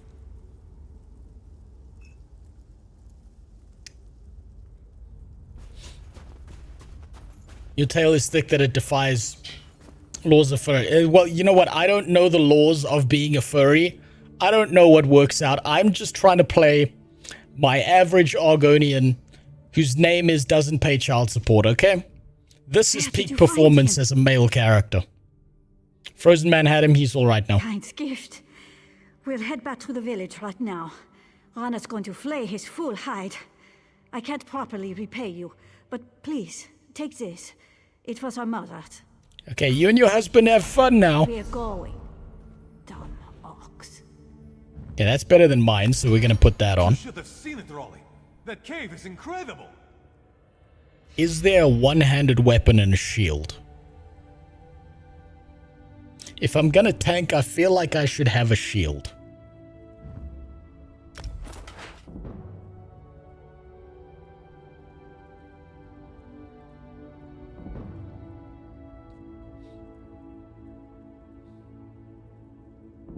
Damn, that's about what? You don't like Grandpa's smile? Grandpa's out here looking for lizard pussy. Sword and board is the thing. Okay, so I do have a one-handed weapon. This is a one-handed weapon. Oh, thank God. That was the perfect time to find one.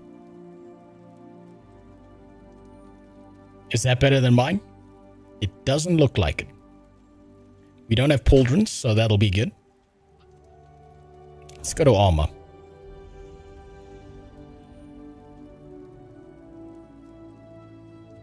I think I've got the right armor on. I have no interest in the magic of this game yet. That I'll save for a different character. Yeah, that's good. That's good. And where are we off to now? Save Brend.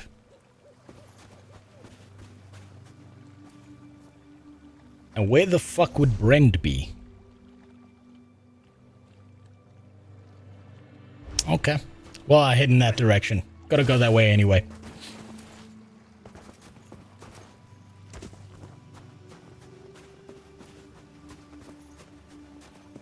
It just clicked in my head what's wrong with this game. The world feels smooth. The action combat feels okay. The graphics, I'd take it or leave it. I figured out what this game's biggest problem is. I want to see if you can spot it as well. And let's see if you agree with me on this or not. I now know what it is. It has no boobs. No, well, that is, that's like second or third place. But even more disgusting than that, it's the UI. The UI is fucking dog shit.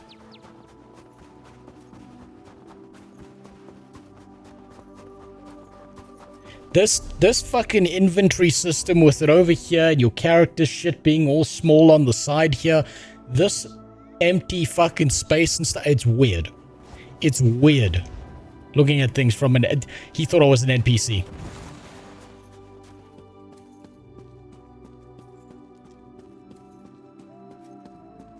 It's designed for console. That explains a lot.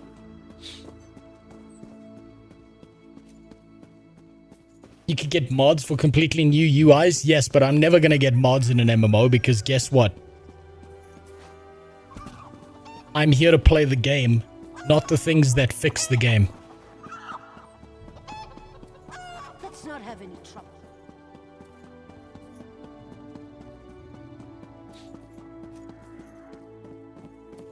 I think mods in most MMORPGs should be banned because it disincentivizes them from actually fixing up the shitty parts of the game and actually integrating better systems. And they're just like, don't worry, the community will fix it.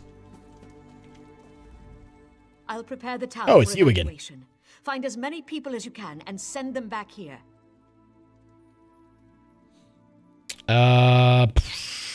Can I ask you a few questions? I'll answer what I can. No, I'm not going to answer you a few questions. Okay, so this is not the quest I need to do. That's the quest I got to do.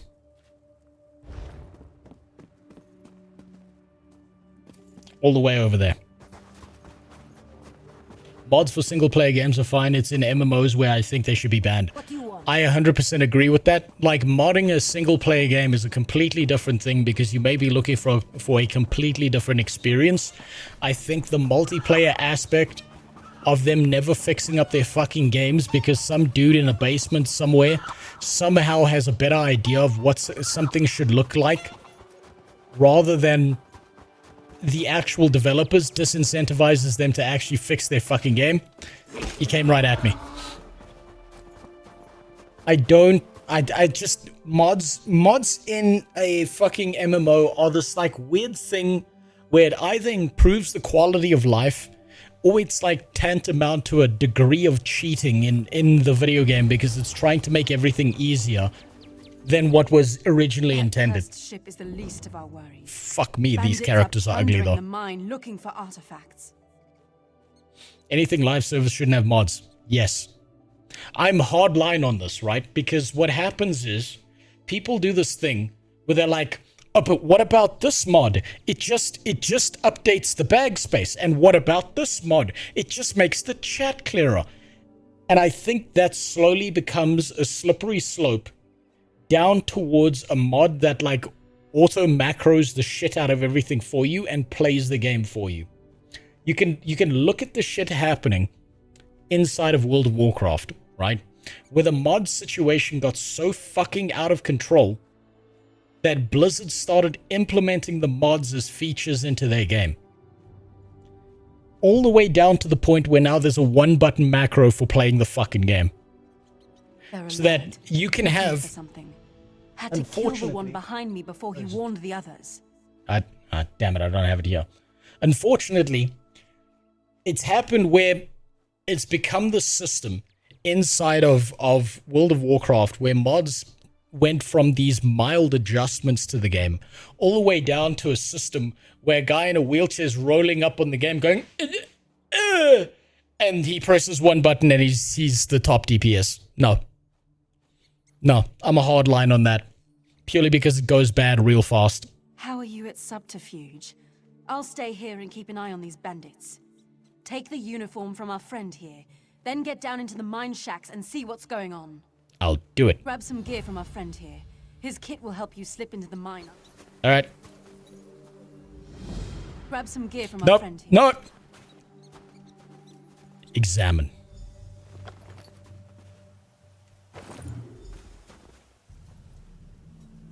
Fucking Jesus Christ. Okay, your disguise can be found in your character inventory. Where is it? The fucking disguise is better than my current gear. Can't we just keep that on all the time? Can't we just steal his actual gear? I feel like that would be a smart idea.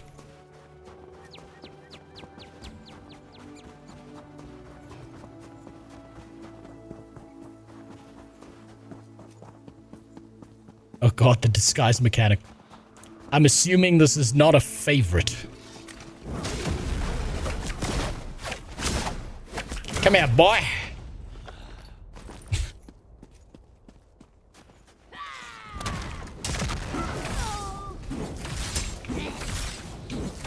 That one's not as good as whipping people. Oh, they died anyway.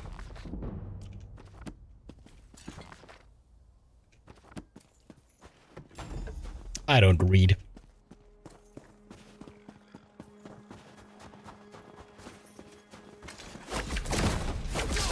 I think I dropped my disguise by mistake here. I think by attacking them, I kind of dropped the disguise, didn't I?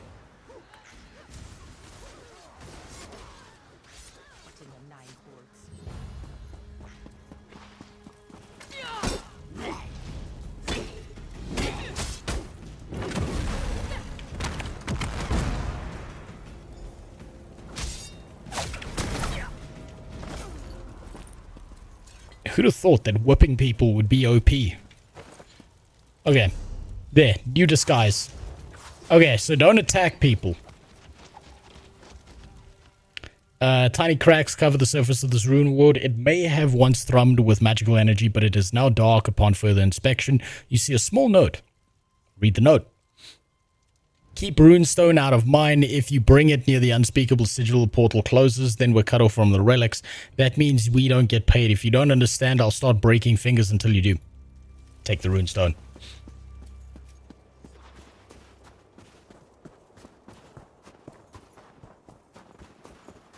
Okay, we can go in here. Read that. Some mobs will see through your disguise. So it's like transgenders in real life.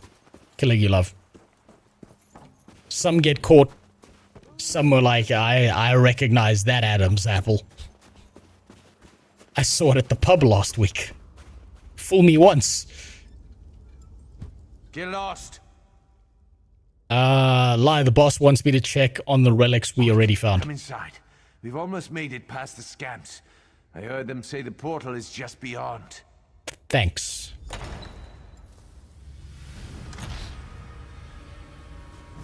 What were they even thinking with the new UI is what I found when Googling ESO UI. Apparently this is an updated choice. This is the updated version? What fucking crackhead updated it to look like the... How bad was it before?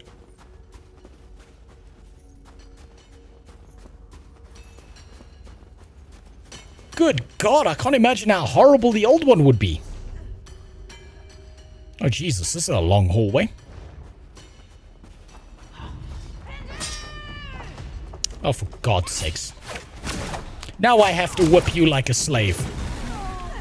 We could have been friends.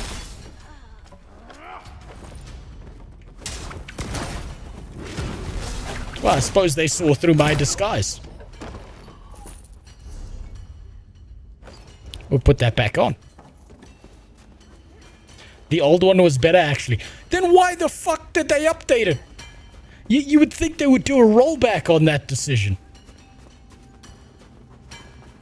You know what probably happened was people were bitching about the old UI. And then they didn't realize that they could make it worse.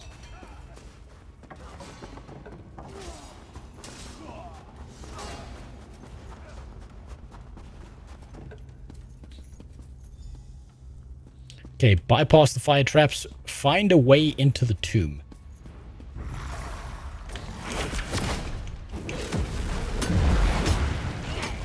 Jesus Christ. Okay, the scamps seem to have far more damage, or at least far more impressive abilities here than they did in Skyrim. I mean, in Oblivion. I mean, ESO games all kind of blend together after a while.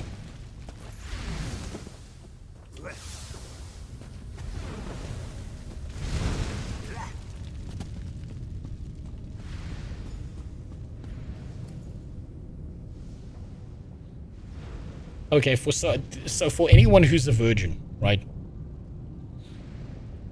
This is what it looks like the first time.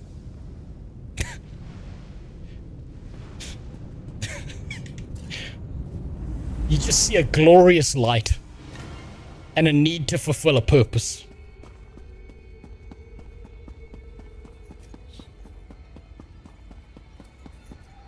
The guy who didn't like Guild Wars 2 because it didn't have controller support would like this update. He probably loves this update. It's probably his favorite thing. Then again, I'm not sure these are the graphics he would love that much. I feel like he's the kind of guy who graphics are a very big deal to him. And so he needs a game with exceptional graphics, because if he doesn't get that, it'll stress him the fuck out. This looks like the inside of my ex as well. I mean, maybe at a certain period of time in the month. I mean, this is a lot of red.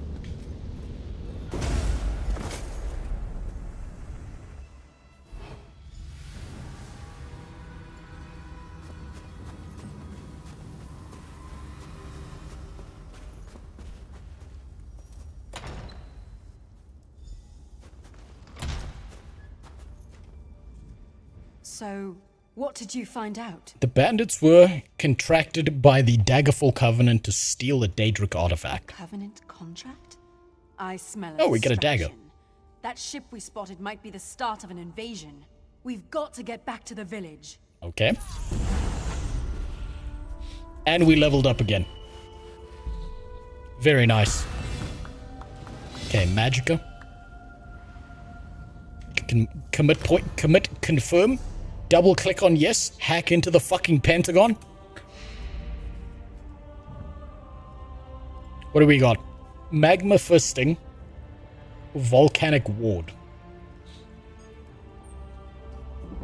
Damage while applying a stack of Heat Shock, which increases the enemy's damage taken by 54 for 7 seconds up to 3 times. Roil the air around you or an ally grazing a damage shield. Wait, granting a damage shield. Fuck me, this text is tiny.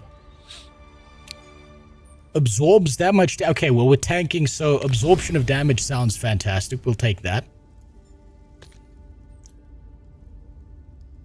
And what's this? Molten Weapons. Charge you and your grouped allies' weapons with volcanic power to gain major brutality and sorcery. Increases your weapon and spell damage by 20%. Okay.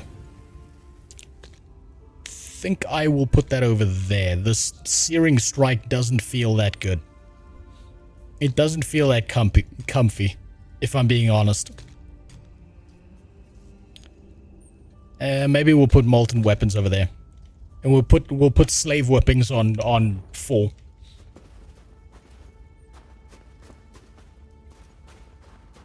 The graphics are like taped on wallpaper stuff. Yeah, good at it if you've... good to look at if you're not paying attention or you're drunk out of your fucking mind. Text is fine, you're just old. I mean, my eyeballs are royally fucked, so... yeah, that makes sense.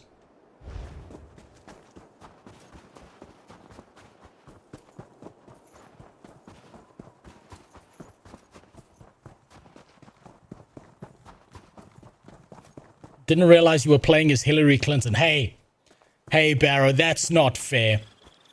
That's not, my character's hairline is infinitely better than hers. There's no need to insult my character like that. He's got child support to pay. He doesn't need mean comments because he abandoned 7 different children to 6 different wives. Right, what are we supposed to do here?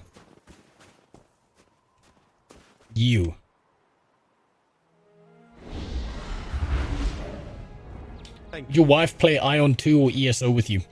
Neither. She, weirdly enough, my wife is into very specific types of games. She likes games that are like dark fantasy. She enjoys games like Blasphemous. She doesn't like turn-based shit. She prefers like deep engaging story stuff. I don't think she'd be into this kind of game.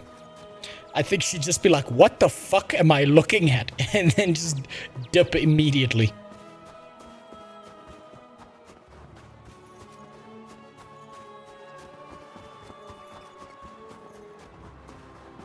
Right, there's a quest, a point of interest here. You.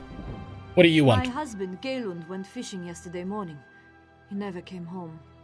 I went looking for him this morning with my dog, and now my dog has wandered off. Sounds like it's time for marriage number 7. No, I'm not. Damn it. The last place I saw Rex's was near our mill, just She north. said no already. Take this whistle. Use it when you get over there. I'll wait here in case he comes home. I'll find your doggy style. And your husband, maybe. What the fuck is this? I've got a pending notification. Invitations to guilds, blah blah. Okay, well, I have no interest in that. Not right now. I'm still trying to figure out how the fuck the game works.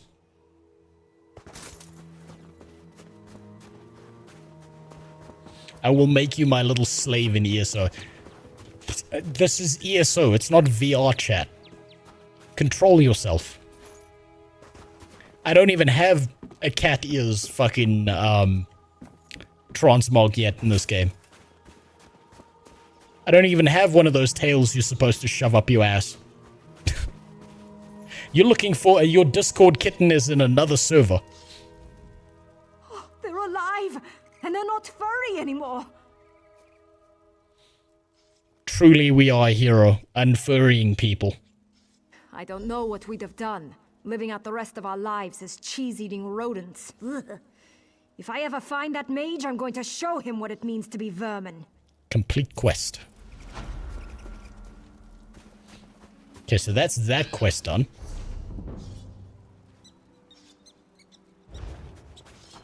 I think now I'm supposed to go over here. Well?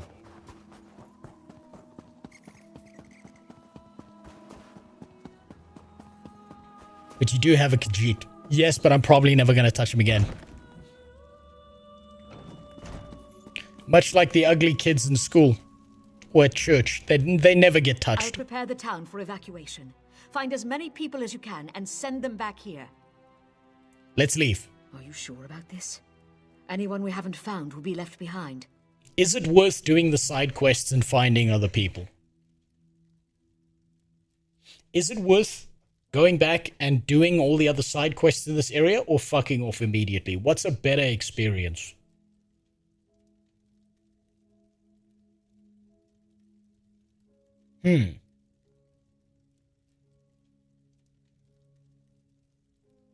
Fuck it, let's explore a little bit. Why not?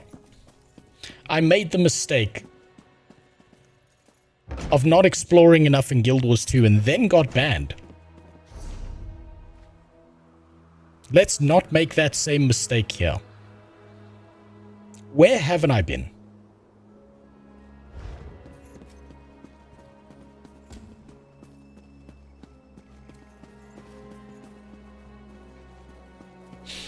Let's burn some supplies. Yes, I got banned in Guild Wars 2. There's entire videos on it. It's an old and boring thing to talk about at this point. Caligula, you're gonna have to go back and look at all of that shit.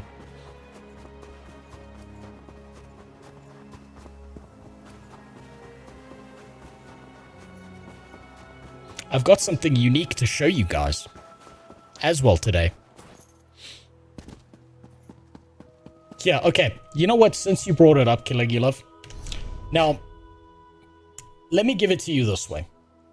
Think about what I said inside of Guild Wars 2. What did I say in-game that got me banned? Absolutely nothing. What I did was I made a very edgy joke about Googling the ArenaNet headquarters, and then Googling how easy is it to get a hold of an AR-15. That you didn't love Timey. That was probably also what got them on my ass. I got a lot of shit for that. I got permanently banned out of Guild Wars 2. The Guild Wars 2 devs went out of their way to go and contact Twitch and get me permanently banned off of Twitch. They blocked me on Twitter. And then in an email chain, they accused me of being a fucking psycho murderer. Think about all the backlash and all the pearl clutching that occurred there. And now I want you to watch this clip. And then they go, stop. Don't tell them about that yet. Hold on. So okay, so it's got to be that'd be so mean if that wasn't real. Yeah, imagine. Front of has Blizzard said anything about that, or is this like a conspiracy theory? Twice they've mentioned that they've mentioned 2 jokes about something plus that's coming. They've mentioned like some jokes and some advertisements, and for example, in the last housing advertisement, they were like, "Wait, just wait for it." Somebody was like, or they were like, "Yeah, there's gonna be housing, and plus we're happy to announce." And then they go, "Stop! Don't tell them about that yet." So okay, so it's got to be that'd be so mean if that wasn't real. Yeah, imagine what's the outrage going to be if they don't come out with that. People probably burn the place down at Blizzard. Like I will probably start the fire. I'd be happy going to jail. Like I would burn the place down. Now, what do you suppose happened to Sadako for saying that? What do you suppose happened to that man saying that exact thing? That he would be happy to go to jail burning down the place. That's right. Not a goddamn fucking thing. And do you know why nothing happened to him? Because he's not dealing with ArenaNet.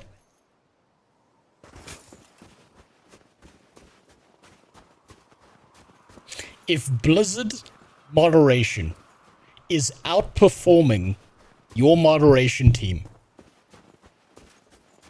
you're kind of a fucking joke. I'm just gonna be honest with you, you're kind of a fucking joke. So I don't want to hear these people pearl clutching about the whole Guild Wars 2 thing. Because what Sadako said there was obviously a joke. It was obviously him being funny. But the difference is he wasn't dealing with ArenaNet.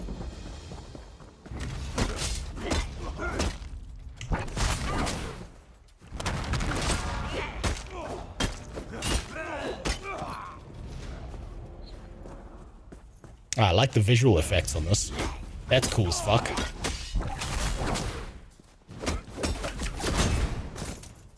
Ah, fuck.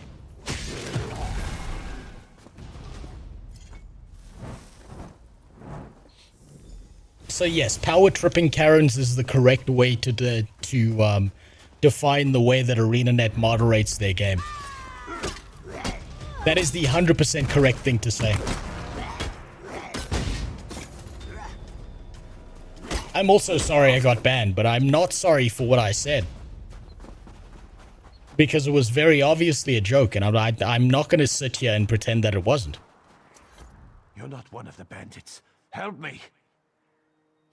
In a weird way, isn't it worse to ban someone who would actually say they're going to do a shooting because now you don't know what they're doing or thinking? Yes, but to look at it this way, it doesn't really matter what you say. Particularly if you have disclaimers up, if you very highly indicate that you do jokes, you say wild shit on stream, blah, blah, blah, all of that stuff, and you make the distinction between when you're joking and when you're not, right? I think if someone was mentally ill enough that they were actually going to go shoot up some fucking office or some school or some shit like that, whether they say they're going to do it or not, they're still going to do it. Banning them, I don't think, really has an effect one way or another. And I don't think you're really making an example of what's good and what's bad either way. You're just being a bitch. They got me in the forest. We were gathering firewood. Dedring, my brother, tried to fight. They split his skull with an axe. I thought I was a dead man until you arrived. Let me untie you. Sure, Bones. Thank you. I'd like to kill every one of those bandits, but I'm no fighter. I'm glad you are. Kill a few for Dead Ring. I'll buy you a drink back at the village. Complete quest. Hey, and we leveled up. Maybe that's why Guild Wars 2 viewers on Twitch are so low? Yes.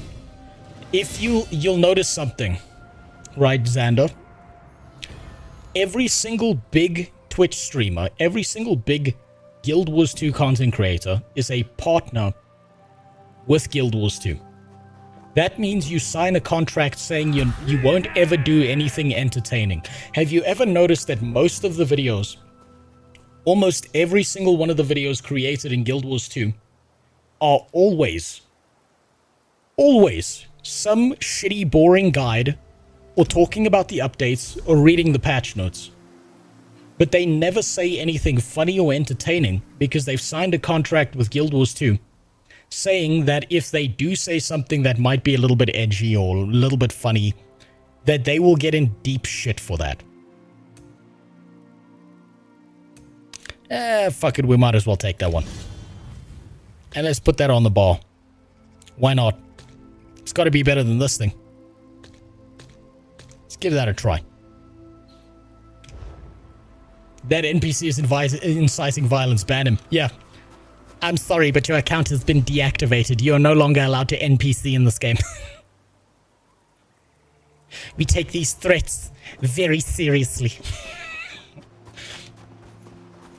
It's actually, like, the moderation team's behavior and the kind of contract you have to sign to become a Guild Wars 2 partner is single-handedly one of the things that'll stop Guild Wars 2 from ever popping the fuck off. And that to me is far more depressing than the fact that I got banned.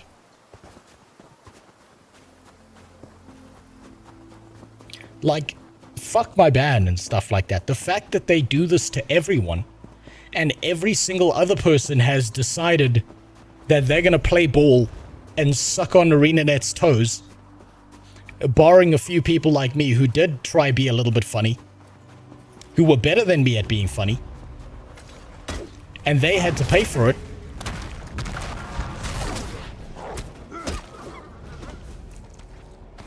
Everyone else sucks the toes, so just keep in mind, whenever you see a content creator in Guild Wars 2, you're not getting their honest thoughts. You're getting their manufactured thoughts after signing a contract. They will never be 100% honest with you because they understand the risk they're taking by doing that. And I don't blame them. If it's your career, if it's your job, if it's what you're trying to do, making a living, then yes. You're gonna suck the toes. You become beholden to one company and they can decide to turn off the tap whenever they want.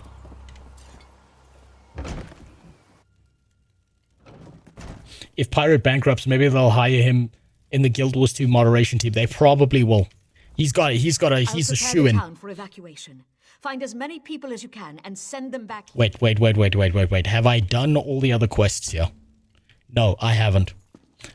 There's a dog whistle I've still got to go use. I've got to go find some lady's dog. That's all the way over there.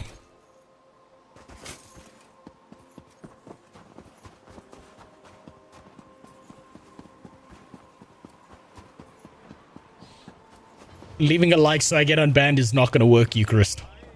Give it 10 years. Give it a decade. If I somehow magically, and I don't think this will ever happen, but if I somehow magically manage to get the Kriparian side, then 10 years from now, maybe they'll unban me, just like they did with him.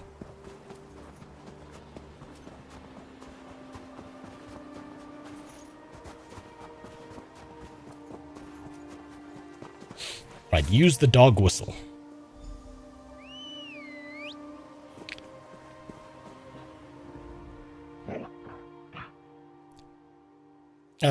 Rex's bounces back and forth under your hand. He looks like he wants to follow. See where he wants to go. Timmy's in the well?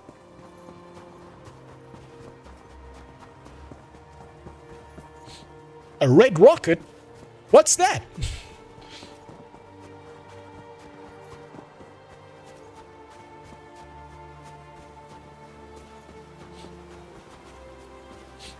Wait, who did they unban? Kripparrian after 10 years.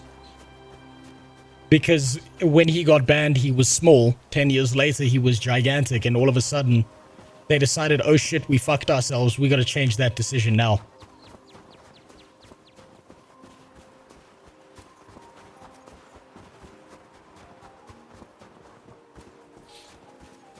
The 100th playing Guild Wars 2 in 2026 video by Guild Wars partners is getting tedious. Of course it is, because it's the same thing and it's all like, you know, predetermined, and you're getting... There's 1,000 videos about that, Boy Shaka, and all of them have the exact same talking points. What you'll notice is they say the exact same things, but what's more important is they omit the exact same points because they understand that by talking about those specific points, it'll get them in trouble. Thank kind. My boat sank off the coast in a storm. It was unnatural. I saw colors I've never seen before. I drifted for hours on a plank. I thought I was dead. When you get to the US, please take a photo outside their office. I want to go absolutely nowhere near the fucking ArenaNet offices. I don't want the stink of those people near me, Barrow. But I'll tell you what I will do is I will Photoshop myself inside their offices. Just give me a second, and I'll head back home. I'll lean on Rexus when I get tired. Almera will be worried sick. Thank you. Complete quest.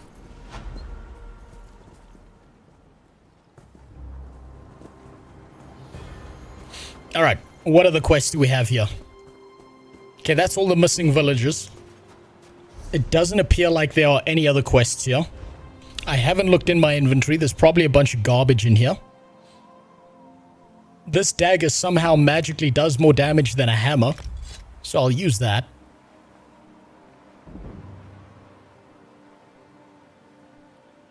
This has more stats. I should be wearing that. That's okay. I don't need to worry about that. I need to sell a bunch of garbage to a merchant. That's for fucking sure. Yeah, I just need to dump out all the shit that's in here.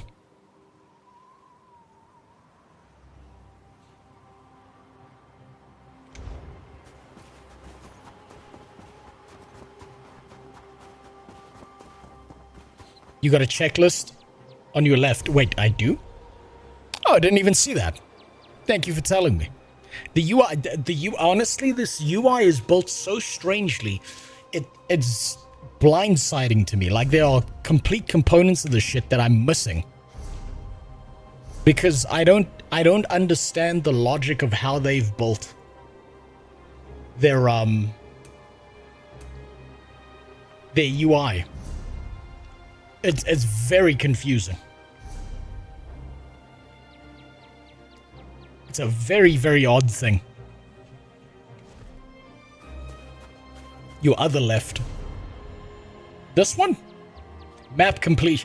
Aha! Okay, so there are other quests out here. There's other quests somewhere around here. I've done half of them. Shit, I was about to fucking leave. And I'm supposed to interact with the crack rocks, apparently. And do the Pathfinder shit. Fuck it, why not? Why the fuck not? Get the Mod Bandits UI. Again, I say no. Because I'm here to play the game, and not all the mods that fix the game. I'm here to see what this game has to offer to people. Whether it's a game that is worthwhile. Whether it's something that people should bother with. Whether I should bother with this game in the future or not. And the second you start using mods, suddenly the game is a better experience than like a new player who has no fucking idea and has no clue what's going on. Fucking, I just wanted to put a marker there, man. How do I mark places? Set destination. There we go. Guild Wars 2 had it better. Just flash a mark on the minimap. Yes, they did. Their map marking was a lot better in Guild Wars 2. I'll give them that. Leaving isn't permanent. You can go back later. Tell that to my 7 ex-wives.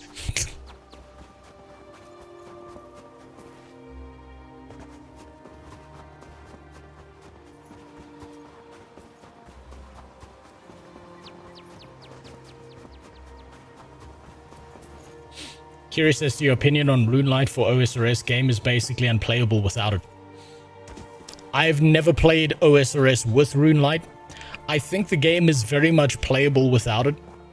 I think OSRS is a slow burn game though. I think that's a game where you just chill the fuck out, you relax, you have a good time. You know, you're playing it on your second monitor while you're jerking off on your first one. Every now and then you alt-tab, you click a button.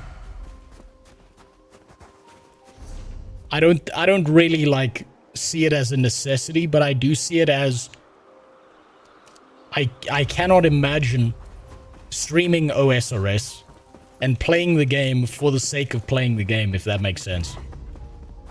But I would play it off stream. I'd probably play it a lot if I had the time. But I got shit to do now. I gotta try and turn this fucking content creation shit into a job.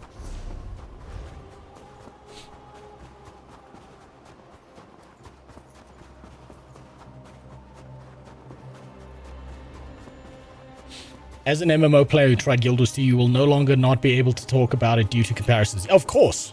Look, if you've played a certain game and you've seen a lot of good shit that they've done and they make systems that you really, really like, then it becomes inevitable that you're going to start comparing it to that. It makes 100% sense to do that. Who are you? Praise Sithis, a traveler. Please. Oh, for fuck's sakes. Come back here. Okay, fine. Fuck off then. Praise Sithis, a traveler. Please, the poison's chill is getting to me. I don't know if I'm going to make it. This sounds like the most motivated person on planet Earth. I came out here with 3 of my Fighters Guild comrades. We heard rumors of dangerous creatures in the cave. Then we found spiders. Argonians are resistant to poison. That's the only reason I got away. I love how she's telling me that, and I'm an Argonian. Like, I don't know that I'm resistant to poison. Save my crew. If I know spiders, my comrades are already in cocoons. Find Tethys, Nair, and Hunson's Shadow. Set them free. I'll do what I can. What's the next game you'll be trying out? I have no idea. I haven't thought about it that far. I've been too busy retooling the way I do shorts on YouTube. I've been too busy working on a really big long-form video for my main channel. I've got to plan that out. I'll probably be planning that out tomorrow.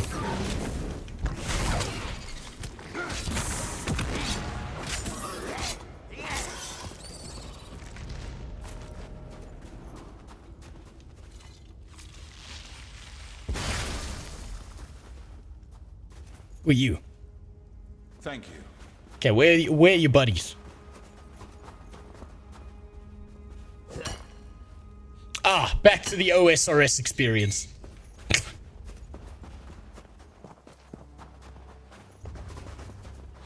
Roulette wheel decides the next game. Okay, so the problem with that is, unfortunately, with this one thing that's occurred, because I've now lost my job and I have to find another one, I have to start being financially responsible, because I have to look at this from like a runway perspective. How much time do I have before I run out of the runway I need to continue to stream and do all of this shit, as opposed to buying video games? And so my options, in a sense, are limited. But at the same time, if there is something interesting enough, then it'll probably be worth investigating into. I'm still figuring all of this out. This whole unemployment thing is really fucking me up. But that's just life in 2026. I will tell you something pretty funny that did happen, right? So, obviously I've put in a few applications to a few places where I could work. You know, not the best salary, but decent. I've already had two people who run a business saying, thank you for your interest. This is it. Appreciate it. So, I've already had 2 businesses get back to me. Both of them have said the same thing. Thank you for your interest. You are qualified to do these jobs. However, due to the regulations of our country, and due to the fact that taking you on would mean a higher tax burden on the company, you are simply not black enough to work here. They just straight up said it. They're like, look, you are not... Obviously, they use corporate speak, and they're like, you know, you are not a previously disadvantaged group, and therefore we cannot consider you for this position. Nice of them, and like, I will give them props. They were at least nice enough to just tell me that. Playing ESO while watching is fun as fuck. Stick with ESO. Well, I will say that ESO is definitely top 2 so far. That's absurd. Fuck that. That's just how my country works. That's just how it is. Get some shoe polish. Yeah, that one might get me in more trouble, not less. Your melanin levels are not within our acceptable parameter. Unironically, yes.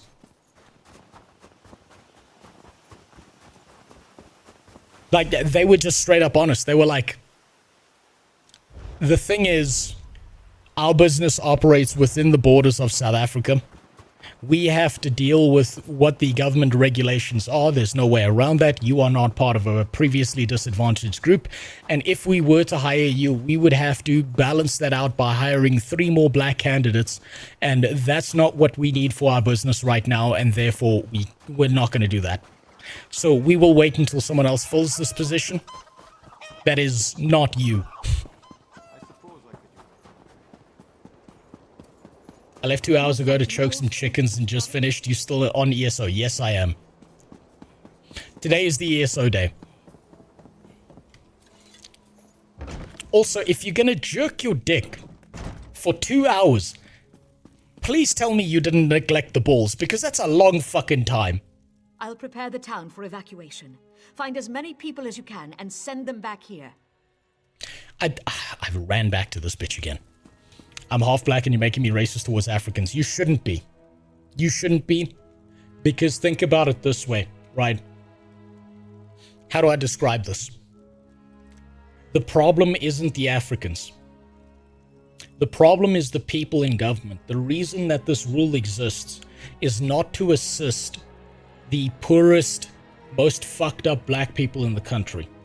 The reason these laws exist is so that when the government puts out a contract for a certain job to be done, instead of using that law to actually help out any of the black people who could actually use that money to improve their lives, they can instead give it to their cousin or their brother or their sister or their mother or their father.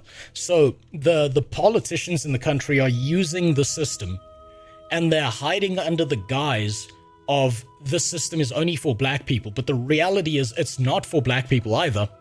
It's for black people who are related to the politicians, and because the politicians are black, that's how they're using the system to manipulate it to their advantage. So if you're like, let's say you were just some random black guy, you had the skills, you had the capability, you had the talent to do anything that has to do with contractual work related to the government, you're not getting that fucking job because they already hired their cousin. That's just how it works. It's a blind side, and they're basically using progressivism to hide their greed.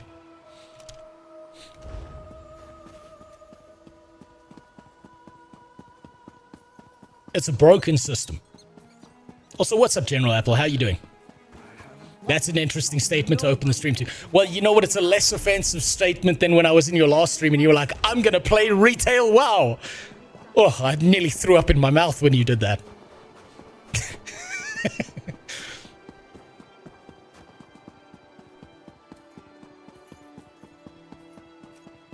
It's so people can pat themselves on the back. Yes, it's not actually about helping people. It was never about helping people. Like, think about it this way. I went to engineering, right? I did engineering all the way up to my master's year, and then I dropped out. I know a bunch of black dudes that completed the degree, right? They got the qualifications, they got the regulation stuff done, they got the verifications they needed. Do you think a single one of them got hired? No.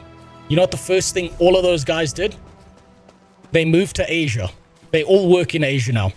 All of them are spread across Korea and China and like different nations like that because they got the job overseas that they couldn't get here because they just don't have the political connections to get the jobs here. Highly qualified, highly intelligent, highly capable. Not a single fucking one of them got hired.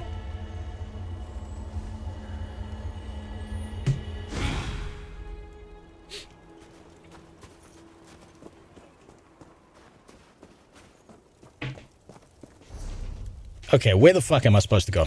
Let's get this one. YouTube pushes my WoW videos so hard I have to open my cheeks for Blizzard once more. Well, the thing is, right, regardless of how bad the game is, the highest viewership population for any MMORPG in the current day is still World of Warcraft. As much as we bitch, as much as we might complain, as much as we might nag, the simple fact is that World of Warcraft is still the king MMO, and there's nothing you can do to stop that. It's always going to be exactly that. Until there's a new MMORPG that reaches the previous heights of World of Warcraft, the highest viewership for streaming, for videos, for anything is always going to be World of Warcraft.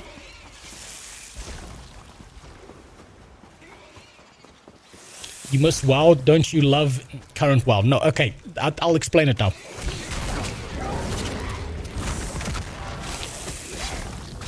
I'll explain it now once I'm done with this. Fucking die, bitch.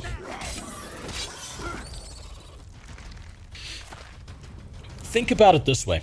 This is the way I look at World of Warcraft, right? Imagine you're in an incredibly shitty situation.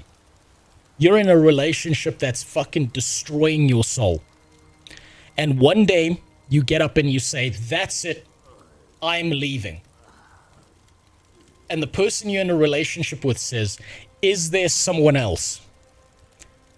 And you turn around and you say, yes, I'm in love with someone else.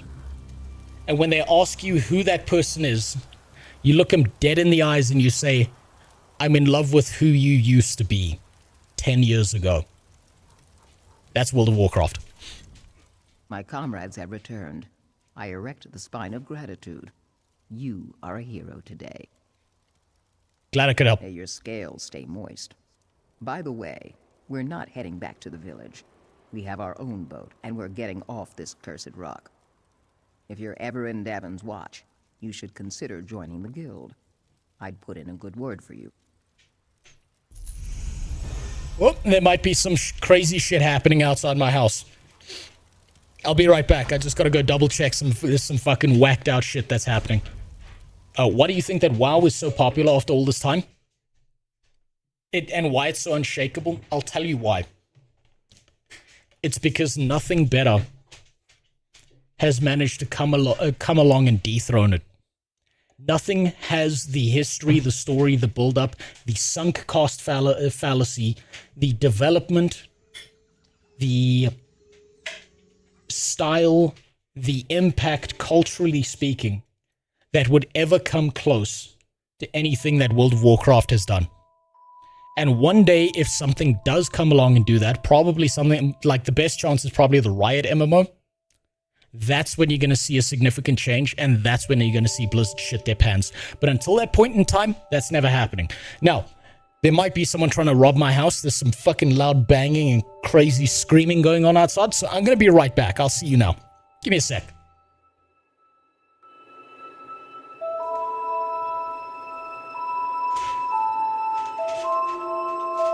That's my machine.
Okay, there we go.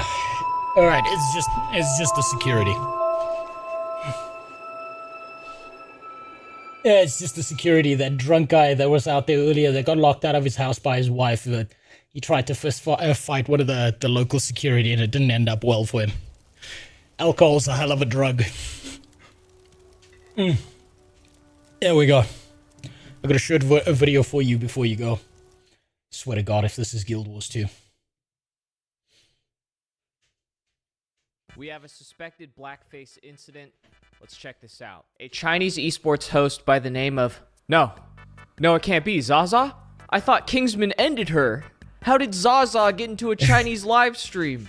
I'm just kidding. I know that that's pronounced Jaja. Yeah, I took a year and a half of Mandarin. Jaja decided to show up in blackface paint to protest against those who were complaining about her short skirts. In East Asia, we find this type of thing to be really amusing and entertaining. Thank you, Haruka Suzumori. Very funny. Blackface is so funny. What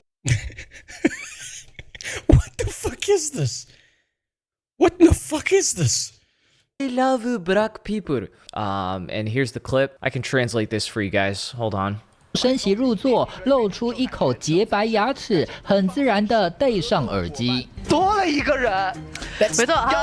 That's not even blackface. I've never seen a black guy that dark. That's not even blackface. Come on. That's just I dunked myself in fucking coal dust like.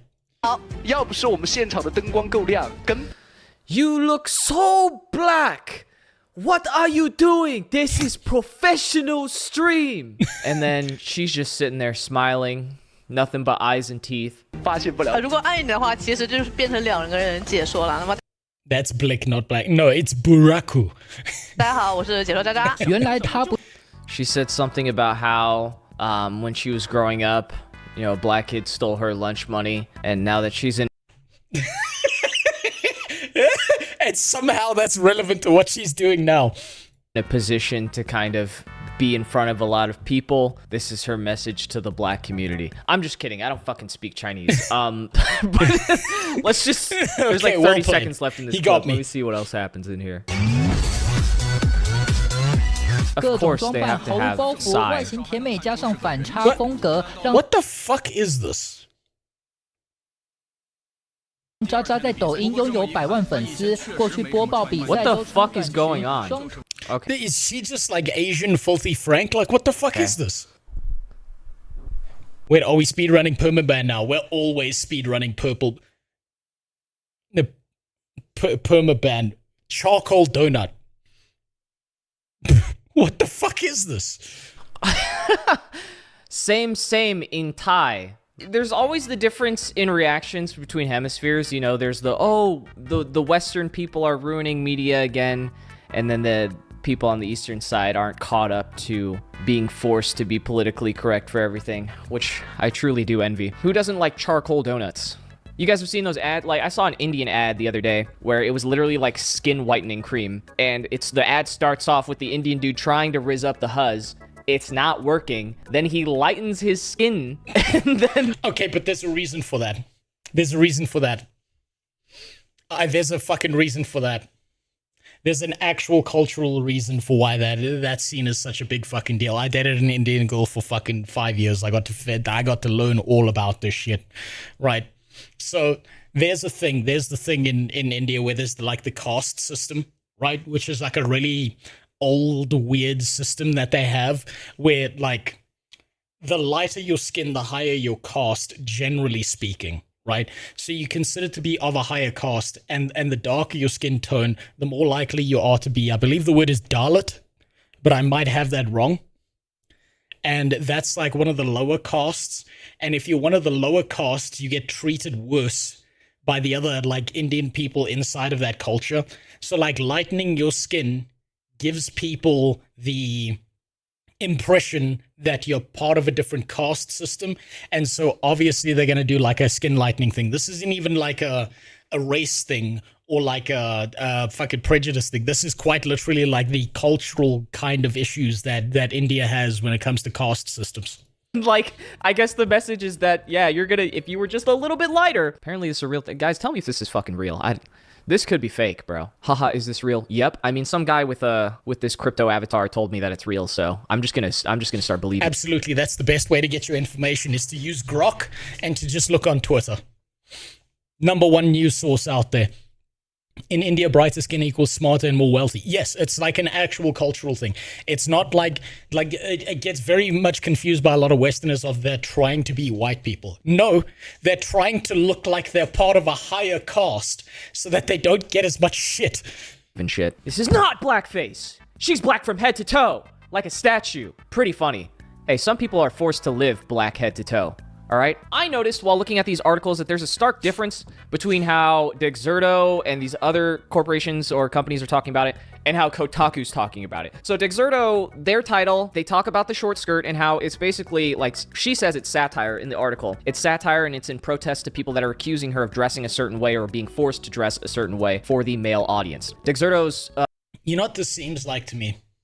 At its core, this entire video can be put down to shock marketing. That's it. She is dressed this way knowing that it's going to cause controversy, knowing that it's going to cause like this big outroar, and it's going to get more attention to whatever the fuck is being advertised or pushed out there. So they know exactly what they're doing, right? They are rage-baiting people into paying attention. This is kind of the same as when Burger King in the UK launched that whole thing where they were giving scholarships to women to go to university, and they used the line, "Women belong in the kitchen." Right? Because if you worked at Burger King and you were a woman, they'd help pay for your scholarship. And that got way more attention towards Burger King. That's what this seems like to me. I saw you reacted to the same Piratesoftware video I have. What do you think about the Tectone stuff? Seems like he's kind of lost nowadays. I don't know enough about all the specifics of what the hell has gone on with Tectone. I will say that I think Tectone he fires from the fucking hip. I think he's loud and he makes definitive statements all the time without ever thinking, how much do I actually know about the situation? Or how much do I actually register what the fuck is going on? I do think that he's caught in the situation of him believing that he knows everything, right? And instead of being like, you know, a normal person comes into a situation and they're like, I don't know what the fuck's going on here, right? I don't have all the information. Is that really true? Maybe I don't know everything. He just fires from the fucking hip, says whatever the fuck, and he thinks that it's fine, right? And I think that's kind of why he's been banned off of Twitch, YouTube. I don't even know if he's banned off of Kick or not, but apparently he's streaming on Rumble now, which was new information for me. But I'm going to be honest. Something like I don't have a problem with the guy. I know nothing about the guy. But something about the way he just fires off definitive statements and the way he's like so self-convinced that he's always right rubs me the wrong way. Something about this idea of never changing your mind or adapting or adjusting what you think really rubs me the wrong way. And honestly, when it comes to paying for that charity or the 200 subs or whatever the fuck it has to do with Pirate, now that Pirate has shown proof that he was paying his mods, I think he will find a way to squirm his way out of it without paying. That's the impression I get of the guy. I have nothing against him. I have plenty against Piratesoftware. But the way he handled that rubs me the wrong way. That's what I think. Exactly what I said, and why I think it's so important to deride streaming culture at every turn. Yes, it's... you know what? I actually said something very similar when I was looking at it. Is I said, this is exactly why streaming culture is so fucking shitty. Is because you have all these people making these bold, definitive claims without any second thought to how much do you actually know about the situation. And it's exactly why streaming culture is so dog shit and why everyone's so fucking polarized. And you've got all these dumbasses making definitive statements, getting these huge audiences because smart people have self-doubt and they think to themselves, well, shit, if he's speaking with that much confidence, he must know more about this than I do. And then you've got a bunch of smart people believing the dumb people because who the fuck would have that much confidence unless they knew absolutely everything about the situation? And we just downward spiral from there. Honestly, you got past the part I cared about watching, which was the beginning. Continue if you wait. I mean, this is just all down to marketing. That's what that is.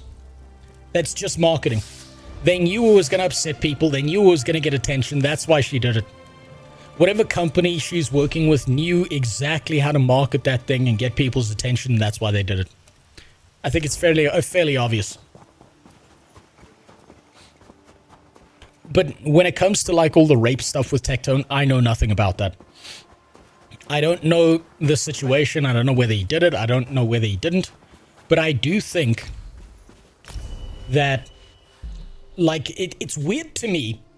It's very strange to me that if he's being accused of rape, that he's going to a civil case and not a criminal case. Something feels off about that. Like, it's just, something doesn't feel right. Blacksmithing.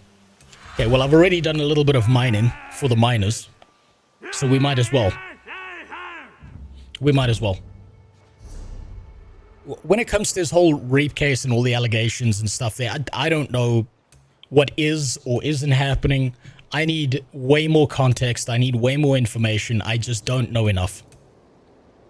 Okay, armor. Light armor, we're going to go heavy armor. Resolve increases your physical spell resistance by 114 for each piece of heavy armor. Constitution increases your health recovery by 2% for each piece of heavy armor. World. Soul Trap. Lay claim to an enemy's soul, dealing 881 damage over 20 seconds. Fills a soul gem. How important are soul gems in ESO?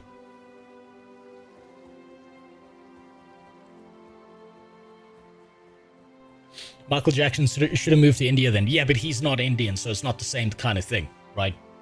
But also, he's a cultural massive icon. They can res you. Oh shit, I'm gonna need that. Yeah, I'm gonna need that. What will we get rid of? I think I'll get rid of the whip. As good as the whip is. If I'm gonna go tank, I might as well get something that's gonna bring me back to life. Amphibian. Life Mender increases your healing done. Fuck, no, don't fucking need that. Okay, heavy armor it is. Let's get one in Resolve. And we'll get one in Constitution as well. Why not? If I'm gonna go tanking, fuck it. Might as well.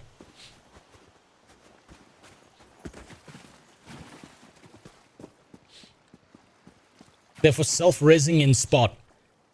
Whose Spot? I don't know whose dog Spot is.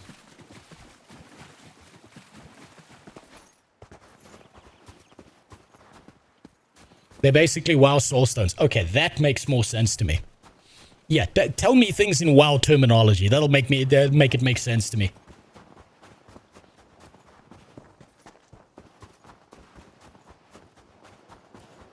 They also refill enchanted weapons and armor. It's a utility skill ultimately. is it a worthwhile utility skill, or is it kind of a waste because there's other ways to do the same thing? Is it like one of those grandfathered systems that don't actually matter?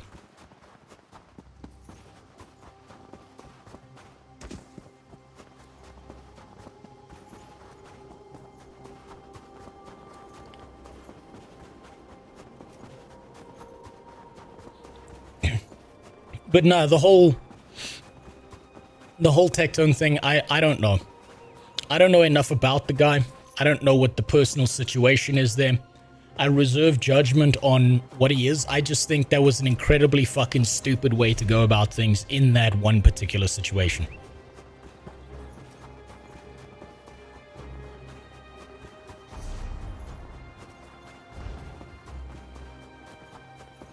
It's still relevant in dungeons. Rezzing other people is useful and refreshing.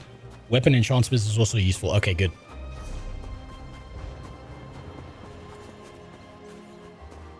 Okay, so it's not a waste. Didn't just waste some fucking point in something that's worthless. Are you a... Okay, you're a person.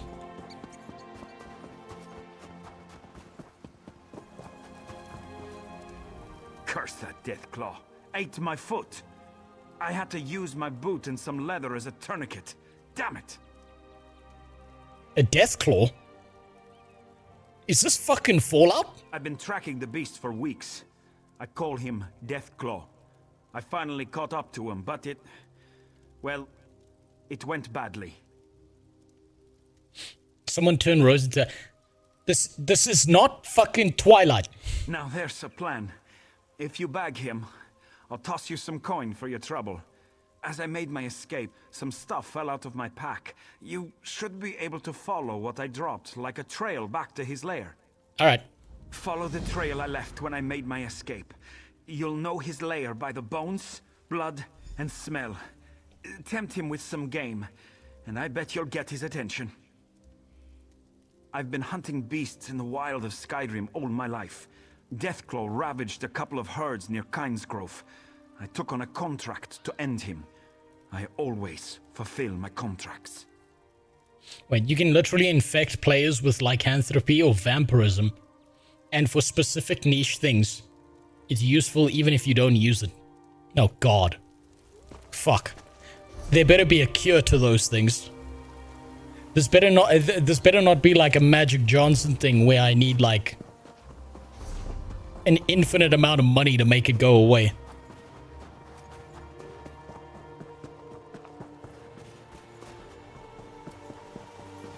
I don't want to be a werewolf or a fucking thing. This isn't fucking Twilight, where a woman is given a decision between wanting to fuck a dog and fuck a fairy that thinks it's a vampire.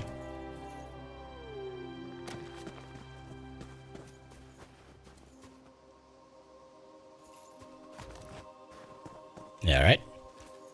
Put this here. That's not a Deathclaw.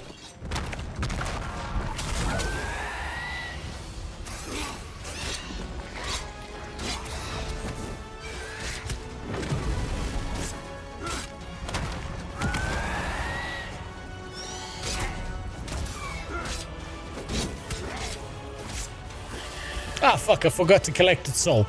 Shit.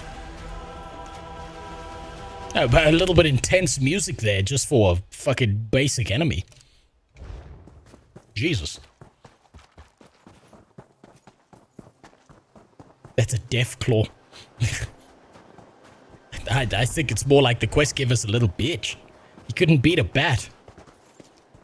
He would have died during COVID-19.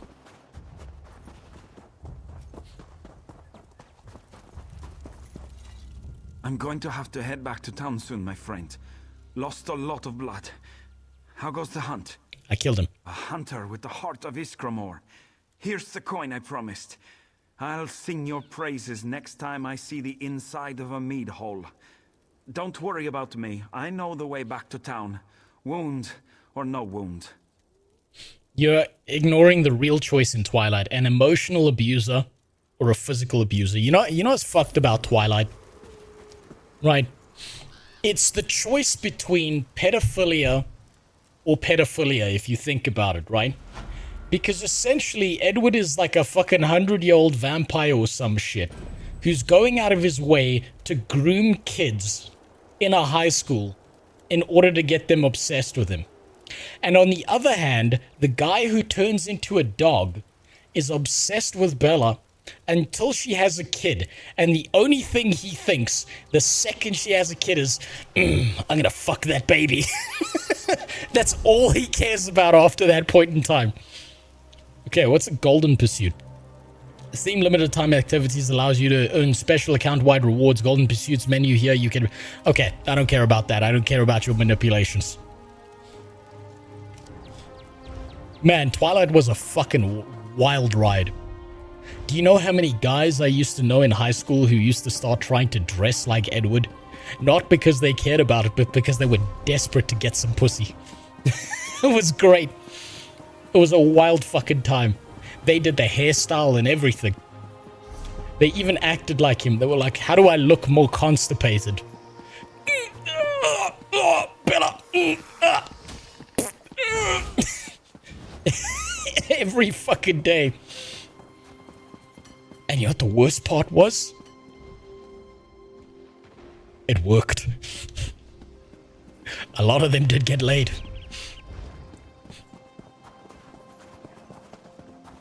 Don't turn me into shit. Don't turn me into a goddamn thing. I'm already a lizard, as if life isn't hard enough. Hold on. There we go.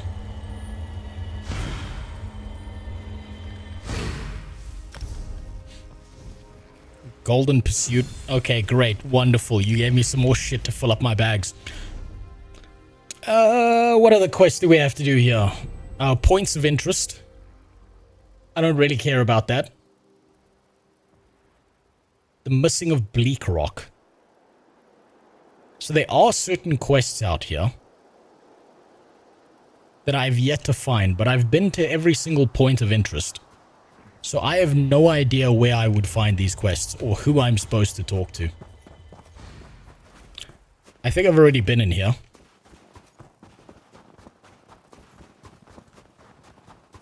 There's a battle pass in ESO now. There's a battle pass in everything.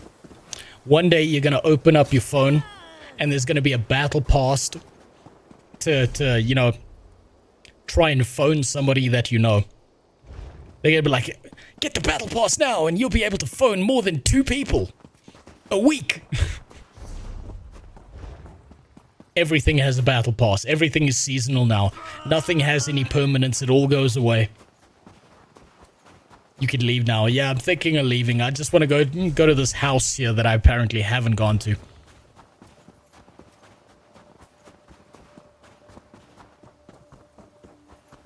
He wants to remain as farm equipment. Former farm equipment, thank you very much. The warranty has expired.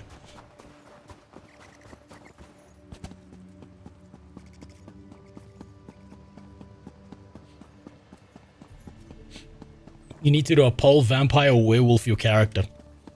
I'll do that later. If I stick with ESO, I'll do that later. Calm. We've done all this before. Oh, I have been here. Welcome to trouble. Are we in danger? We spotted a ship offshore.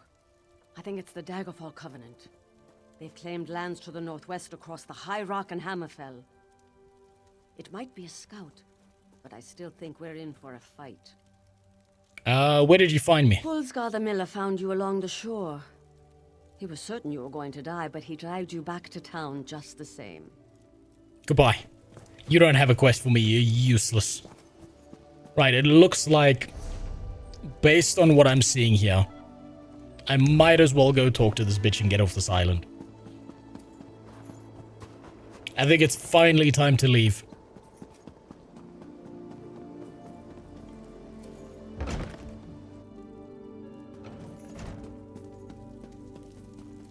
Oh, you just reminded me of something now that we're talking about Twilight.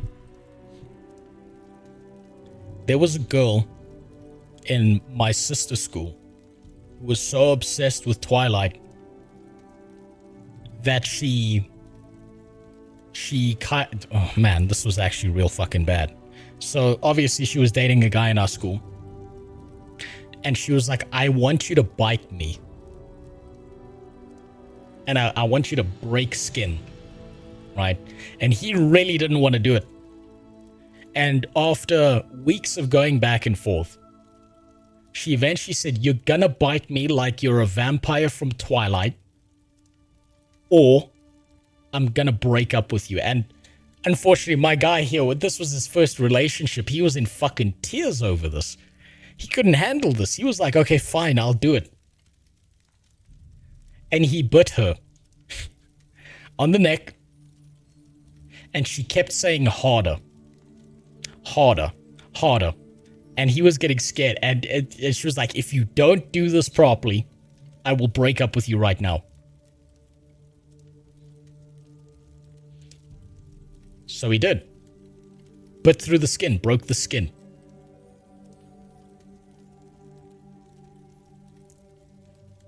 Then, a week later, obviously she didn't go to the hospital. She was into that shit. He wasn't. She starts developing an infection on like the left side of her neck where she got bitten. And her parents eventually noticed, what is this weird fucking pus-filled swelling on the side of your neck? Because it turns out that when, like, human beings are kind of, we're like a little bit like Komodo dragons in that sense. If you get bitten and you don't treat that shit, you will have an infection, right? You are going to get an infection from a human bite if it breaks skin.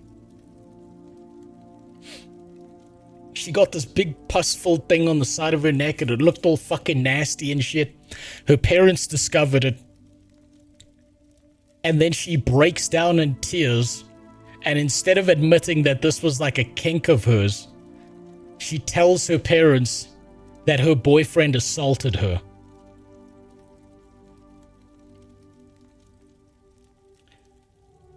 The dad showed up after one of the days at our school and fucked that guy up on complete fucking misbegotten charges. The school security had to get involved. Suddenly the other parents get involved, and the guy's dad, he was a lot bigger than the girl's dad. Like, a lot bigger. I'm talking like we had Midget Man versus the fucking mountain from Game of Thrones. And so we got to watch these parents have a fist fight in the grass. Well, it wasn't really much of a fight. Fucking Mongo grabbed the guy by the top of his head and just like fucking hit him in the face multiple times for him fucking up his son. Whole big fucking, now there's accusations of charges and filing lawsuits and blah, blah, blah. And eventually, the kid who got fucked up leaked the DMs. He was like, these are the messages I was getting sent over a service called Mixit, right? Mixit was the thing back in the day before WhatsApp. And he showed the messages that his ex-girlfriend had sent him to his dad. And this poor midget man dad, who went from like the world's angriest human being to feeling like a complete fucking idiot in front of everyone that this happened in, as he read those text messages from his fucking daughter.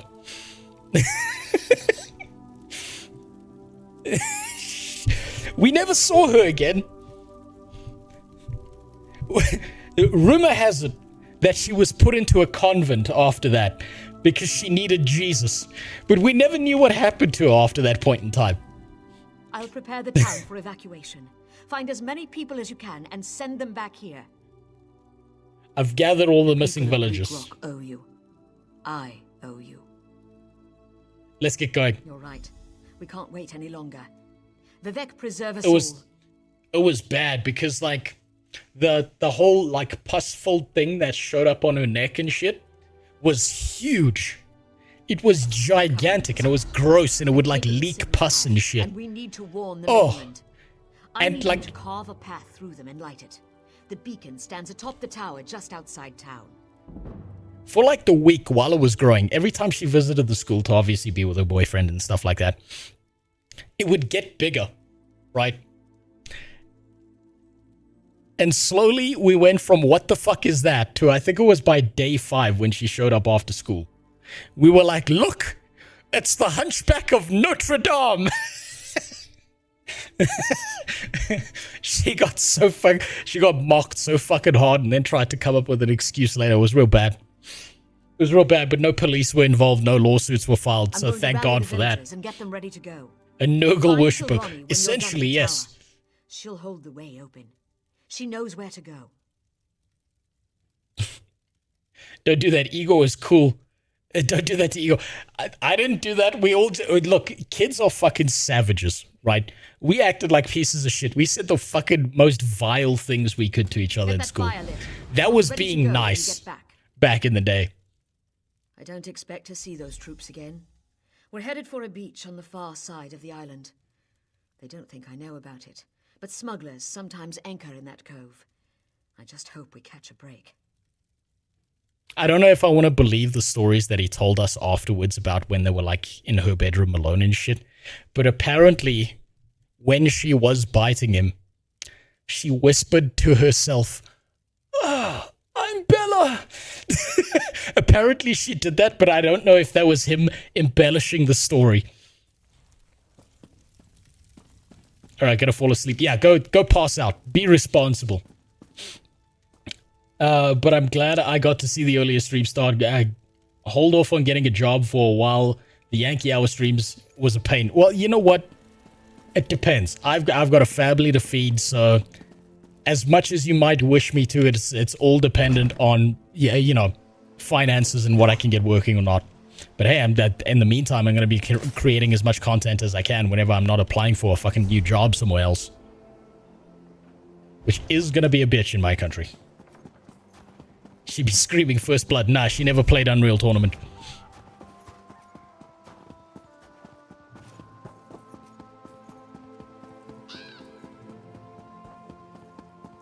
Kids are fucked up.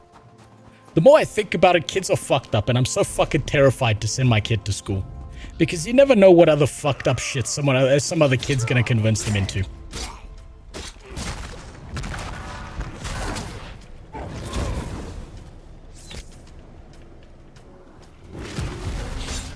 Come here. Okay, I'm supposed to press 4 and absorb people's souls? I don't even know if that did anything.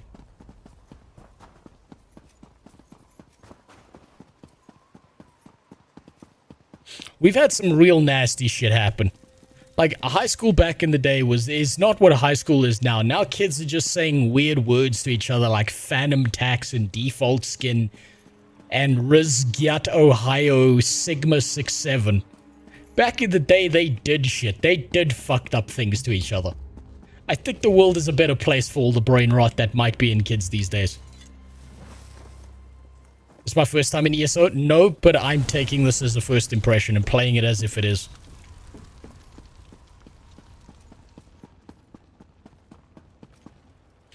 Let's just jump down here.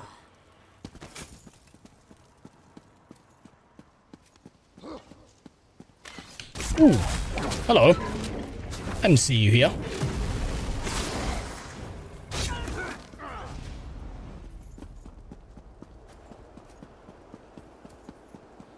My high school days was full of Pokemon, Skyrim, and fistfights. Yeah, that's about the average experience, I would say.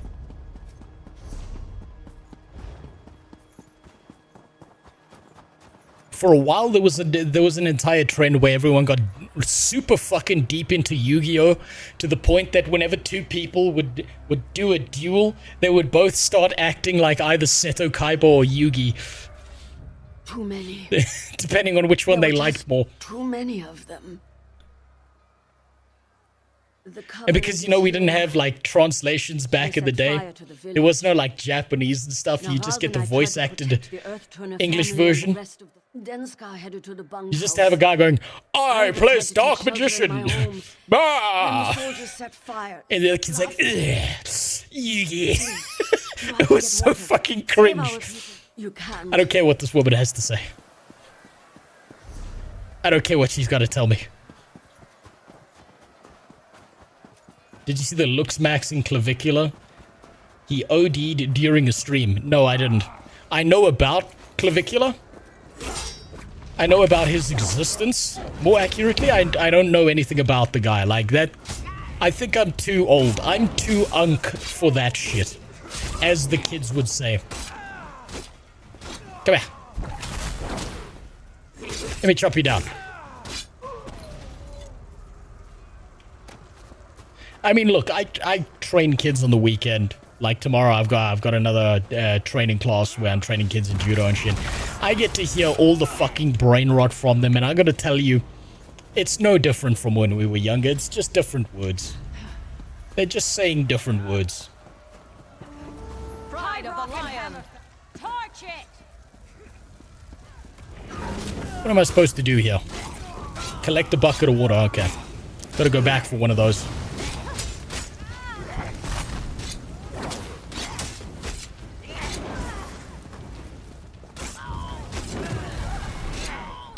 I'm getting a little bit more used to the combat. Just need a little bit of time to get into it. Okay, pick up the bucket of water. Take the bucket of water. Extinguish a house fire.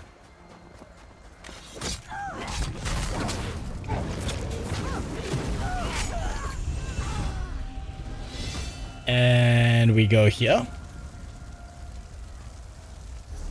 How do we extinguish a house fire here? Hold on. I've got levels to collect.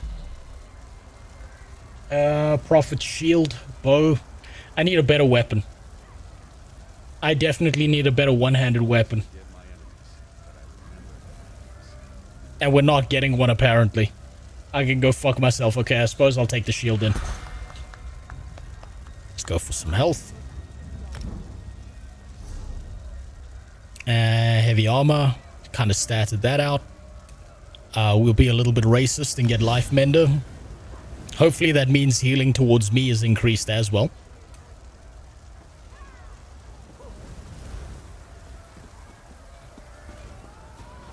How the fuck am I supposed to extinguish a house fire? Oh, it's this specific house fire. No other houses matter. 6-7 is cringed, but 6-9 is based. You know, there's a whole meme about that, about them saying Ohio, and go back in time, we were saying E a lot. The more things change, the more they stay the same. High school for me was reading manga and mythology books in the library, since air conditioning in Hawaii was a luxury. The soldiers chased me in here. I thought I might burn alive. You gotta be careful with that. Alorez, you gotta be careful with that. That's when guys will start asking you if you do anal. Most that was happening in my school was people eating dog treats and sniffing Jello powder. My school experience was pretty normy. That's probably because you had girls and boys in your school. I went to an all-boys school, and when boys are left alone without girls to check them because suddenly the idea of dignity goes out the fucking window, they start doing stupid shit. It gets fucking wacky when you leave enough dudes alone. And it never changes. Age doesn't change that. Yeah, I mean, look at the US military, for example. When it's just a bunch of dudes doing wild shit, it doesn't get better. It just gets worse over time. Okay, Iron Greaves, Prophet's Shield. We got some plate. We'll put on that. Okay, now we look more like a divorced father at a Renaissance fair. With a girl that's a little bit too young. That's a little bit better. We're moving up in the world.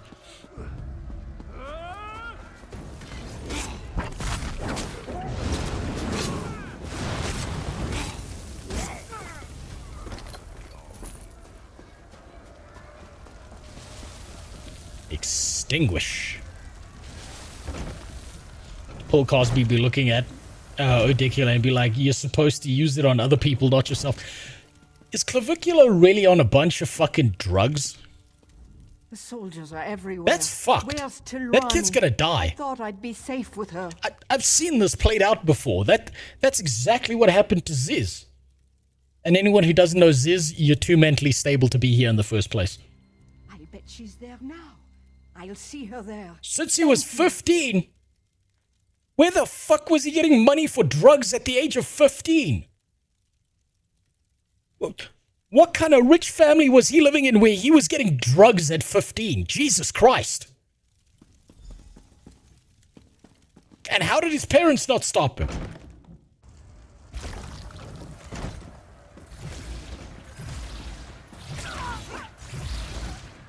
That is the most fucked up ability I've ever seen so far.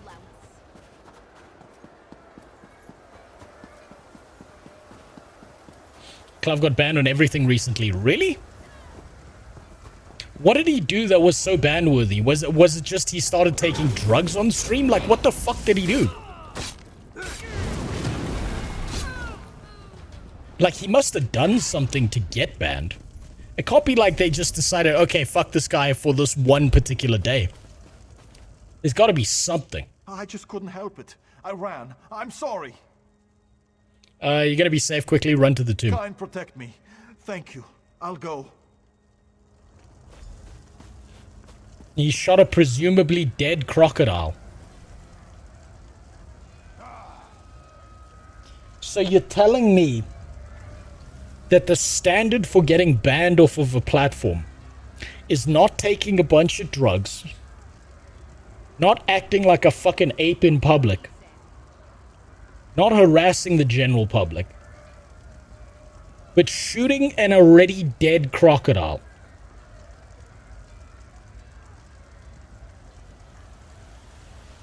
What? What the huh? He's done a lot, but the reason they gave was the overdose. Okay, well, if he overdosed on stream, then that makes sense. You can't do fucking hard drugs on stream. That makes a little bit more sense. But getting banned for shooting a dead crocodile doesn't make sense to me. That one's out the window for me. I'm not sure I believe that one. Drugs, yes. Press is mad at him because they did an interview and he tried to tie him to a bunch of groups and he refused to play along. He humiliated them on camera. Good. I think everyone should be humiliating fucking journalists these days because they don't do their goddamn job properly. He called Piers Morgan a cuck. So what? He was just fucking accurate? Rani told us to run. I thought of the water and all those calm days in the surf. So he just said a statement that was true? Your family's gathering at the tomb, run. Yes, my family. I should go to them. Here I go. That felt like a non-English dev line that was put in there by that character.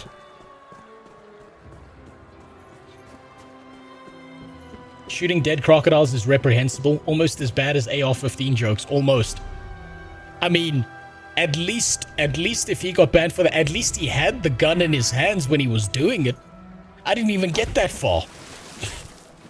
I didn't even book the plane ticket.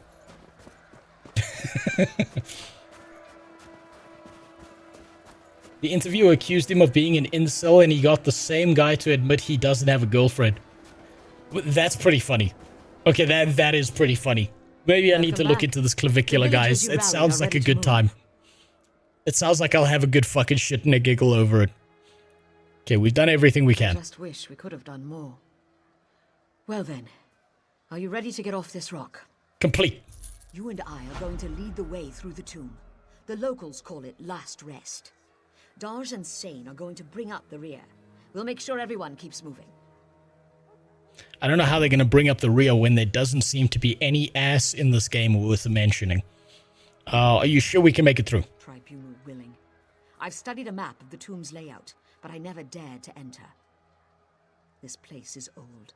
The original inhabitants of Bleak Rock rest inside, and not quietly. What are we waiting for?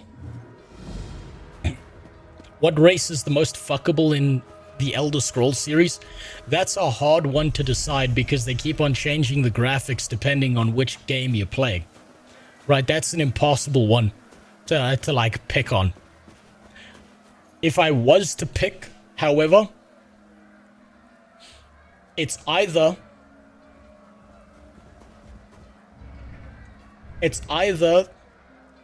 the fire elementals, I forgot what they're called, the fire Atronachs in Oblivion, or the Spriggans in Skyrim.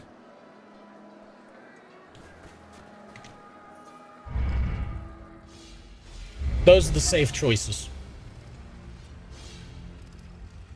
Splinters or burns, pick one. 2 switches will shut these traps off. We need to hit them at the same time. Get the one on the far wall. I'll hit mine when you do. Basically any Khajiit with plantigrade legs. I don't even know what fucking plantigrade legs are.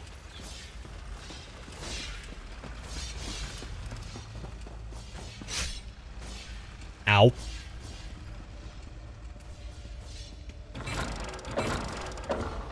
Daj, bring them through.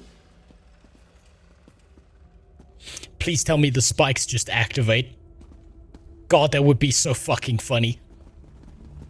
If they just start spiking everyone.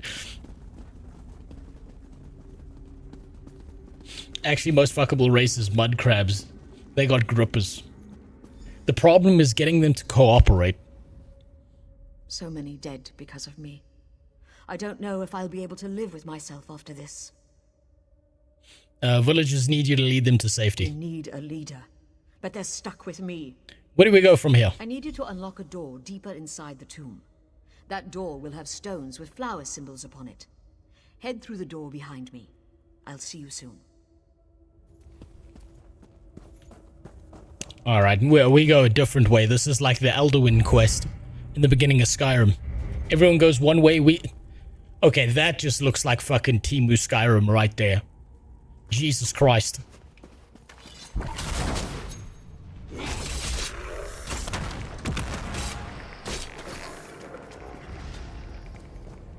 That was almost a one-to-one of something straight out of Skyrim here. I'm proud of them.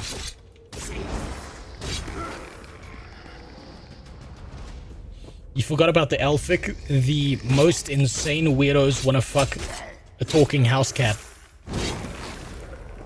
Yeah, but we're talking about people here. We're talking about the opinions of human beings here. Immediately discount those people. Brenton or Dark Elf? Well, I don't know if Brenton Tarrant's been in the news recently. I would go with Dark Elf, but I'm not much into the BDSM thing.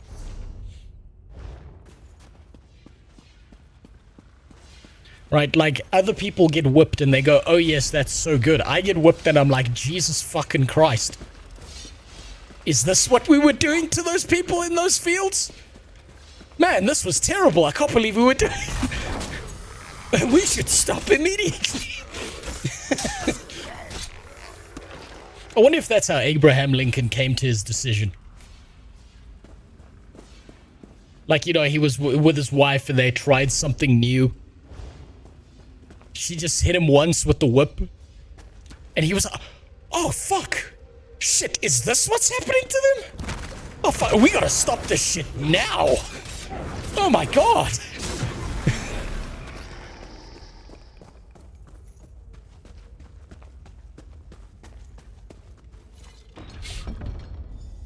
This way.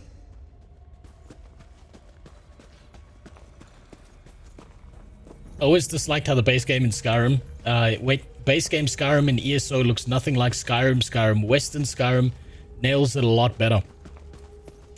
I think it looks like ESO. I think it's just the change in graphics and shit. I think as graphical fidelity improves, things get better, except for the way that they changed things in Oblivion. I think the way they altered things in Oblivion made it weird when they did the remastered version. And it kind of fucked things up a little bit. And I noticed that they changed some of the dresses in Oblivion. So you got all the higher fidelity graphics, but with none of the deeper fundamental tittage that came along with the old school stuff. At the bottom of the stairs. In the next room, there's another switch I'll need you to trigger. Goodbye. We're talking Skyrim era, sure, Dunmer. Now, why not fuck a snow elf? No, you know what, actually? You know what, I'll take the remaining Dwemer that existed in Morrowind. Looks like the fucking brood mother from Dragon Age. I'll meet you on the other side of that door. Heard you mention D&D on a prize stream. Do you DM? Is that content you think you might ever record on stream? Well, thank you very much. I appreciate the £10. That should keep me going for another month since I live in Africa and the UNICEF rice delivery is a little bit late. Big ups for that one. Congratulations. Thanks you. Give yourself a round of applause. You can now say on every job application that you've donated to an African charity. DMing. So I used to DM a lot when I was in university. I DM'd a little bit in school and stuff.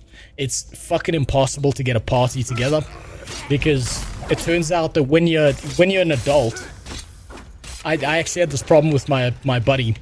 He was like, "Hey, you used to DM and do D&D stuff. I'm kind of getting into it. I would like to do a D&D game." And then he hit me with the question, "So what are you doing 6 months from now?" That's what being an adult is. So it's fucking impossible to get a group together. If I could do a D&D game live on stream, I probably would. But I don't know if I have the showmanship to do it correctly, right? Like, and it's been a little while. I am rusty. I'm rusty on the rules. I'm rusty on things. And to be honest, a lot of the games that I did play, we always ended up homebrewing a lot of shit. Because what would happen is we would have, like, let's say there's a table of like 5 or 6 players. 4 to 5 of the players would be experienced players who knew what to expect and knew what to do. And player number 6 was usually someone trying it out for the first time, right?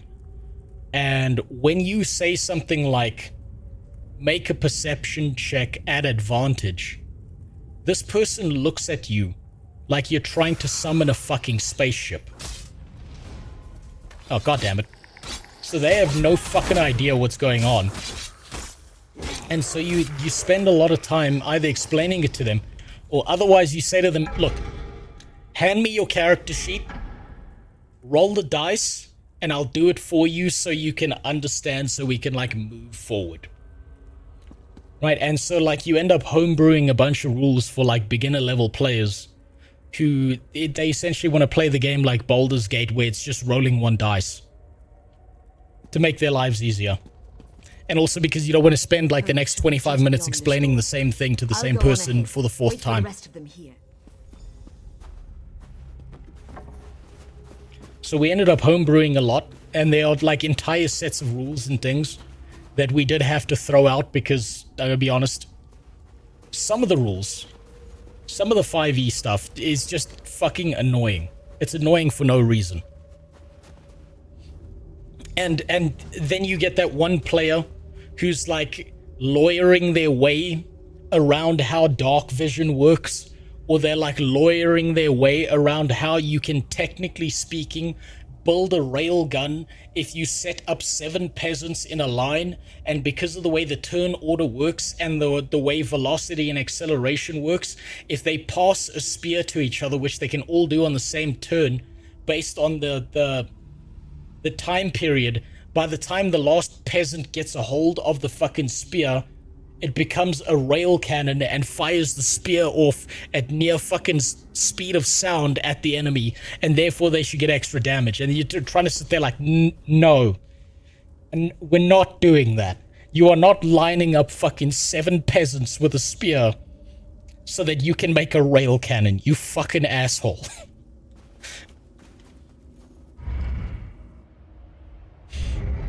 There's always the one lawyer, and there's always the one guy who has no fucking idea what's going on. Most people, though, are there for an experience. It's good when you get a whole bunch of people who are just there for an experience, and then everyone has a great time.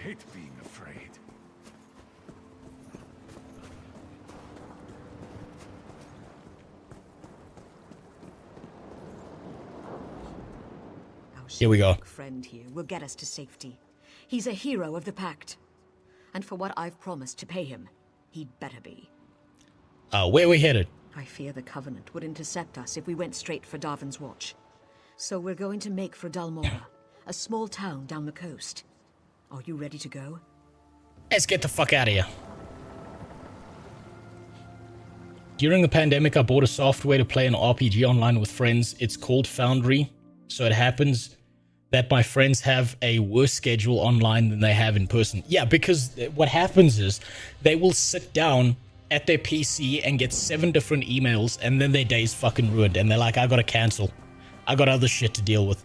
When you get a D&D party together in real life, everyone goes to a location and they are unavailable to the rest of the world. And so when you're all sitting down at a table together, it's in a weird way easier than trying to do it online, because when you're online, there's always some guy scrolling through fucking TikTok shorts when you're trying to do it. Or like listening to music, always not paying attention at all. Always like browsing Pornhub or some shit. We're here. There's too many other Villages are safe distractions. for the moment. But the Covenant's still coming. We've got to get word to Darvin's Watch. Every time I did a game of D&D, I always had to DM because no one ever wanted to. Yeah, no one ever wants to do the DMing because it's a hard job. There's a lot of world building you have to do. You have to play multiple characters. You have to keep the story moving in a certain direction. You have to give your players the option to go in different places. And you might write out a whole world and story. You stick them in a tavern, and there's a goblin serving alcohol, and the goblin is like 2 lines of a character sheet that you've done, and his name is Bob, and they don't give a fuck about the world burning. They want to know more about Bob. Happens a lot. We sprint. If we act quickly, we might be able to alert Darvin's Watch before the Covenant ships arrive. You ready? Complete quest. Go to the watchtower, just past the village of Dalmora. Tell the soldiers there to light the signal fires along the coast. The fires will warn Darvin's Watch that war is upon them. It's up from a Forever DM smart stall. Yes. All the fucking time. Stall a lot. Stall a lot. I'm going to rally folks here and in Dalmora. Get the battle ready mustered. Send the non-combatants to safety with Daj. Now hurry. The fate of Darvin's Watch depends on you.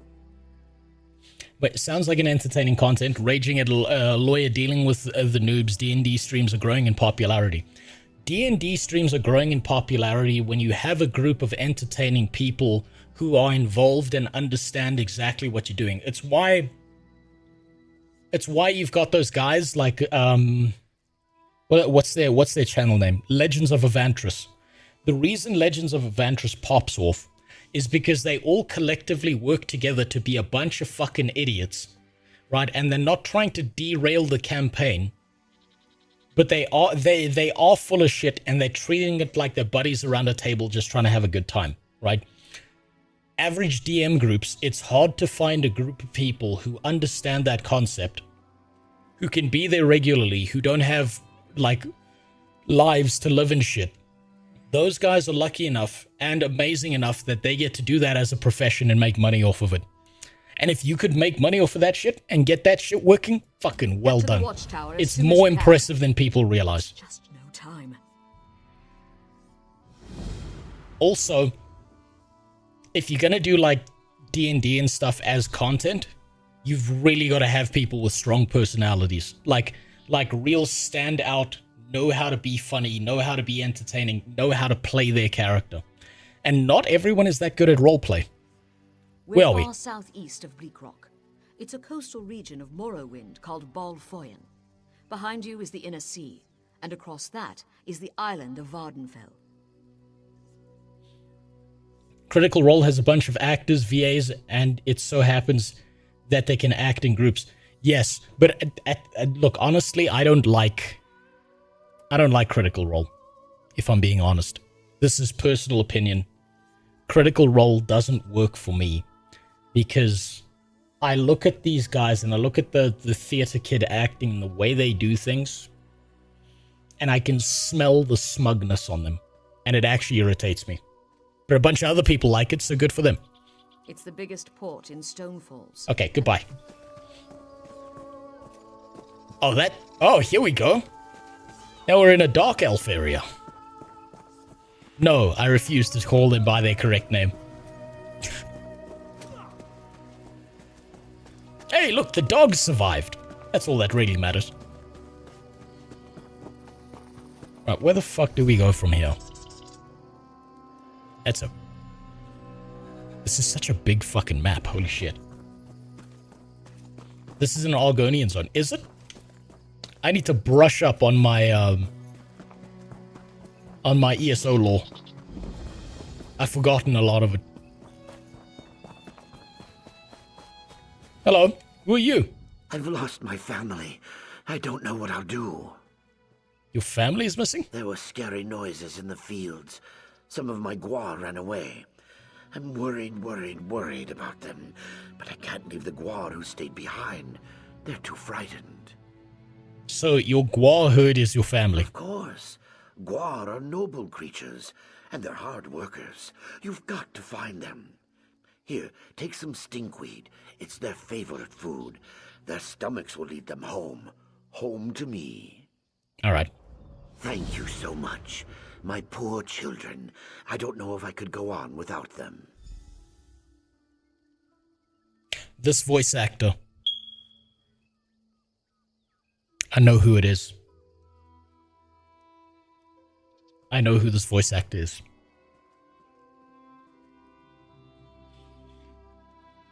Who's the guy in Fallout New Vegas in the one DLC, Blood Money? The one like super religious Christian guy who got nearly burned to death by the Legion. I'm forgetting his name.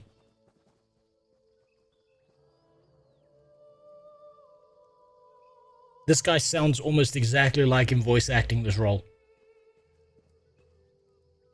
That's not Dead Money. Is that not Dead Money? I've forgotten the name of the DLC then. The Burn Man, yes. I've forgotten his actual name. I'm trying to remember his actual name. In the game. Fuck. Damn it, I can't remember.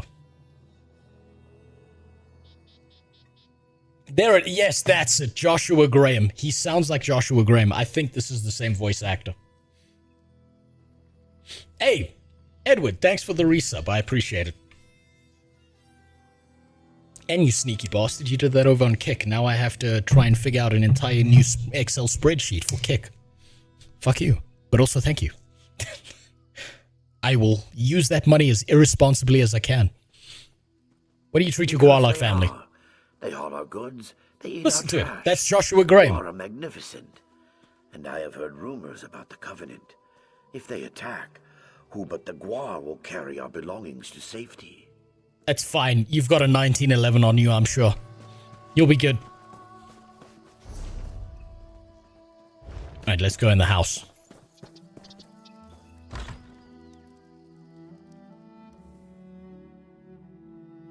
I'd say climate geography-wise, it's already Dark Elf.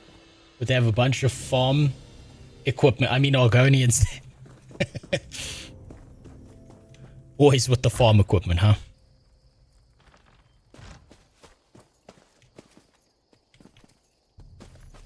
What the fuck am I doing here? I just went into this guy's fucking back garden for no reason.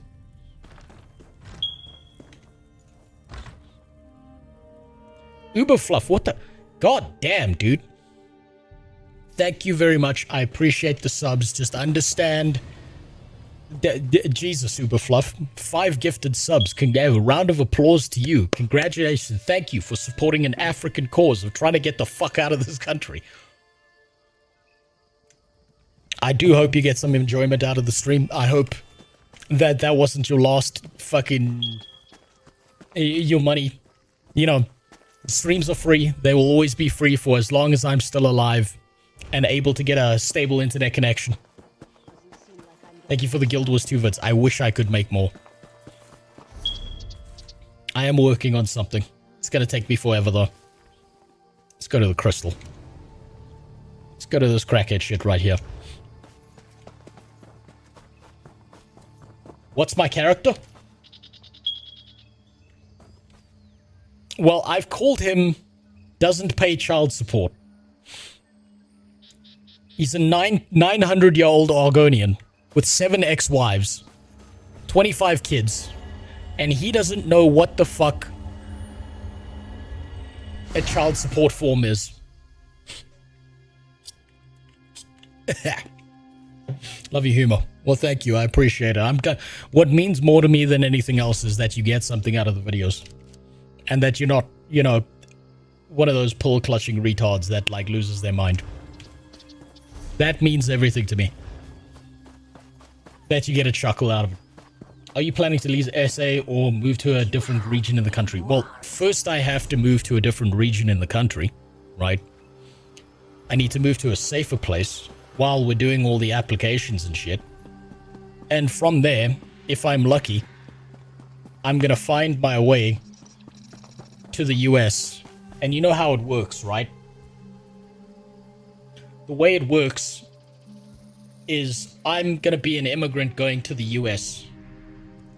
And during the entire process of going to the US, my opinions on everything are gonna be, yo, fuck ICE, fuck all this limitations on immigration, it's such a horrible thing, oh, boo-hoo, just let me in. The second I have that goddamn green card, it's fuck off, we're full, get the fuck out of here, not in my country.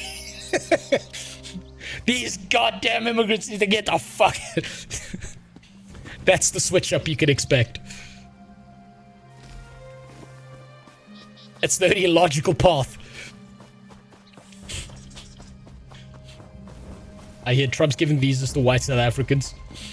He's giving it to the most vulnerable groups, right? And I've done the applications for that. I mean, I have had my life and my family under threat from certain racial groups that have issues. The difference is it's a priority list. There's a limited amount of spaces and they take the most vulnerable people first. And because I'm not a farmer, because I'm not a guy out in the middle of bumfuck nowhere who does admittedly deserve to go way before me, that means I'm far lower down on the list and therefore unlikely to get in that until years pass. A moment, please. No one else will listen. I have an idea that could help turn the tide against the Covenant. Okay, what's your idea? Balfoyan doesn't have much of a militia to defend it, but we do have Netch. Netch bulls are usually docile, but when they think their herd is threatened, they're fearsome. You should come to New Zealand. So many South African folks are here. I've heard a lot of good shit about how fantastic New Zealand is, right? I do know that there's a gigantic South African community out in New Zealand, but as far as I'm aware, your immigration services are kind of fucking sick of South Africans, right?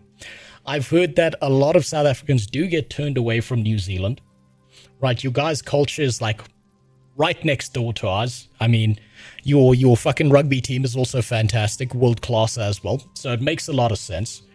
But you guys are kind of like, listen, look, there's enough for these fucking white boys coming into this goddamn country, okay? This is not South Africa. And I can't really blame them for that because there's tons of South Africans I know who've also moved to New Zealand. That's right. I mean, to the point that you guys are starting to have your own fucking biltong that you guys are developing out there. Oil that provokes a bull's rage. I collected some oil and coated these sterile Netch eggs with it. Throw them at the daggers. The Netch bulls should attack them. The Springbok All Black rivalry is legendary. You know why it's legendary? Can you think of a single other team, aside from the All Blacks or the Springboks, who are that good at rugby? Because I can't. It's not even close. Of course there's a rivalry. That's like team number 1 and 2 duking it out all the fucking time. Alright, I'll give it a try. Let's see. Those are like... If you know anything about rugby, like the 2 teams you're gonna know is gonna be the Springboks and the All Blacks. Like everything else after that is just kind of, you know, confetti in the wind that gets fucking swept aside every time the World Cup comes along. And we leveled up. What did we get? More points. Fuck yeah. Let's do all this extra clicking for no reason. Magma armor. What does this do? Ignite the molten lava in your veins, limiting incoming damage to 3% of your maximum health for 12. Oh, yes. Fuck yeah. I'm going to need that panic button. That's an ultimate ability. Okay. Duration 12 seconds. What's the cooldown on that? I don't see a cooldown. Oh well. Worry about that later. Igneous weapons. Charge you and your group's allied weapons, blah blah blah. While active, more damage. What does this do? You also gain Empower for the duration of the damage for your heavy attacks against monsters. Oh, okay, it's time to start using heavy attacks then. I'm so happy with the free respecking update. I'm gonna need it. More than you, I'm gonna need it because I have no fucking idea what abilities are good and what's not. Or how to play this game at all. It's only ever been a contest between us, with France occasionally throwing a curveball. Yeah, but... look, of the matches I've watched when France plays rugby, I'm not saying they're bad. I'm just saying I see a lot more ref decisions happening than rugby being played. That's all I'm saying. I'm seeing a lot of ref interference there. I feel like, you know, one of those Frenchies... Before the match, you know, they got in a nice tight little thong. They found out where that ref lives. They found out what it was in his browser history, and they did some stuff for him. That's all I'm saying. You remember the 2011 World Cup? I don't, actually. 2011 was a bad year for me. It was also a very busy year for me. So I actually don't remember that one at all. That one kind of skipped past me. I'm a casual rugby watcher. I'm not like deep into watching it. Like I'm getting much done here. Stay your hand. Get to the Del Moro Watchtower. Okay, so I'm in the exact wrong place. What other quests do we have here? Throw treated netch eggs at the Covenant.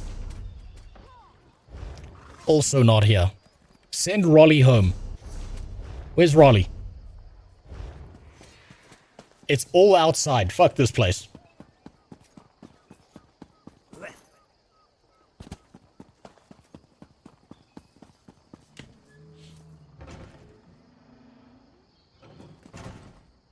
You can respec your attributes and skills whenever you want, so be as retarded as you want. I absolutely fucking will be.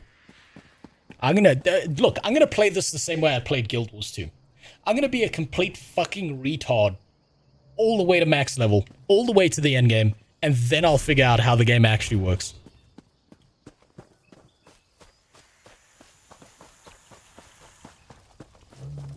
Okay, send Raleigh home. Well, that's not Raleigh. Where the fuck is Raleigh?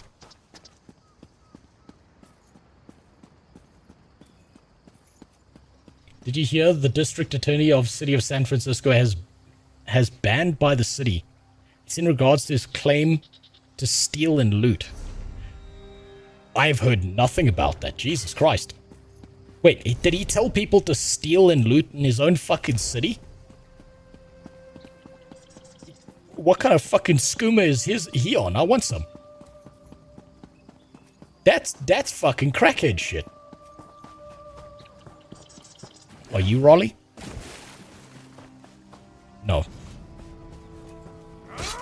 Well, I can kill you at least.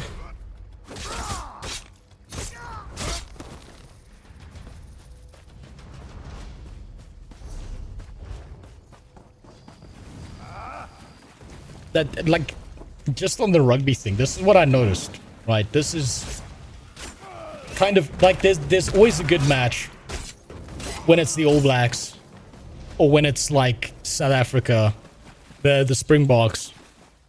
And what I noticed is that there's a significant difference between the way that the All Blacks in South Africa play rugby as opposed to the way other countries play it. I noticed that the Springboks and the All Blacks, they play to win, whereas I notice a lot of other teams are playing to not lose, right? It's why there's more conversions, there's more tries, there's more like fucking insane plays between the players. But I notice other teams that it's like they want to get one try and then just prevent the game, just stall out the game. It's really frustrating watching them. What's going on here? This Covenant is burning the fields and murdering us where we stand. Please, there are others out in the paddies. Someone needs to find Batuas, Vudilal, and Wanaxi. Alright. Well, I'll find those people while I'm out here. Fuck it, why not? It's not like I'm finding wherever this guy is. Oh wait, this is the throw the netch eggs at people. Where the fuck's the netch eggs?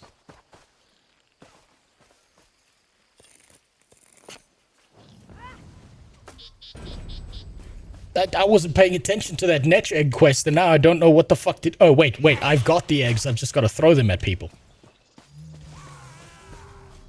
Okay, that's good game design there. That's good game design, that I can just mouse over it and it immediately tells me what I gotta do. That's perfect for retards like me who don't actually pay attention most of the time. Did you not see the prompt? No. You're talking to a former WoW player. Do you really think I pay attention?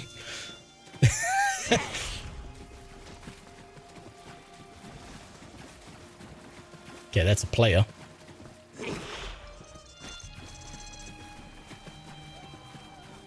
It's a way more physical game between Springboks and all that. It always is. It's also fucking insane. It's like watching a bunch of Ford F-150s ram into each other. These people are really built like brick shit houses. It's terrifying.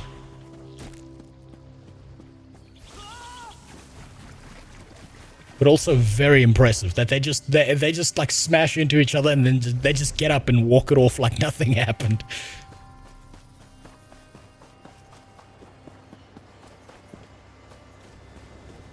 Okay, what am I supposed to do here?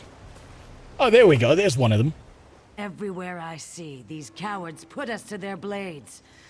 Dry-skinned wretches. I'll clear the way. Get back to town. I'll meet you back in Dalmora. My thanks. Goodbye. Okay, that's one of them. There's another one down here.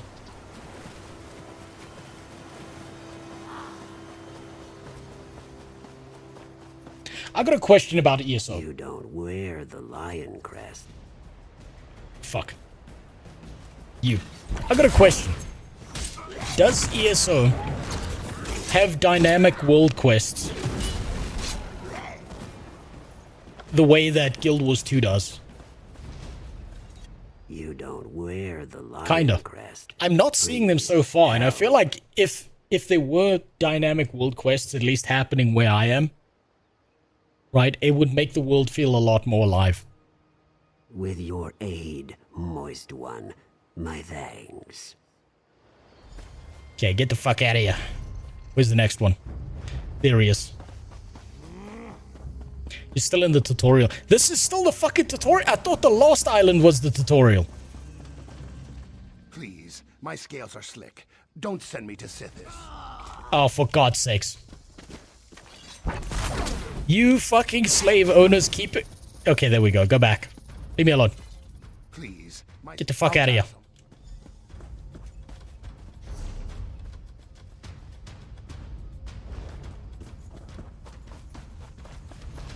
Now we can go do that other quest, that Raleigh quest.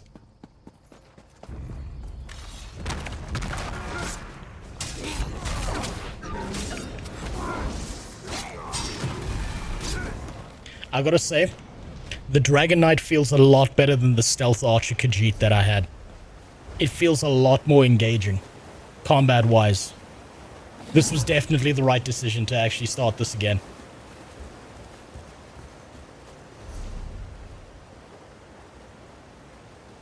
I'm really glad that I restarted.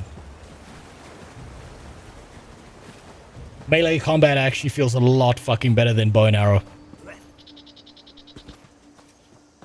There are specific events that happen on rotation in specific zones. It's not in every zone like Guild Wars 2. I really hope that at some point in the future, that ESO does actually steal the idea of dynamic events occurring in every zone. I mean, it's probably never happening, let's be honest. But I do feel like doing that would be an amazing idea. Like, you've got this huge world, you've got this action combat. Sure, graphics are old as fuck. They look like the inside of a grandmother's vagina. But dynamic events happening in every zone would be fucking amazing. In a game like this. Okay, where to next? Down there.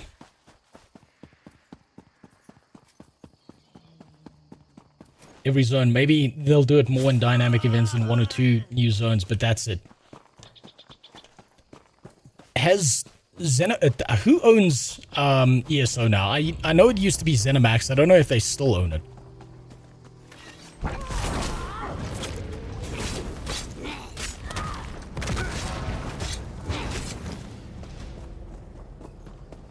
Microsoft. Oh, are you fucking serious? Microsoft owns it now?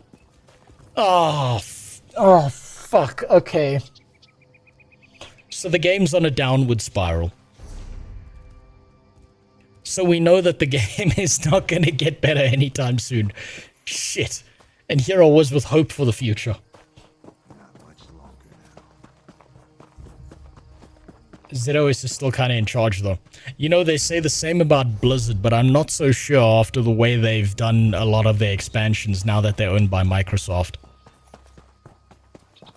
Microsoft is kind of like the Grim Reaper when it comes to video games. I could feel safe in town, but with the Covenant in Balfoyan, nowhere is safe. Did you make it back safely? We did, thanks to you. We are forever in your debt. We will think of you always in our passage down the river. Okay, so apparently I'm Lizard Harriet Tubman here. When do I get the quest that does the Underground Railroad?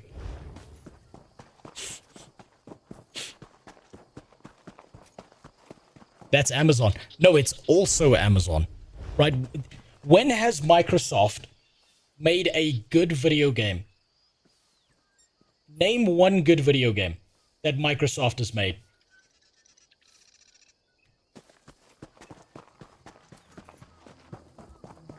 Not bought later, made from scratch. No, that was Bungie. Dolly was missing you. I mean Microsoft themselves, as a company. Palehide is all... Not Bungie, not some studio that was built that is owned by Microsoft. Microsoft themselves. Flight Simulator 1995, that sounds about right. Minesweeper, yes. How old is Minesweeper? How old is Flight Simulator? And that was more of a simulator than it was an actual game. Microsoft does not know what the fuck they're doing with modern video games. I think when a big company like Amazon gets involved, when Microsoft gets involved, when big massive corporations are just buying things because they see profit, they see dollar signs everywhere, I don't think they know what the fuck they're doing with the actual game. I think they don't care, and they have no interest in caring. They're just there to make money. I don't think they actually know how to build an actual decent, solid video game. Well, they stopped rebranding Xbox as Microsoft Gaming, thankfully. Thank fuck for that. Isn't Xbox kind of fucked over, though? Aren't they kind of dead now? I hope we'll see each other again. I've heard nothing good out of Xbox recently, and maybe that's just because I'm not really that much of a console gamer.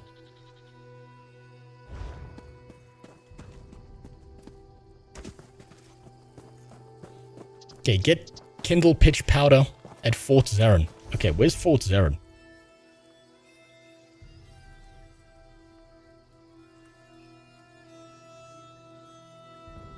Well, I can go to the Hall of Merchants at least. I can go to the local synagogue and sell some stuff. Are you a merchant? You swim now into Balfoyan. Welcome. Sell. Man, do I have a deal for you. All of the shit in my inventory. Oh, wait. Buy back. I wasn't supposed to give you that. I want to actually look at blacksmithing later. Is that better than mine? That is. It's not really. Mundane rune. Crafting furniture. Don't give a fuck about that. Makes level 3 potion. Don't give a fuck about that.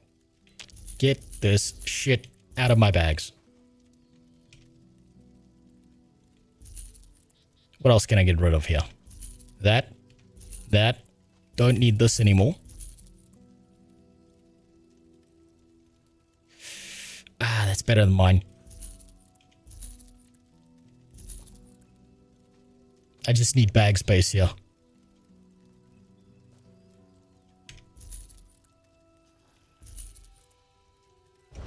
Okay, there we go. Okay, armor. That one's better than mine. That's better than mine. Not better. Not better. Not better. Okay, there we go. You swim now into bulk. Rest of the shit can get out of my bags. Get rid of all of this.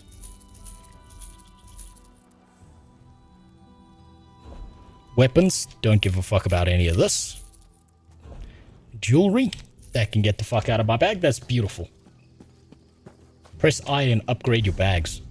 What do you mean upgrade my bags? What is the... What? Oh, repairable. Oh, wait. I'm supposed to go to this guy and he can repair my shit, right? Oh, at a decent price, too. Press I.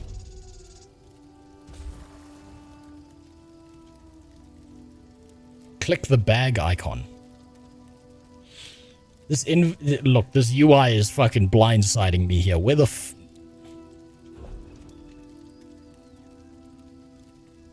bottom end.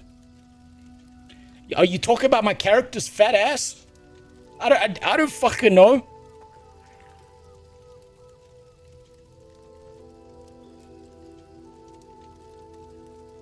This is a fucking wacky inventory to me.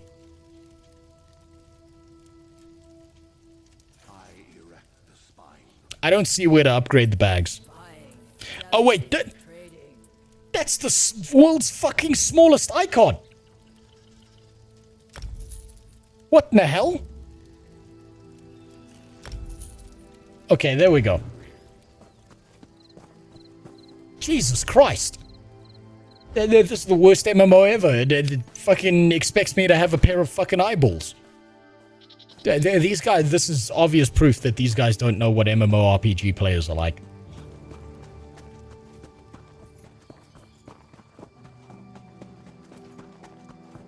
I'm starting to understand why people want mods for this game. Yeah, because the UI is a hellscape. It's made for crack addicts. Alright, now where am I supposed to go? Let's go over there.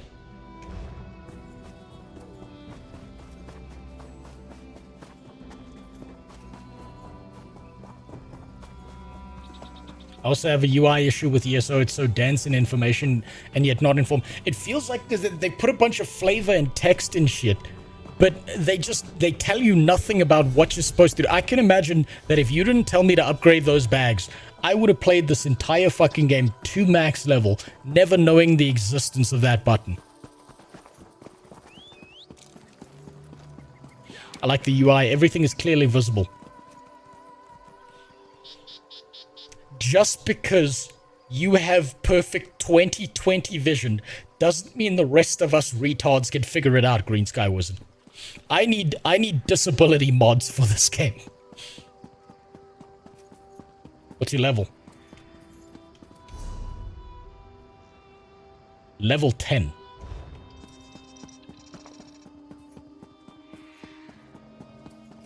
I think that means I'm at near max level, right?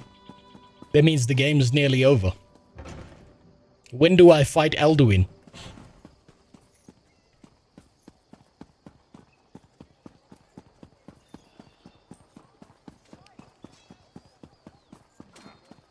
Okay, packed soldier. Hello. Okay, you guys do nothing for me. Let's go up here. This is a nice view. I'm gonna be honest. This is a straight up nice view. For the shitty, chunky graphics that they're dealing with, some of the visuals are fantastic. You. Need a blade? I hope not. I don't have any to spare. A raid hit the Del Moro watchtower. I need a kindle pitch to light the fires. I'm fresh out. Bit of an accident in the storeroom with a lantern, I'm afraid. Suddenly, no more kindle pitch. Where can I get more? Check the dockyards. Laneem just offloaded a fresh supply. When you see her, warn her about the attack. She's such a fragile lizard. Don't want her going to pieces. I will.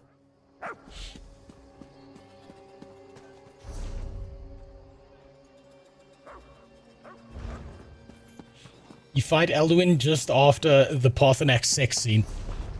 Well, it's a good thing we get laid first. Don't want to die a virgin.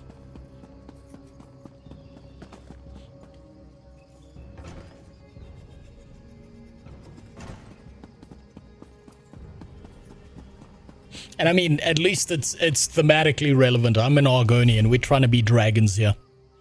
We made a dragon knight who's an Argonian, who's gonna go have sex with dragons like it's Divinity Original Sin 2.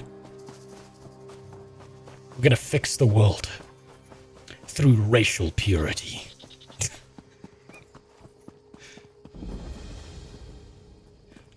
Hey, Mike!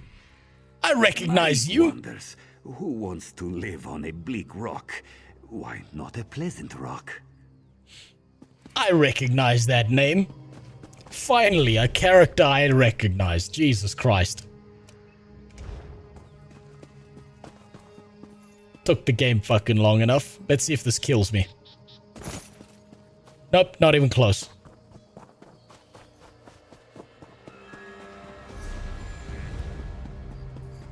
I wonder how old Maik is. If he's in ESO, but he's also in Skyrim. Apparently, he's actually not easy to run into this game. Well, I found him. I found this motherfucker. By sheer unadulterated luck.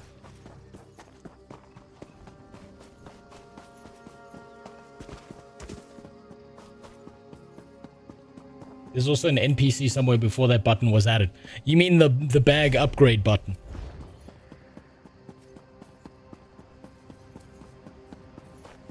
Mike is as old as he is. That is the most non-specific answer you could have given. Well done. Congratulations, Mr. Vague Poster. Looking for rations. Keep going down the river, friend. Everything here is spoken for. Covenant attacked. Need kindle pitch. Raiders in Balfoyen. Take the kindle pitch. Warn the watch. You are sunblessed for telling me. Have you spoken with Urona at the fort already? She's the one who sent me to you. Zuth, she's a crafty one. Very well. Consider the docks on alert. If you're going to light the fires, I can help you get there. Idax composed a song Follow for me, you. sun Sea on my shanty. scales. Oh god, here we Haul away, go. lads, hear the wail of big, sweaty Rose and his sorrowful tale. He rolls out of bed at the crack of noon, smells like a braai left out under the moon. His mum's at the door, but he can't hear a thing. There's Too no busy music to screaming at that. some poor elf king. He hasn't seen his feet since 2009, but his raid attendance, absolutely fine. What the Oh, fuck? Rose. Fat Rose. You're right, I am He's too online fat. once again. 300 pounds of South African pain. God help us, we're all away. Only if I sit on you. Oh, now it's gonna sing it. What the fuck? What the fuck is up with Tangia? Haul away, lads. Hear the wail. You know what this sounds like? Big sweaty Rose. This sounds like Lemmy Winks from South Park. He rolls out of bed at the crack of noon. Smells Crack of like noon. a brain Okay, that's a little bit too close to reality. under the moon. His mom's at the door. No, my mom's dead. But he can't hear a thing. Too busy screaming at some poor elf king. He hasn't seen There are no his king feet elves. since 2009. They're all flashlights. But his rate attendance absolutely fine. Oh, Rose, fat Rose, he's Christ, this is online disastrous. once again. You fucking 300 bastard. pounds of South African pain. God help us, Rose Holloway.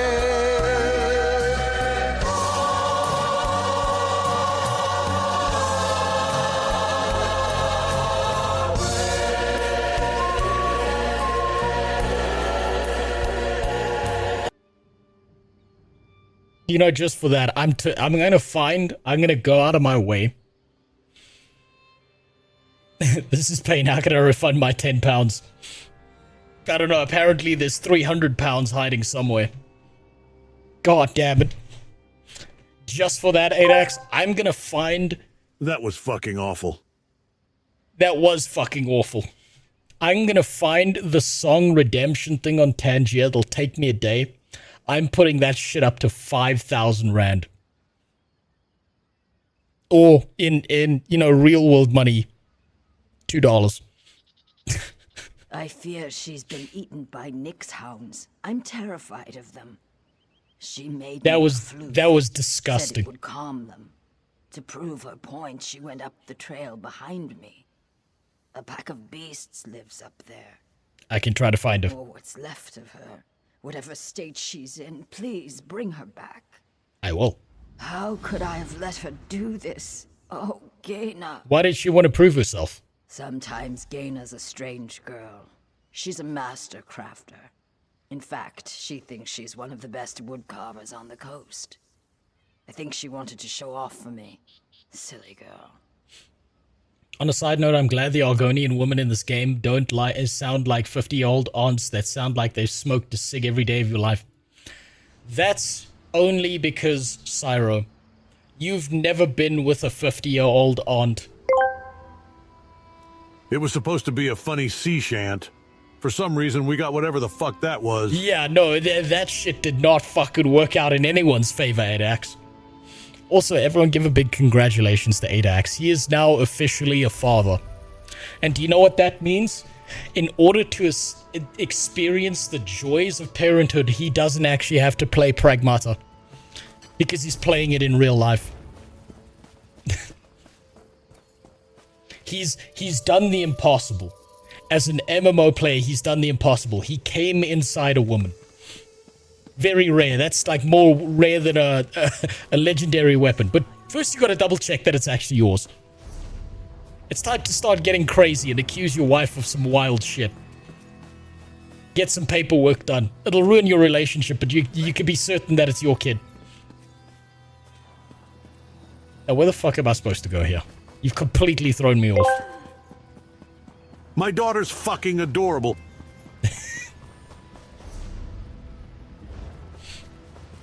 I hope she's not fucking anything at her age. Adorable, yes. Fucking hopefully never.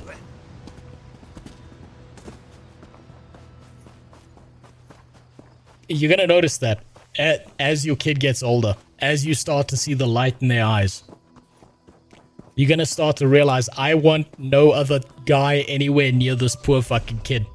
Because the world's too fucked up. They could stay at home until they're 50.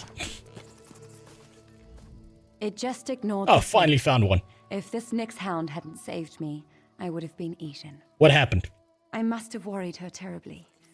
Please, the hound that attacked me, it's sick. It's rabid. Where did it go? Further up the path. If it wanders down to the docks, my wound might be infected. It's adorable. If you can take care of God. the hound, I'll limp back to Bisholis. Fair enough. Also, I was able to pull off such a feat because my wife is an MMO player as well. She played Disc Priest, and I played Blood DK. We're a trope. Ooh. Oh, that You dodged a bullet there. You dodged a fucking bullet there. I was about to ask you, did you check for a penis? But then you said she played a healer. You got lucky. Whew. By inches. 7 of them, approximately. I'll kill it. Okay, let's go kill this thing.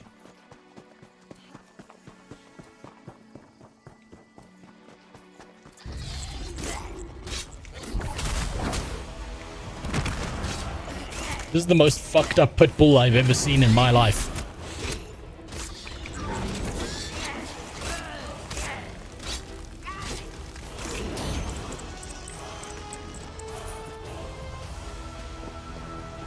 Right, then we can run back to this woman. My daughter, when she's born, I will be an overproc of my daughter. You have to be. You have to be. There's too much fucked up shit out there for you to not be. Frightened, but alive. Luckily, I think not. Why feel lucky if you don't receive the complete package? I have little to offer by way of reward other than my thanks.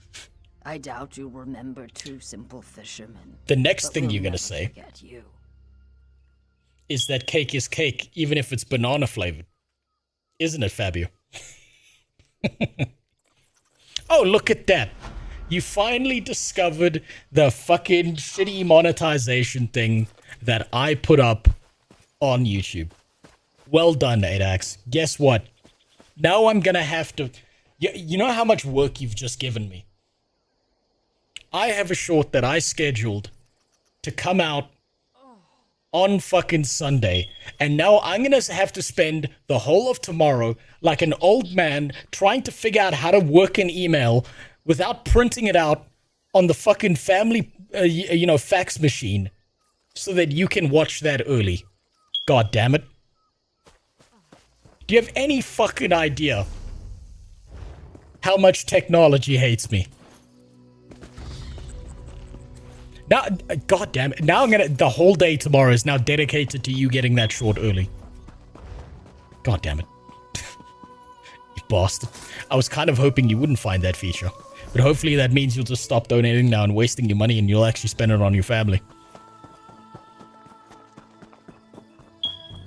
Don't worry, I had gift membership disabled. Now I don't. What is gift membership?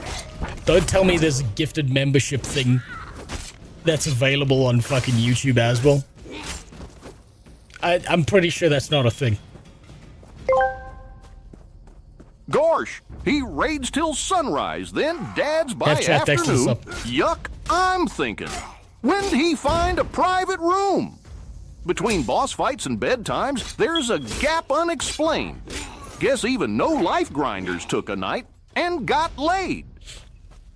Now you're making Goofy make fucking poems? And Mr. Quickfix, thanks for the sub. I don't know why, but it's the alerts for my subs. I'm sorry if I've missed any of them. It's not fucking working. Like I said, I'm like your 95-year-old grandfather trying to figure out how any of this shit works. Now it's time to spam exclusive emojis. Yeah, that's right. That's fucking right. And I think because of you, because you found the membership button, I believe, I might be wrong about this, but I'm fairly certain that means I can put another emote back up on the YouTube channel. And you know what? If you're in my Discord and you put an emote suggestion in there, I'll make it that one. There's a gift subs. I just gifted 10. God damn it. Stop it. Stop it. Save your fucking money, god damn it.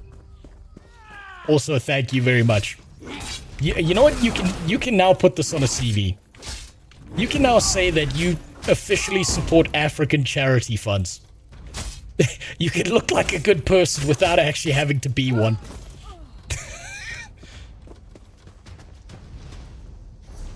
The hallway noise is being spammed. What hallway noise?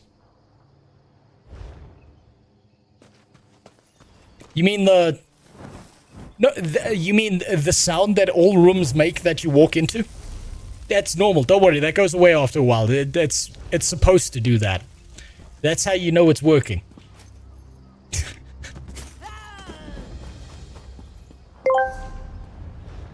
The money is coming from my LLC and will be written off my taxes as an entertainment purchase. Meanwhile, your taxes That's get big brain. fucked. Yeah, you know what's actually really funny? Hey, Dax, I've been talking to my accountant about the whole idea of how the fuck are you supposed to list things on YouTube and how are you supposed to list things on Kick. Kick is so much fucking worse because you have to go through each and every single independent thing. I have to do the same with Tangia, and I've set the Tangia so low so that I have to like fill out an entire section with purpose and reason for cents. At least when it comes to YouTube, they're just like, fuck you, we'll give you your money when we feel like it. And it all comes as one big lump sum. So they make life easy. Of course I'm still awake, Filter. I've got exactly 10 minutes before my wife comes up here and violently murders me. Of course I'm still awake. You're doing better than the guys UNICEF says they help. Listen, I'm pretty sure that the UNICEF guys never actually deliver anything. I used to do mixed martial arts with a guy who used to, you know, be involved with the UNICEF charities, and he's like, we've never seen a bag of rice delivered in the last 10 years. I'm pretty sure they're not getting it. They're all gone. My family is gone. Where have they gone? They've gone to war, and they're outnumbered. I fear everyone we know will be dead before the day is out. That's fantastic, but thank you for the weapon. I hope your family dies. All that matters is you gave me a weapon. And a level. Fuck yeah.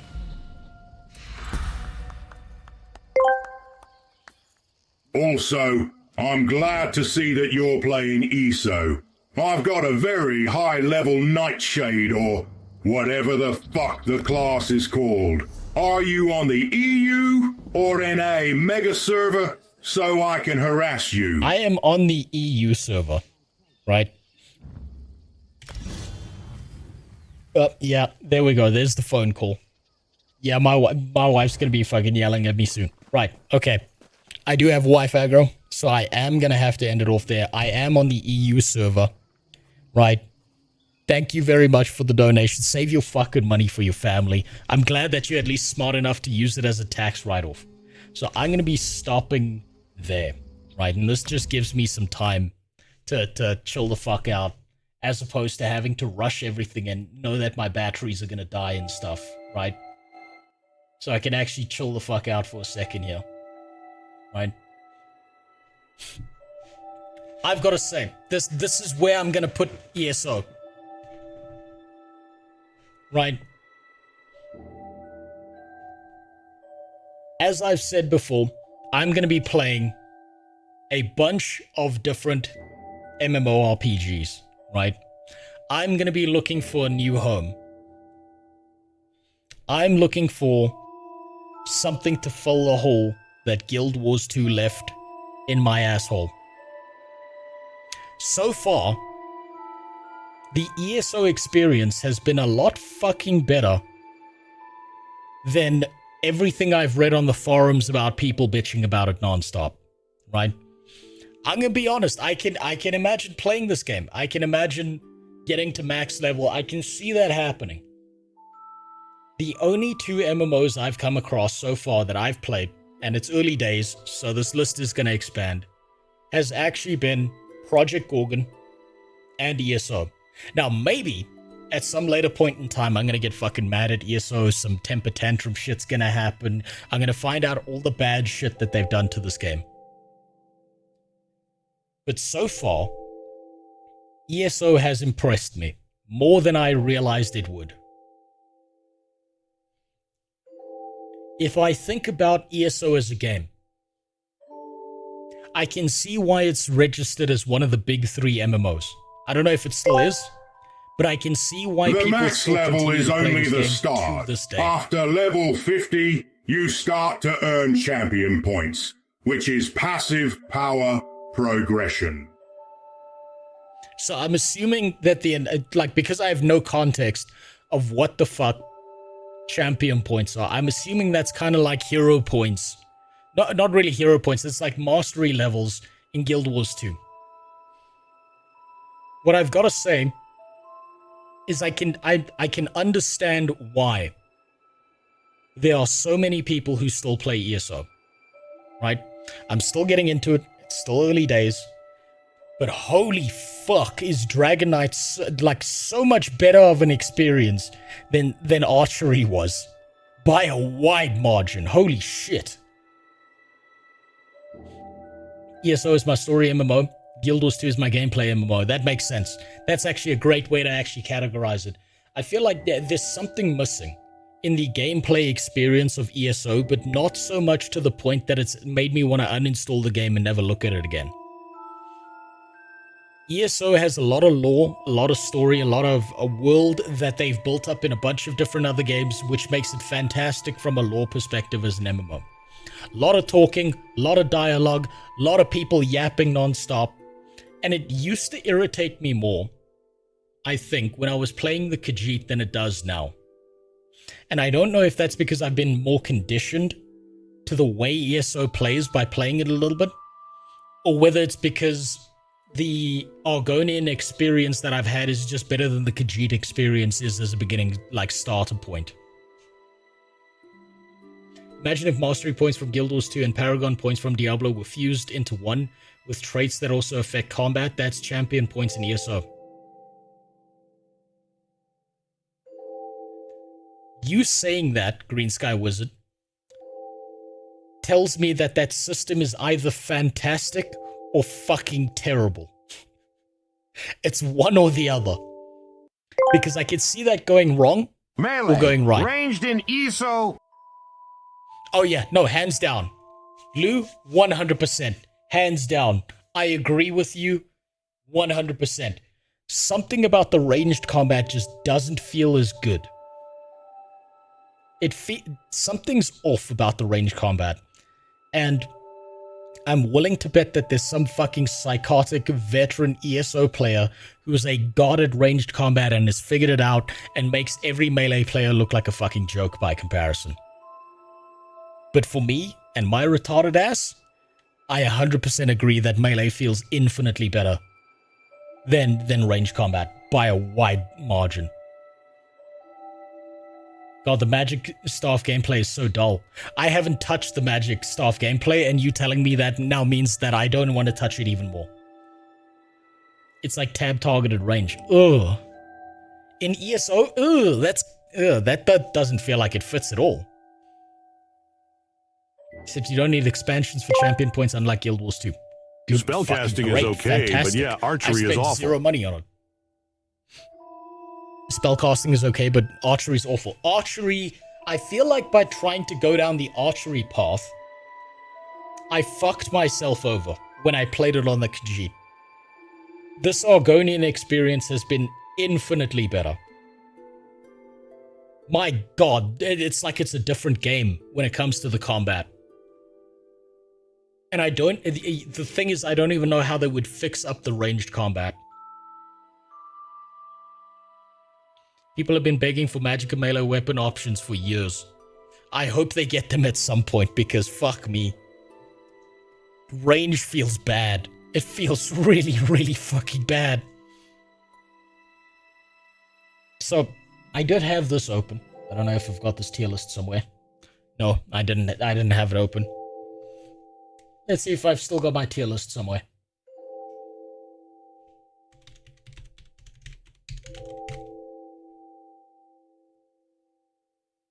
Let's see. Where's my tier list?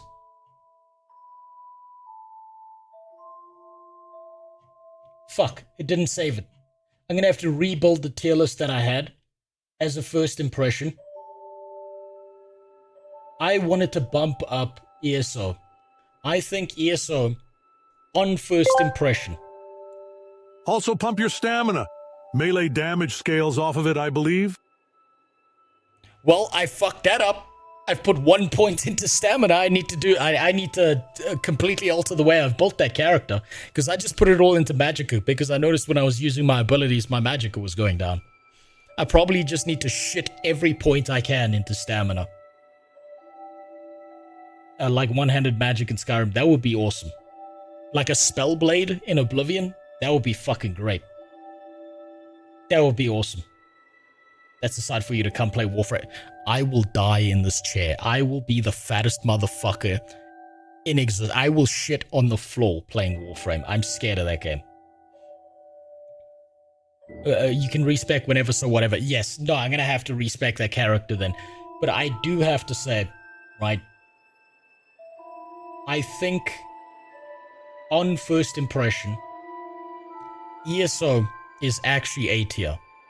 Now, I'm sure a lot of people would shit their pants who are like veteran players and say that it's not, and say that it's S tier, or say that it's F tier or whatever. But I do think that ESO gets a lot more shit because of all the things that have happened in the background as opposed to what's happening in the game. At least on first impression. If I was to look at a new player plays ESO for the first time, and then a new player plays Guild Wars 2 for the first time in 2026, I think a new player would be more likely to stick around inside of ESO than Guild Wars 2, just because of how fucking shitty the initial core gameplay experience of Guild Wars 2 is. Angry Joe's review of it is a time capsule. I'll have to take a look at it. Now, I'm gonna fuck off. I got some stuff to do. I gotta go talk to my wife, probably help her with my kid. I'm shocked. I'm shocked that I've never actually given ESO melee combat a fair try. It is way better than what I expected. By a wide margin. So, next stream, I'm still trying to figure out a different MMO to investigate into. I might just have a second stream where I just crash out and play ESO. And the reason is, I know that tomorrow morning when I wake up, my eyes are going to open, I'm going to pop my fucking head off the pillow, and I'm probably going to be thinking about ESO, and that's a good sign. That's a good sign to me. Because this could have been way fucking worse of an experience than I expected. Does it feel like Temu Skyrim? Yeah, it does. But it's not bad. I'm kind of glad that I've missed everything up until this point, and ESO is sitting there. Because it's a nice experience. It's nice. Aside from that, one of the streams soon will probably be on Where Winds Meet. I've got a lot of shit to catch up on, and now that I'm an unemployed piece of shit, all of my time and energy that I've got free is going to be dedicated towards MMORPGs. So, I'm going to fuck off now. You should have fucked off a long time ago. Go deal with your life. Good night. It's American hours now. Goodbye.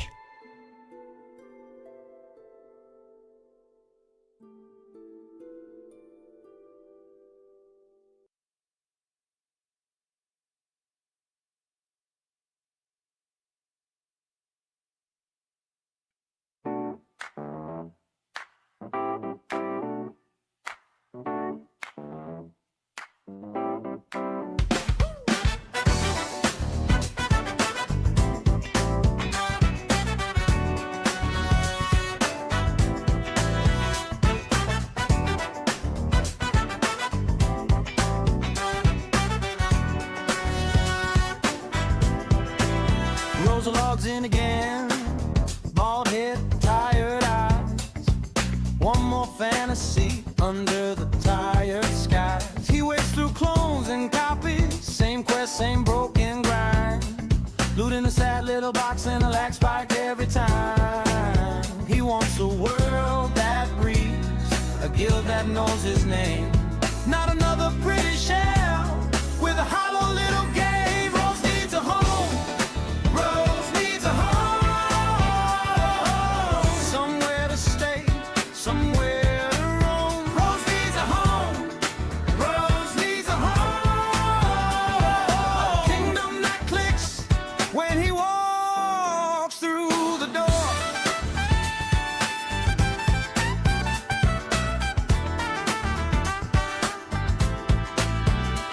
He tried the elf one, the one The map was wide and lovely, but the town felt fake and slick. Then the dragon won, all shine and all no soul. He paid for the costume, but the world still felt cold. He wants a raid night laugh, a market that feels alive. A healer who says I got you when the room comes back to life. Rose needs a home. Rose needs a home. Somewhere to stay, somewhere to roam. Rose needs a home. Rose needs a home. Kingdom that clicks when he walks through the door. Then one game loads up slow with the worn out wooden gate, a chat full of real voices, and a tavern past the state. The quests are a little messy,